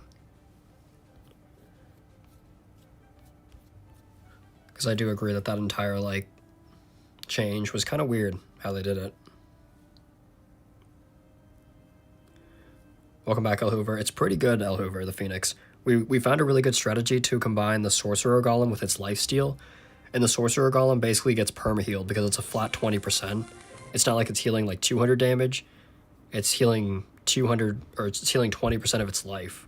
So that lifesteal goes crazy with the Pheonix. It's one of the best ways to use it, actually. So against bosses that you're trying to stall, Sorcerer may get a huge upscale this season, going into next season as well. Alright, he's got Solar Blast. We're also winning without Solar Blast. This is a completely free-to-play deck that we're playing right now. Let's do that. Let's get a Sorcerer. And we went Frostbite. Let's buy our Dwarf. I may put a Tesla down here. I'm not sure, though. I'll go Sorcerer, actually. And we'll just get the 2 Archery Scouts in the back here. So with the Sorcerer Golem, the Pheonix has a 20% lifesteal on its base attack. So every time the Pheonix attacks, it'll lifesteal and heal everything around it for 20% of their max health. So since the Sorcerer Golem already has so much health, you can heal 20% of the Golem's health every single time the Pheonix attacks. And that allows the Golem to like perma-stay up against bosses like Olguk. Like if you go back in that last match, you can see how much the Sorcerer Golem was getting healed. Go back like 2 or 3 minutes. It was pretty crazy. And that was by far like the best way we found to use it.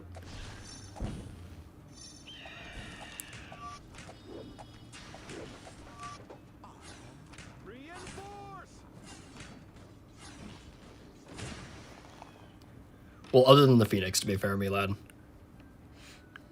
Like, if you are free to play and you've been grinding scrolls, you can get the Pheonix. But everything else in this deck is free to play. That's what I usually mean. But yeah, thank you for saying that. I saw you redacted it, but still.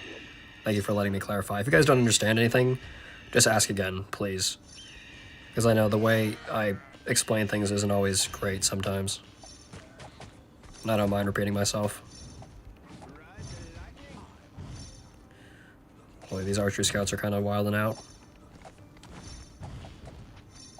I'm doing nothing with the egg. No, the egg value.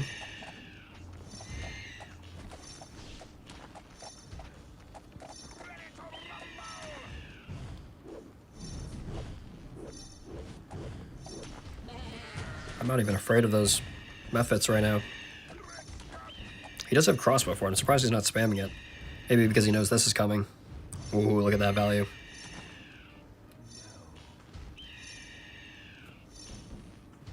Free burger food truck. Oh my god, Anteater, you're actually making me so jealous, man. I'm over here with a protein. Oh, it actually reminds me to drink my green tea. Thank you.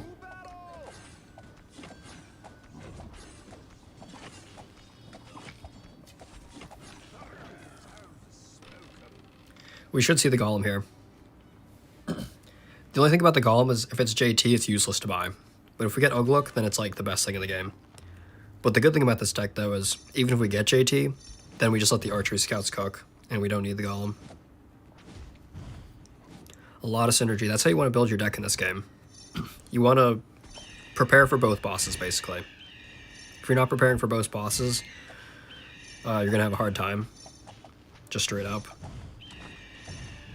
But also, like somebody was saying on my my level 15 Barisad short, that I was like, I only won because of the boss. And I was like, 100%. I only won because of that boss. But that's also on the other guy for not preparing for both bosses in the game. Like, you have to structure your deck to prepare for both bosses, otherwise you're trolling.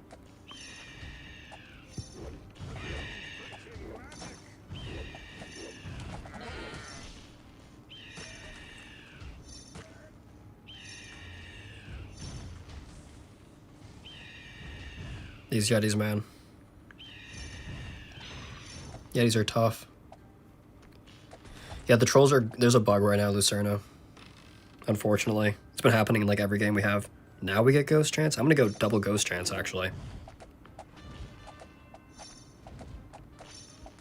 Ghosts are the best booster, and even though they reverted the boosters, I keep saying they need to adjust the boosters to, like, balance them a little bit better. Especially now that they're, like, limited towards the arenas. I feel like they have an easier job on the dev side to be able to balance them. Now that it's not just completely random. That's what I told them too. I was like, when you guys have limited boosters, it makes it easier on you guys to balance everything.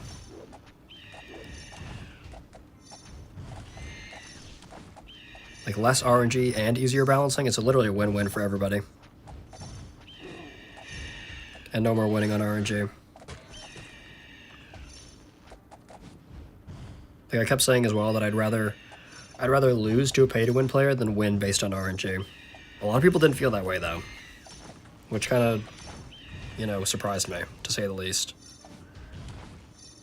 But we're going to be using Vesper at some point. Maybe we'll do a couple Vesper games, because I'm going to end the stream somewhat soon. Because we've been going for, what, 4 hours now? How long has this stream been going? Yeah, we're on the 4-hour mark. So I think after this game, we'll play a few Vesper games and then wrap it up. But there's a lot of Pheonix to come. I'll stream tomorrow as well. Maybe even tonight if I'm feeling cheeky. Maybe I'll stream tonight. Muffin Smasher, how are we doing? Not sure you like the screaming. Yeah, 100% agreed. Thank you for reminding me, Muffin Smasher. It's too late in the stream at this point, but I keep trying to put the, or I keep meaning to lower the volume on him. Let's go, we got Uglook so we can get the Golem. This will be fun to watch.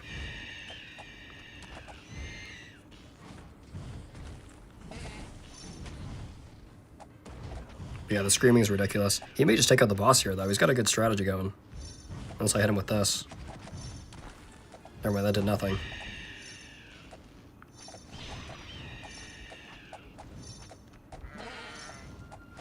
Yo, what happened to that poly? Oh, I forgot the enemies are glitched. No! I'm trolling, Chad, I'm trolling.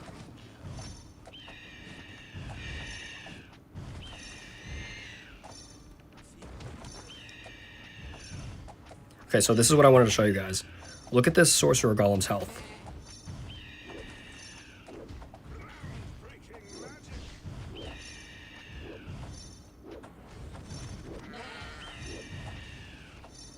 That's not good. We don't want that. He may still take out the boss before me, Joe, just because of this blizzard being super annoying. I don't know, but at least the Golem's getting healed up permanently. One redeeming factor. Maybe stuns will help? Can we go double Tesla stun? Ooh, it's actually gonna be close. Oh no, of course this thing goes in the front though. No, now the Golem's gonna die! No, Chad! Well, actually, let's just keep getting this.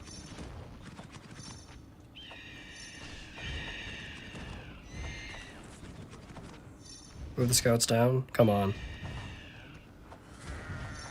Archer Scout Disrupt? Yes, the Archer Scout Disrupt! Oh my god, it's so close. He still might win. The reinforcements are going to clutch it for him, probably. Yes, let's go. Huge W. Huge W. We'll take it.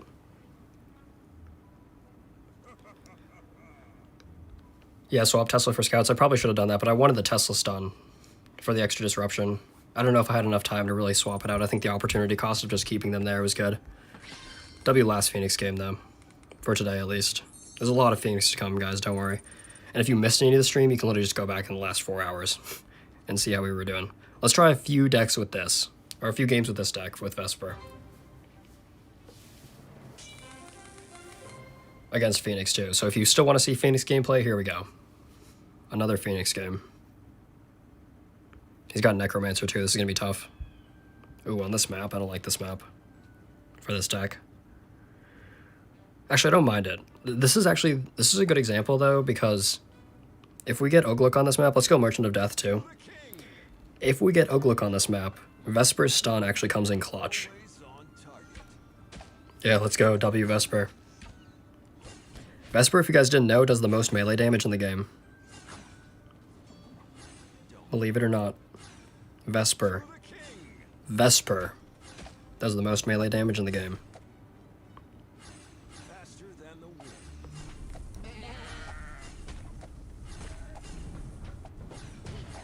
His base melee does more than Martial Flourish. Look at that, we're clearing faster too. Let's keep pushing Merchant of Death here. Yo, chill on Vesper, gang.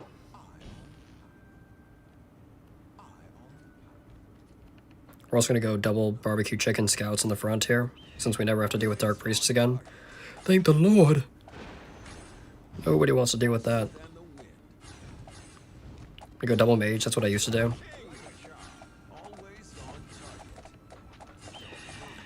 Move Vesper down here so he doesn't get cooked. He doesn't get deep fried, if you will. Move him into melee range. Martial Flourish! Look at that Martial Flourish, guys. Going crazy. How much armor does Vesper have? 40%, I think, right? Yeah, 40%, and I got an extra 2% from something. What is extra 2% coming from? Because I don't... Oh, I have Battle Mecha, that's where it's coming from. I'm not sure if they're glitched on PC. With the troops that are glitched there, I'm not sure. It's probably on PC as well.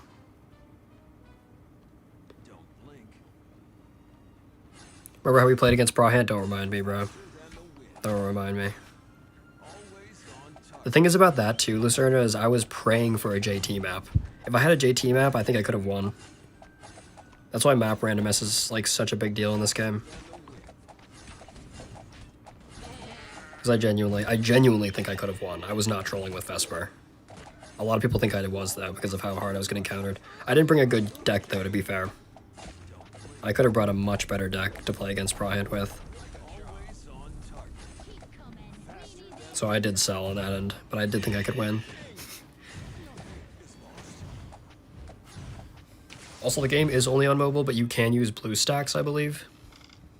Let's go, we got tier 4 gold booster on wave 4. That's insane. We're about to get so much Archery Scout Disrupt. Let's go, this is what I yearn for. Look at the Vesper stun. This is why we rush. This is peak Kingdom Rush right here. Not just Kingdom Rush battles, this is peak Kingdom Rush right here. Straight up. And I've played all the other games. I'm sure there's some people listening to that and thinking, oh my goodness, what is this guy on? No. No! Oh, I didn't bring I forgot I need Sabotage with this deck. So I did kind of sell a little bit with that. I think I can still recover without the Sabotage, but I need to bring Sabotage next time. Let's just do this.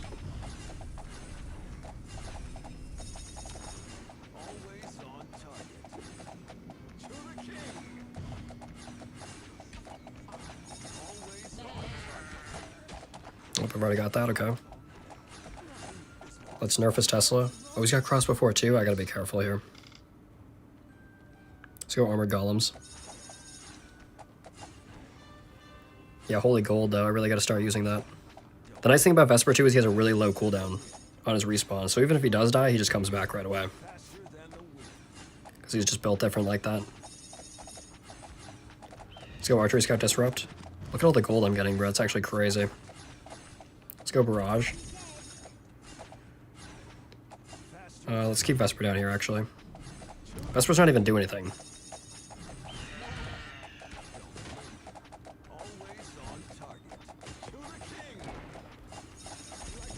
Come on, Vesper, pick up the pace. And he's dead.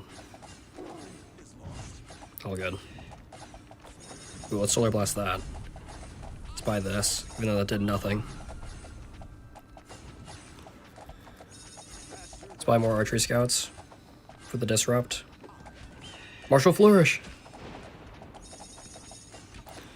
I'm going to polymorph the bottom, actually. For that exact reason right there.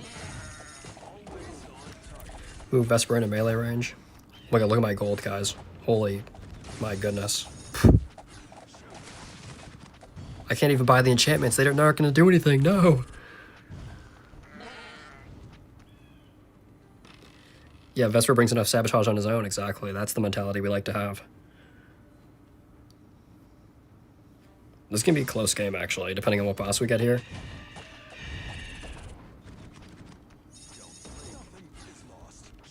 Let me just keep buying this.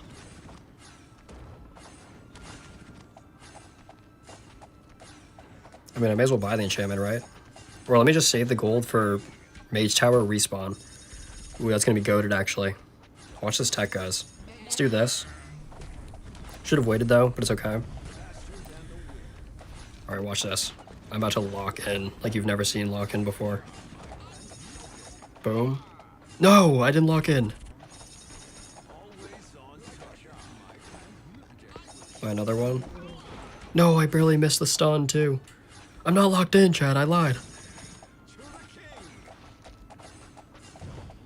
Let's do this. Let's do this. Vesper died somehow. Move these guys down. Stun these guys in the back, actually. So that JT gets hit by those guys. Let Vesper tank like the true hero he is.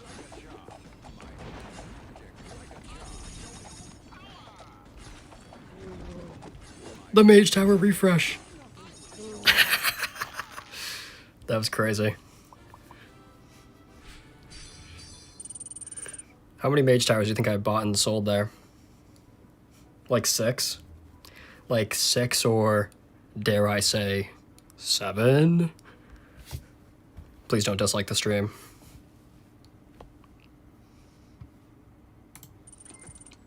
Actually, that would be a reasonable reason to dislike the stream, I can't even lie. Drop a like in the stream if you guys enjoyed, though, for real. We're almost to 100 likes. We're at 85 likes right now, guys. If we can get to 100 likes, that would be absolutely goated. For the Vesper gameplay. Kilo, how we doing? We're doing pretty good. We played a lot of Pheonix. We played Pheonix for 4 hours. Now we're just doing a little Vesper to end the stream. We got a Deidre player. Ooh, this guy's deck is really good. We may actually lose against this guy. Deidre is really good. Especially with the boosters being reverted again. And we can't even really use Blizzard because he has Battle Mecha. I'm gonna go Dragon Bonds. I'm surprised it offered us Blizzard since we both have Battle Mecha. Usually the game's rigged. You know what I mean? Let's move Vesper in here for the Martial Flourish. Big Martial Flourish. Did he have Solar Blast? Let me go back. He doesn't have Solar Blast. Huge. Things you love to see. Let's buy that. Let's polymorph that over there. Or get this too. Yeah, the thing is about Deidre is she struggles in this first round. You gotta be very careful. Oh, I did forget Sabotage. Thank you for letting me know. I don't mind Stun Spell, but Sabotage would be better. Thank you for that call out. W chat. Chat is always clutching up. Chat always carries the stream, straight up.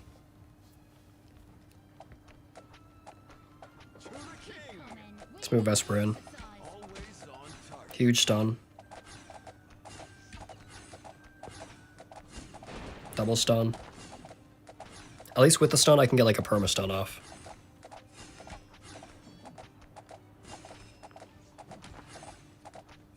He's got a Battle Mecha here. He did go Blizzard, so we're gonna have to go Battle Mecha here.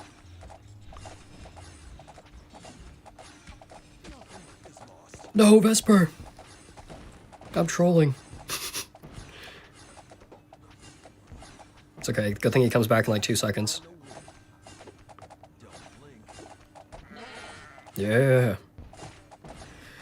The king is back.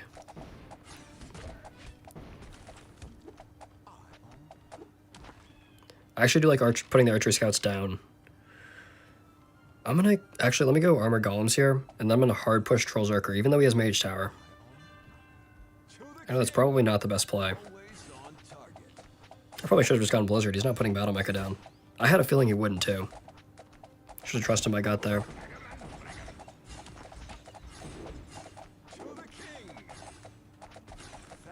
Move Vesper in for the Martial Flourish. Big Martial Flourish. That's what you guys came to see, right? Let's Baja Blast that. Polymorph that. Let's upgrade these scouts down here to get even more value. Holding that choke very nicely now.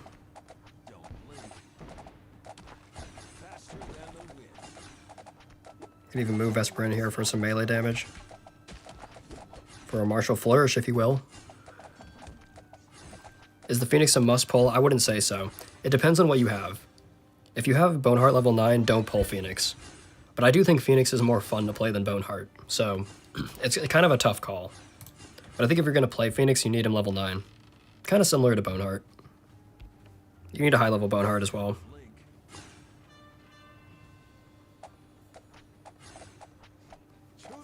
I think both of those heroes you need level 9. But if you can get them there, they're fun to use. I think Pheonix is more fun than Boneheart, though, straight up. It does counter Boneheart quite nicely. Mainly because of Purification. Let's stun that. I like to stun the golems so that when they group up, I can polymorph them both together.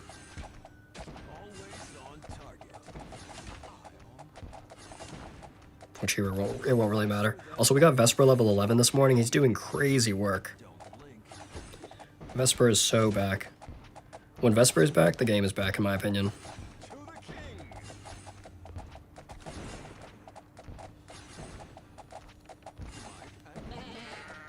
Like Pheonix who, bruh?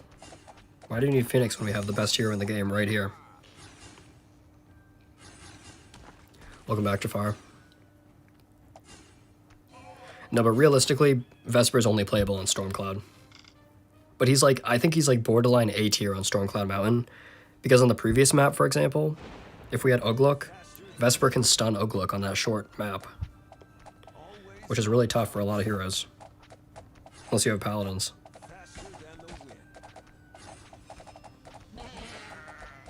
Let's get this. Big.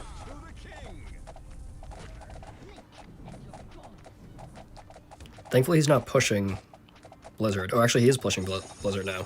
Okay, I gotta watch out for that. I was like, he's not pushing Blizzard, but he is. Oh, I could get Enchantment here too. He does have Sabotage though, so it actually doesn't matter. Damn. I just kind of sold.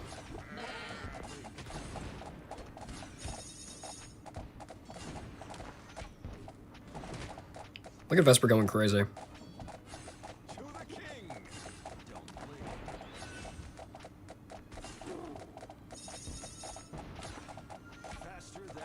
Maybe I do go Battle Mecha here, though.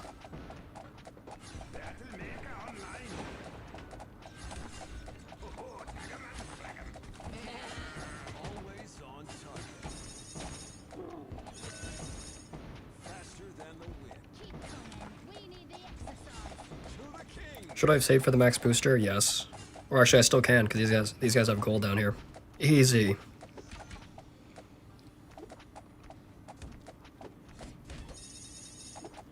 Yeah, exactly. I didn't even see your comment, man, but I appreciate you saying that. See, chat knows how to play ball. You guys know what's up. I don't mind the backseat gaming too, straight up. I may not always do what chat says, but most of the time you guys are correct. Also, I do need to do a stream where we're testing viewers' decks. Still. I said I was going to do that like this weekend, and I don't think I ended up doing that. Damn, L streamer. Should have been locked in for that. Alright, let's see what boss we get here. Oh, look, that's low-key best case scenario. Although he does have, Sabotage, so I don't know. This guy's deck is just locked in. Let's nerf his Mage Tower.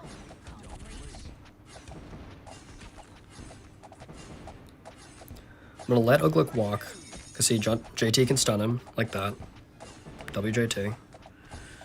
Let me polymorph these things. Hopefully, the golems... Okay, let me move this guy up now. I'm gonna let JT kill that golem.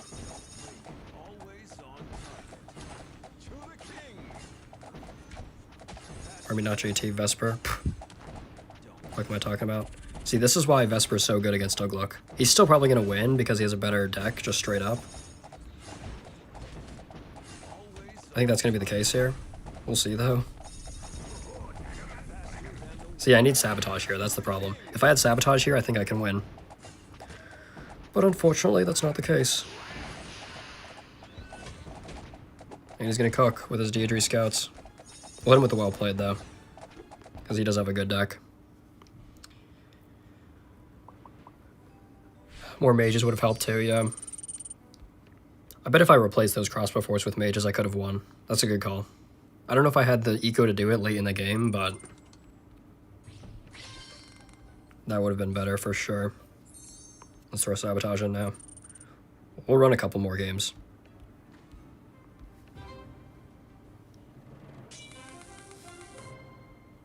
Kraken. This guy BM'd me multiple times. When I win and when he loses. Or actually, that's the same thing. Holy shit. Bot draw moment again. When he wins and when he loses, he BMs every time. What levels is Pheonix? 8? Alright.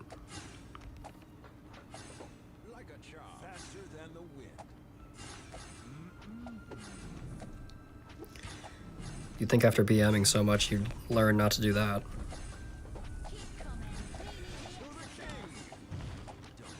Oh, I picked Frostbite? Why is that a sneaky good booster against me?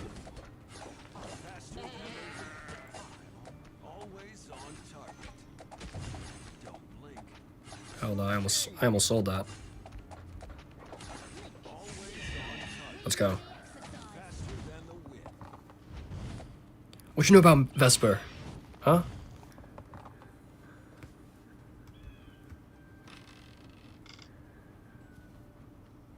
What you know about this?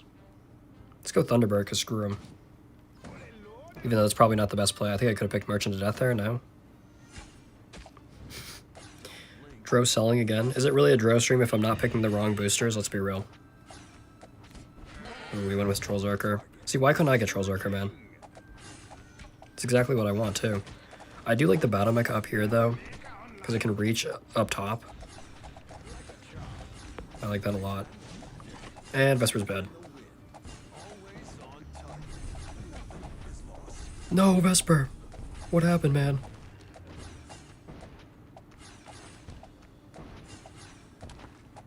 I mean, when he uses Dwarf Artillery, I'm going to be cooked. Which is why I should probably get another battle mech up here. I may do that. I don't know yet. Maybe even sacrifice the scouts instead, actually. I think that's the play. Let's wait here, though, to see what he does. There we go. There's our Troll Zerker.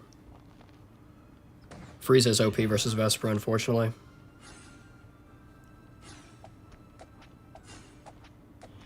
Anteater, what we were doing is using Sorcerer Golem with Pheonix. I think Sorcerer Golem is almost a must pick. Because if you get a boss like Ugluk, you can permanently heal the Golem. Which is like ridiculous value. It may be the best stalling in the game. And that's just like straight up the best way to use her. Huge stun from Vesper. Martial Flourish, maybe?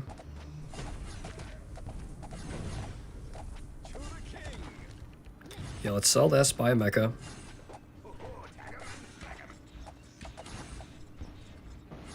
And Vesper's dead because I'm a bot.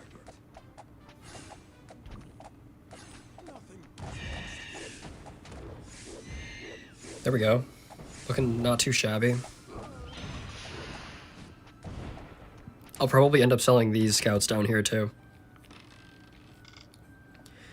This is going to be one of those games where I like just win without any hero or barracks. It's going to be one of those games. Unfortunately. They'll be fine though, because actually the scouts can't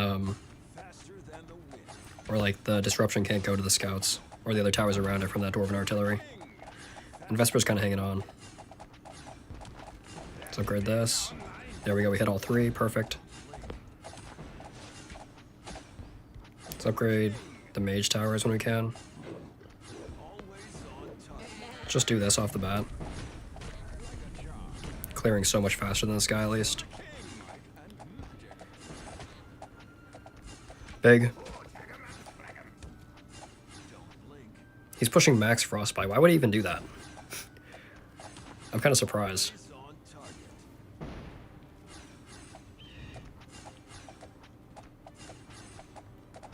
Yeah, thank God bushes aren't in this arena, bro. That shit was so annoying. And Dark Priests, man.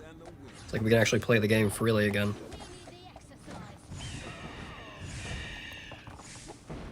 I do wish I had more disruption here, though.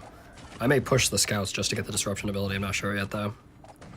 At least he's not pushing Necromancer. Yeah, Max Frostbite is OP, but like my hero and troops are going to be dead anyway, so I don't know if it was really worth it on his end. Maybe, though. I mean, I'm kind of just letting Vesper do his thing here. Buy that now. Probably could have polymorphed and got more value there. Ooh, he's hitting me with Anubis. I didn't even think about that. I gotta be careful now. Let's do this. Actually, we have Sabotage, so it doesn't really matter.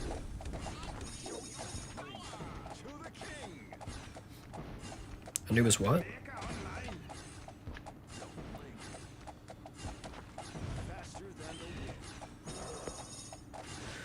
Anubis who? Vesper staying alive with 1 health too? Like the true king he is. Let's hold our gold here for the Max Troll Zerker. Because he's doing nothing to that Troll Zerker for some reason. He's so focused on disruption that he can't really do anything. Also rip my AirPods, they died. Not that it matters. What level is his Anubis? Let's see. Level 8. Not too shabby. Like, look, he still has to clear this wave, let alone the next one, bro. Let's upgrade that. Somehow Vesper is staying alive, too. I'm kind of surprised at that, out of everything that we're seeing here. Let's go Wasp Missiles. Oh, we got JT, too. That's not bad, Chad. That's not bad. I'm actually going to go another Crossbow for it instead. I'm going to let JT walk down. I think that'll be fine. Maybe I'm trolling, though. I'm not sure. Will JT just, like, eat all the mummies and regain infinite health? That'll be interesting to watch. I'm not sure. Let's do this, so that we get even more range. Ooh, I forgot about that, though. I still have to be careful here, actually. But I think if I save for barrages, I'll be fine. He also didn't buy the Anubis in time. That's kind of what he had to do to win this. See, I can go barrage here. Can do that. No, I actually want JT to walk up, so I'm going to move Vesper out of the way. Why is JT just standing there, bro? Oh, the friggin' Vesper stun, of course, duh. Let's go with that. Now we can get Vesper back in range. Is he going to BM, guys? He's BM'd before. He's BM'd many times. And he just lost with Vesper!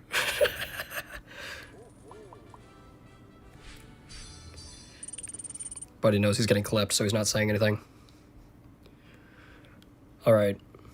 Chad, how are we feeling? How are we feeling about the Pheonix? How are we feeling about Vesper? How are we feeling about the boosters? Before we wrap up the stream. Drop a like on the stream if you guys enjoy it too. We're so close to 100 likes. So close. 8 more likes, guys. I know we can do it. 8 more likes for a 4.5 hour stream. I feel like that's not too much to ask for. But will you guys be picking up the Pheonix, and will you be using Vesper? Because if you have this deck right here, Vesper is kind of cracked. Especially if that was Ugluk too. Or Ulguk. I keep saying it wrong.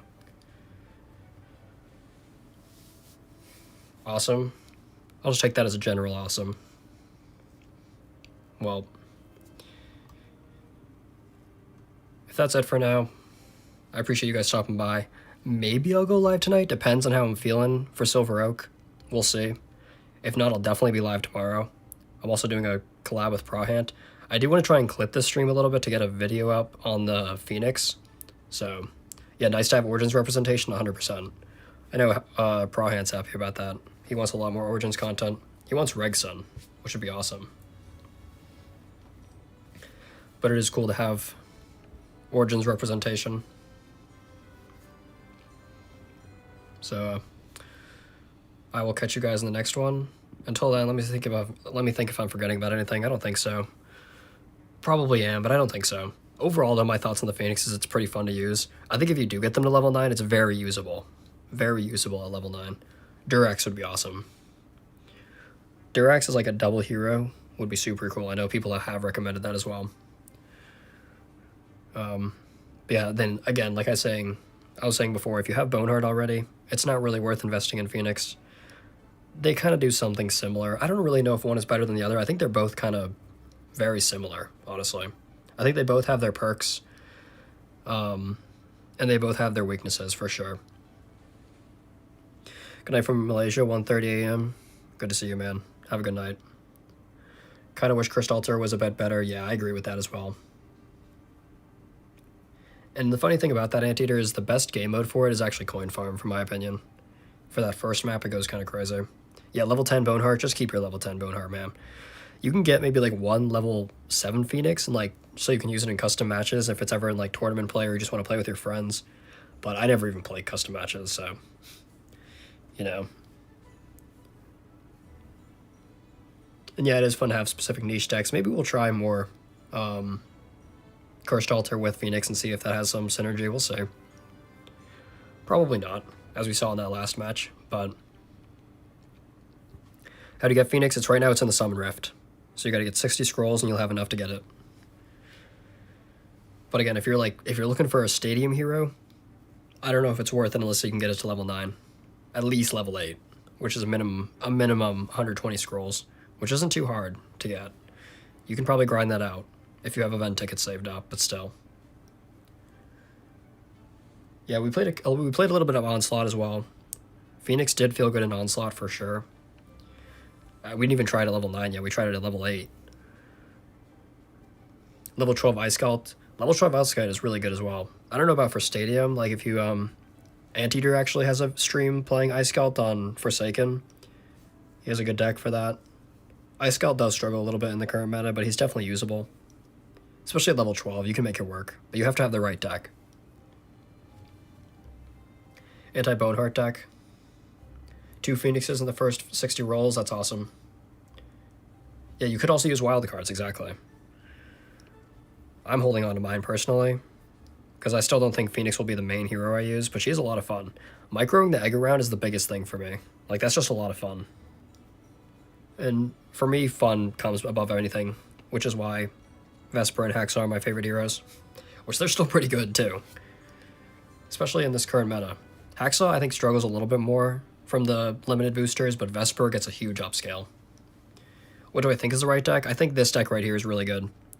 The biggest thing with Pheonix in me right now is the Sorcerer Mage with its Golem, because Pheonix gets a 20% lifesteal every time it attacks,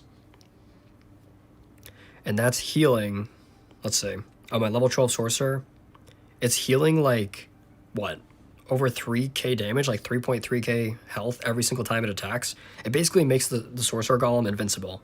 And against bosses like Olgok, that's really, really overpowered. It's easily the best way to use the Pheonix right now. Should Boneheart be nerfed? I'm not sure.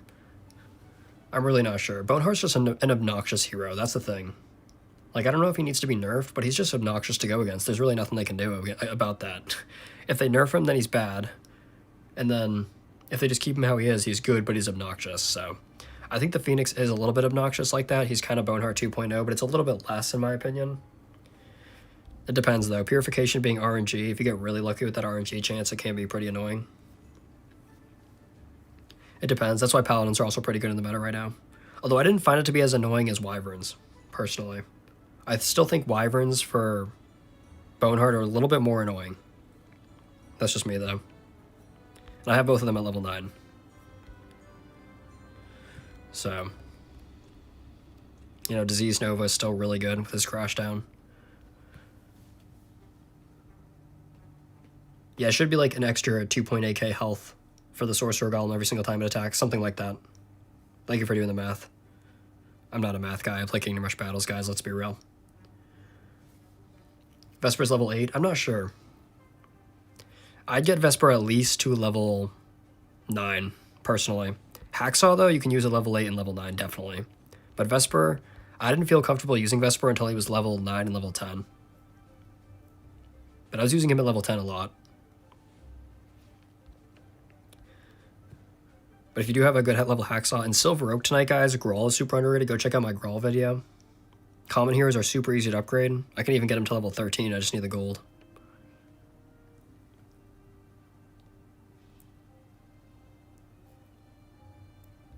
But Vesper's fun, if you don't mind. The thing is with Vesper, too, is his stun. You get a 5-second stun every 12 seconds.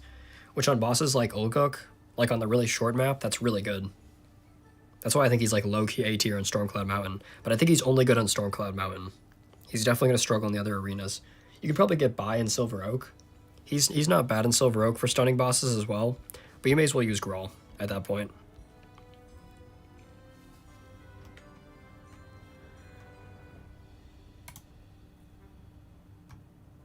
Also, we're 5 likes away from 100.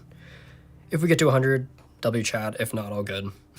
I appreciate you guys stopping by. I appreciate the chat helping me with everything. You know, we were really experimenting together, building the decks together. Like, somebody recommended the Sorcerer Mage. I wish I knew who it was. My bad, if that was you. But recommending the Sorcerer Mage was huge, because I was not thinking about the lifesteal with the Golem, but it really does make a huge difference when it comes to the Pheonix being, like, in the meta. Yeah, Worm was really good, too. You kind of need Worm with Grawl a little bit, but you don't need him at the same time. You can use Dwarven Artillery, you can use Battle Mecha even. You can use Tesla. But Worm does go crazy. I can't deny it. And Worm is one of those towers that you don't need high level, because the stack hour is good at any level. Because it's just a one-shot. If you guys are struggling, go for towers that have one-shots. I know, like, Gunners are locked behind Paywall, obviously, but they're also really good because they have the Sting Missile one-shot. Dissipate's not terrible, but it's just not hard meta right now. So, is that stolen IG property? I don't know what you mean.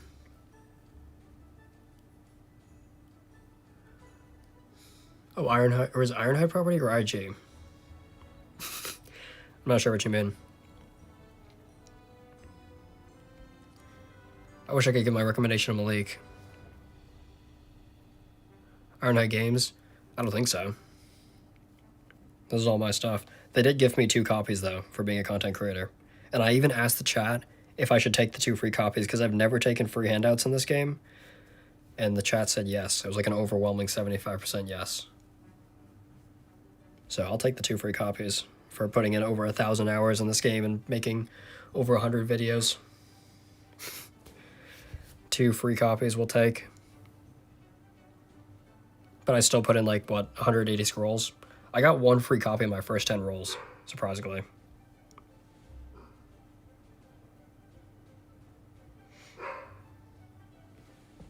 Is this from Ironhide? Yeah, this is an Ironhide Games game.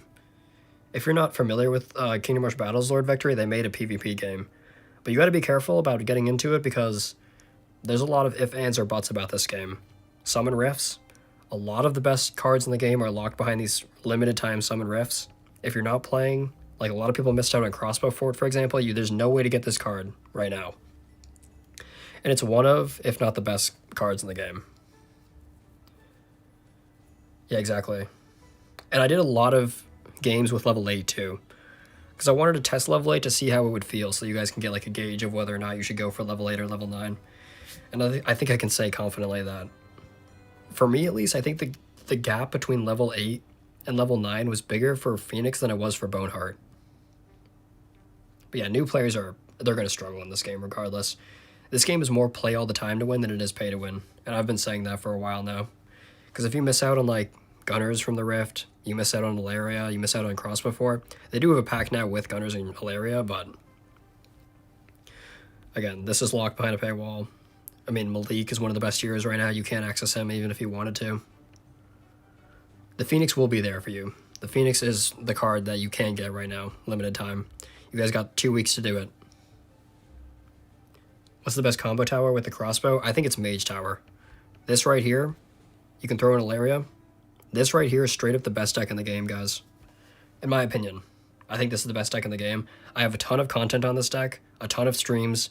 Just go look for any of the thumbnails with Mage Tower and Crossbow 4 and you'll see why it's so OP. You can also do Tesla. You don't have to use Mage, but I think Mage is a little bit better. But you can use Tesla if you have a... I mean, Mage is a common tower, so you should be able to upgrade it easily, but...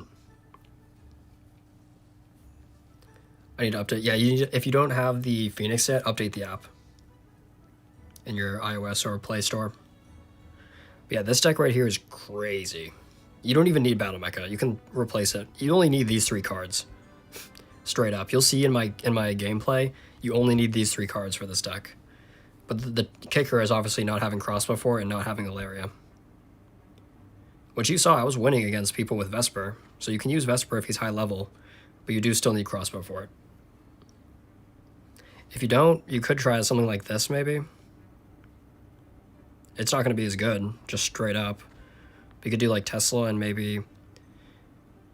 Even if you have a low level Battle Mecha, like I was using it mainly for the Mecha Might, or whatever it's called, Mechanic Might, that protects your towers from being disabled. That's the big thing with the Battle Mecha.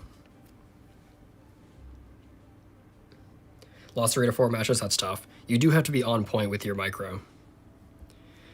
You do have to be on point, and you have to learn the wave compositions really well. But then if you do, you'll clear super fast. You also have to have decent card levels, just straight up. Like for Stadium, you have to have like level 9 cards.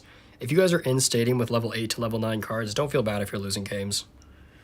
Just keep grinding it out, getting your chests. You'll get there eventually, hopefully, if you stick it out. Like any of you guys who were playing when the game first launched, it was so hard to kill creeps that it was ridiculous. The meta was literally just Icy Zone, Stun, and like a damage spell. These 2 were so goated. If you are struggling though, use Lightning Stun. Appreciate it, Gonzalez. But yeah, I think this is the best spell in the game for like newbies, or just like anybody really, not even if you're a newbie. I still use Lightning Stun all the time. Because it's just so good. It's the best utility spell by far. It helps you control the match a little bit better, and that's like, when you're starting to learn the game and learning the wave compositions, you have to use Lightning Stun to like be able to buy you time and make space for yourself. Yeah, random boosters could also be tough. But I think we'll call it there. I'm glad I got to talk with the chat a little bit at the end. We need what? How many likes do we need for 100? 4 more likes for 100 likes, guys. That would be awesome if we get 100 likes on the stream. I'll probably be live either tomorrow, maybe tonight for Silver Oak. I don't know, though. I probably won't, because that's what I said last time and I didn't go live, so don't expect to stream tonight, but we will go live tomorrow. And it'll either be Silver Oak or it'll be Forsaken Valley, which will be interesting. Common and rare heroes need buffs. Yeah, I mean, like, Gerald and Ilaria suck, to be fair. Ilaria's not too bad, Gerald's pretty bad. Graal's pretty good, though. Aegon's not great. Ingvar struggles, although Ingvar is better with limited boosters now. I really like Ingvar and Silver Oak with the limited boosters. I don't mind that. Deidre's not bad. I really like Deidre Hacksaw. I think Raylan's not that great. Only because Onslaught is a 37-second cooldown with a 6-second duration. She struggles with this ability. It needs to be buffed, straight up. But yeah. Like, I think if you're micro-intensive, Hacksaw is one of, if not the best heroes in the game. My last 2 streams were with him. And I have a stream in Forsaken Valley where I was using a fully free-to-play deck with Hacksaw, and I was cooking. It was like the 17-game win streak. It's in the title. You can go check that out. 4 likes if I stream tonight. That's reasonable. Very reasonable. But yeah, Boneheart is just tough. don't blame yourself, guys, if you're losing to these Boneheart players with Solar Blast and Necromancer on wave 1. It's genuinely the hardest thing to defend in this game. Like, actually. I get bailed out because I do have, you know, level 10 cards, level 11 cards for my air defense. But if you're going with, like, level 8, it's going to be a lot harder. A lot harder. Bonehearts are just obnoxious. That whole deck is obnoxious. But I'm going to wrap it up here, guys. I appreciate you guys stopping by. It was a lot of fun. Replay gang, if you've made it this far, W Replay gang. Absolutely crazy making it until the end of the stream. But until next time, wait. All right, Jamaican, I'll wait 5 seconds for you, bro. Yeah, well, level 10 mecha. I think they should rerun mecha in the banner, personally. Or offer it as free to play. That's what they need to do. Oh, yeah, if Prahant's streaming, go watch Prahant. Can we raid Prahant? Can I do a YouTube raid? Hold on.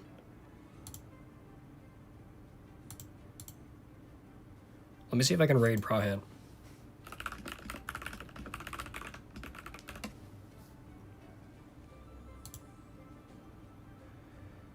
Select community tab, live redirects. Choose your preference setting, allow redirects to all channels. Click save. Let me test that out. Hold on. Let's see if we can raid Prahant, guys. If not, just go tune into his stream.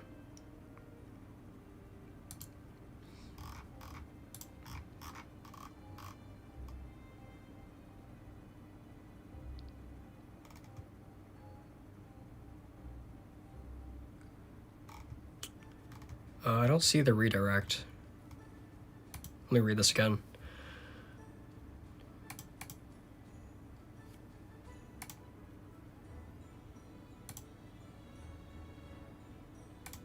It says click community tab, but there is no community tab.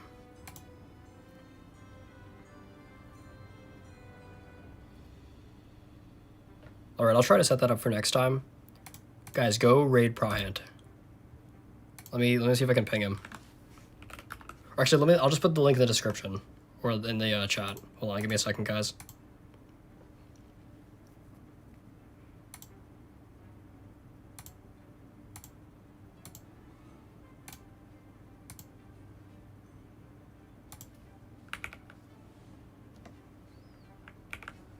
There, go raid Prahant. That should be the link.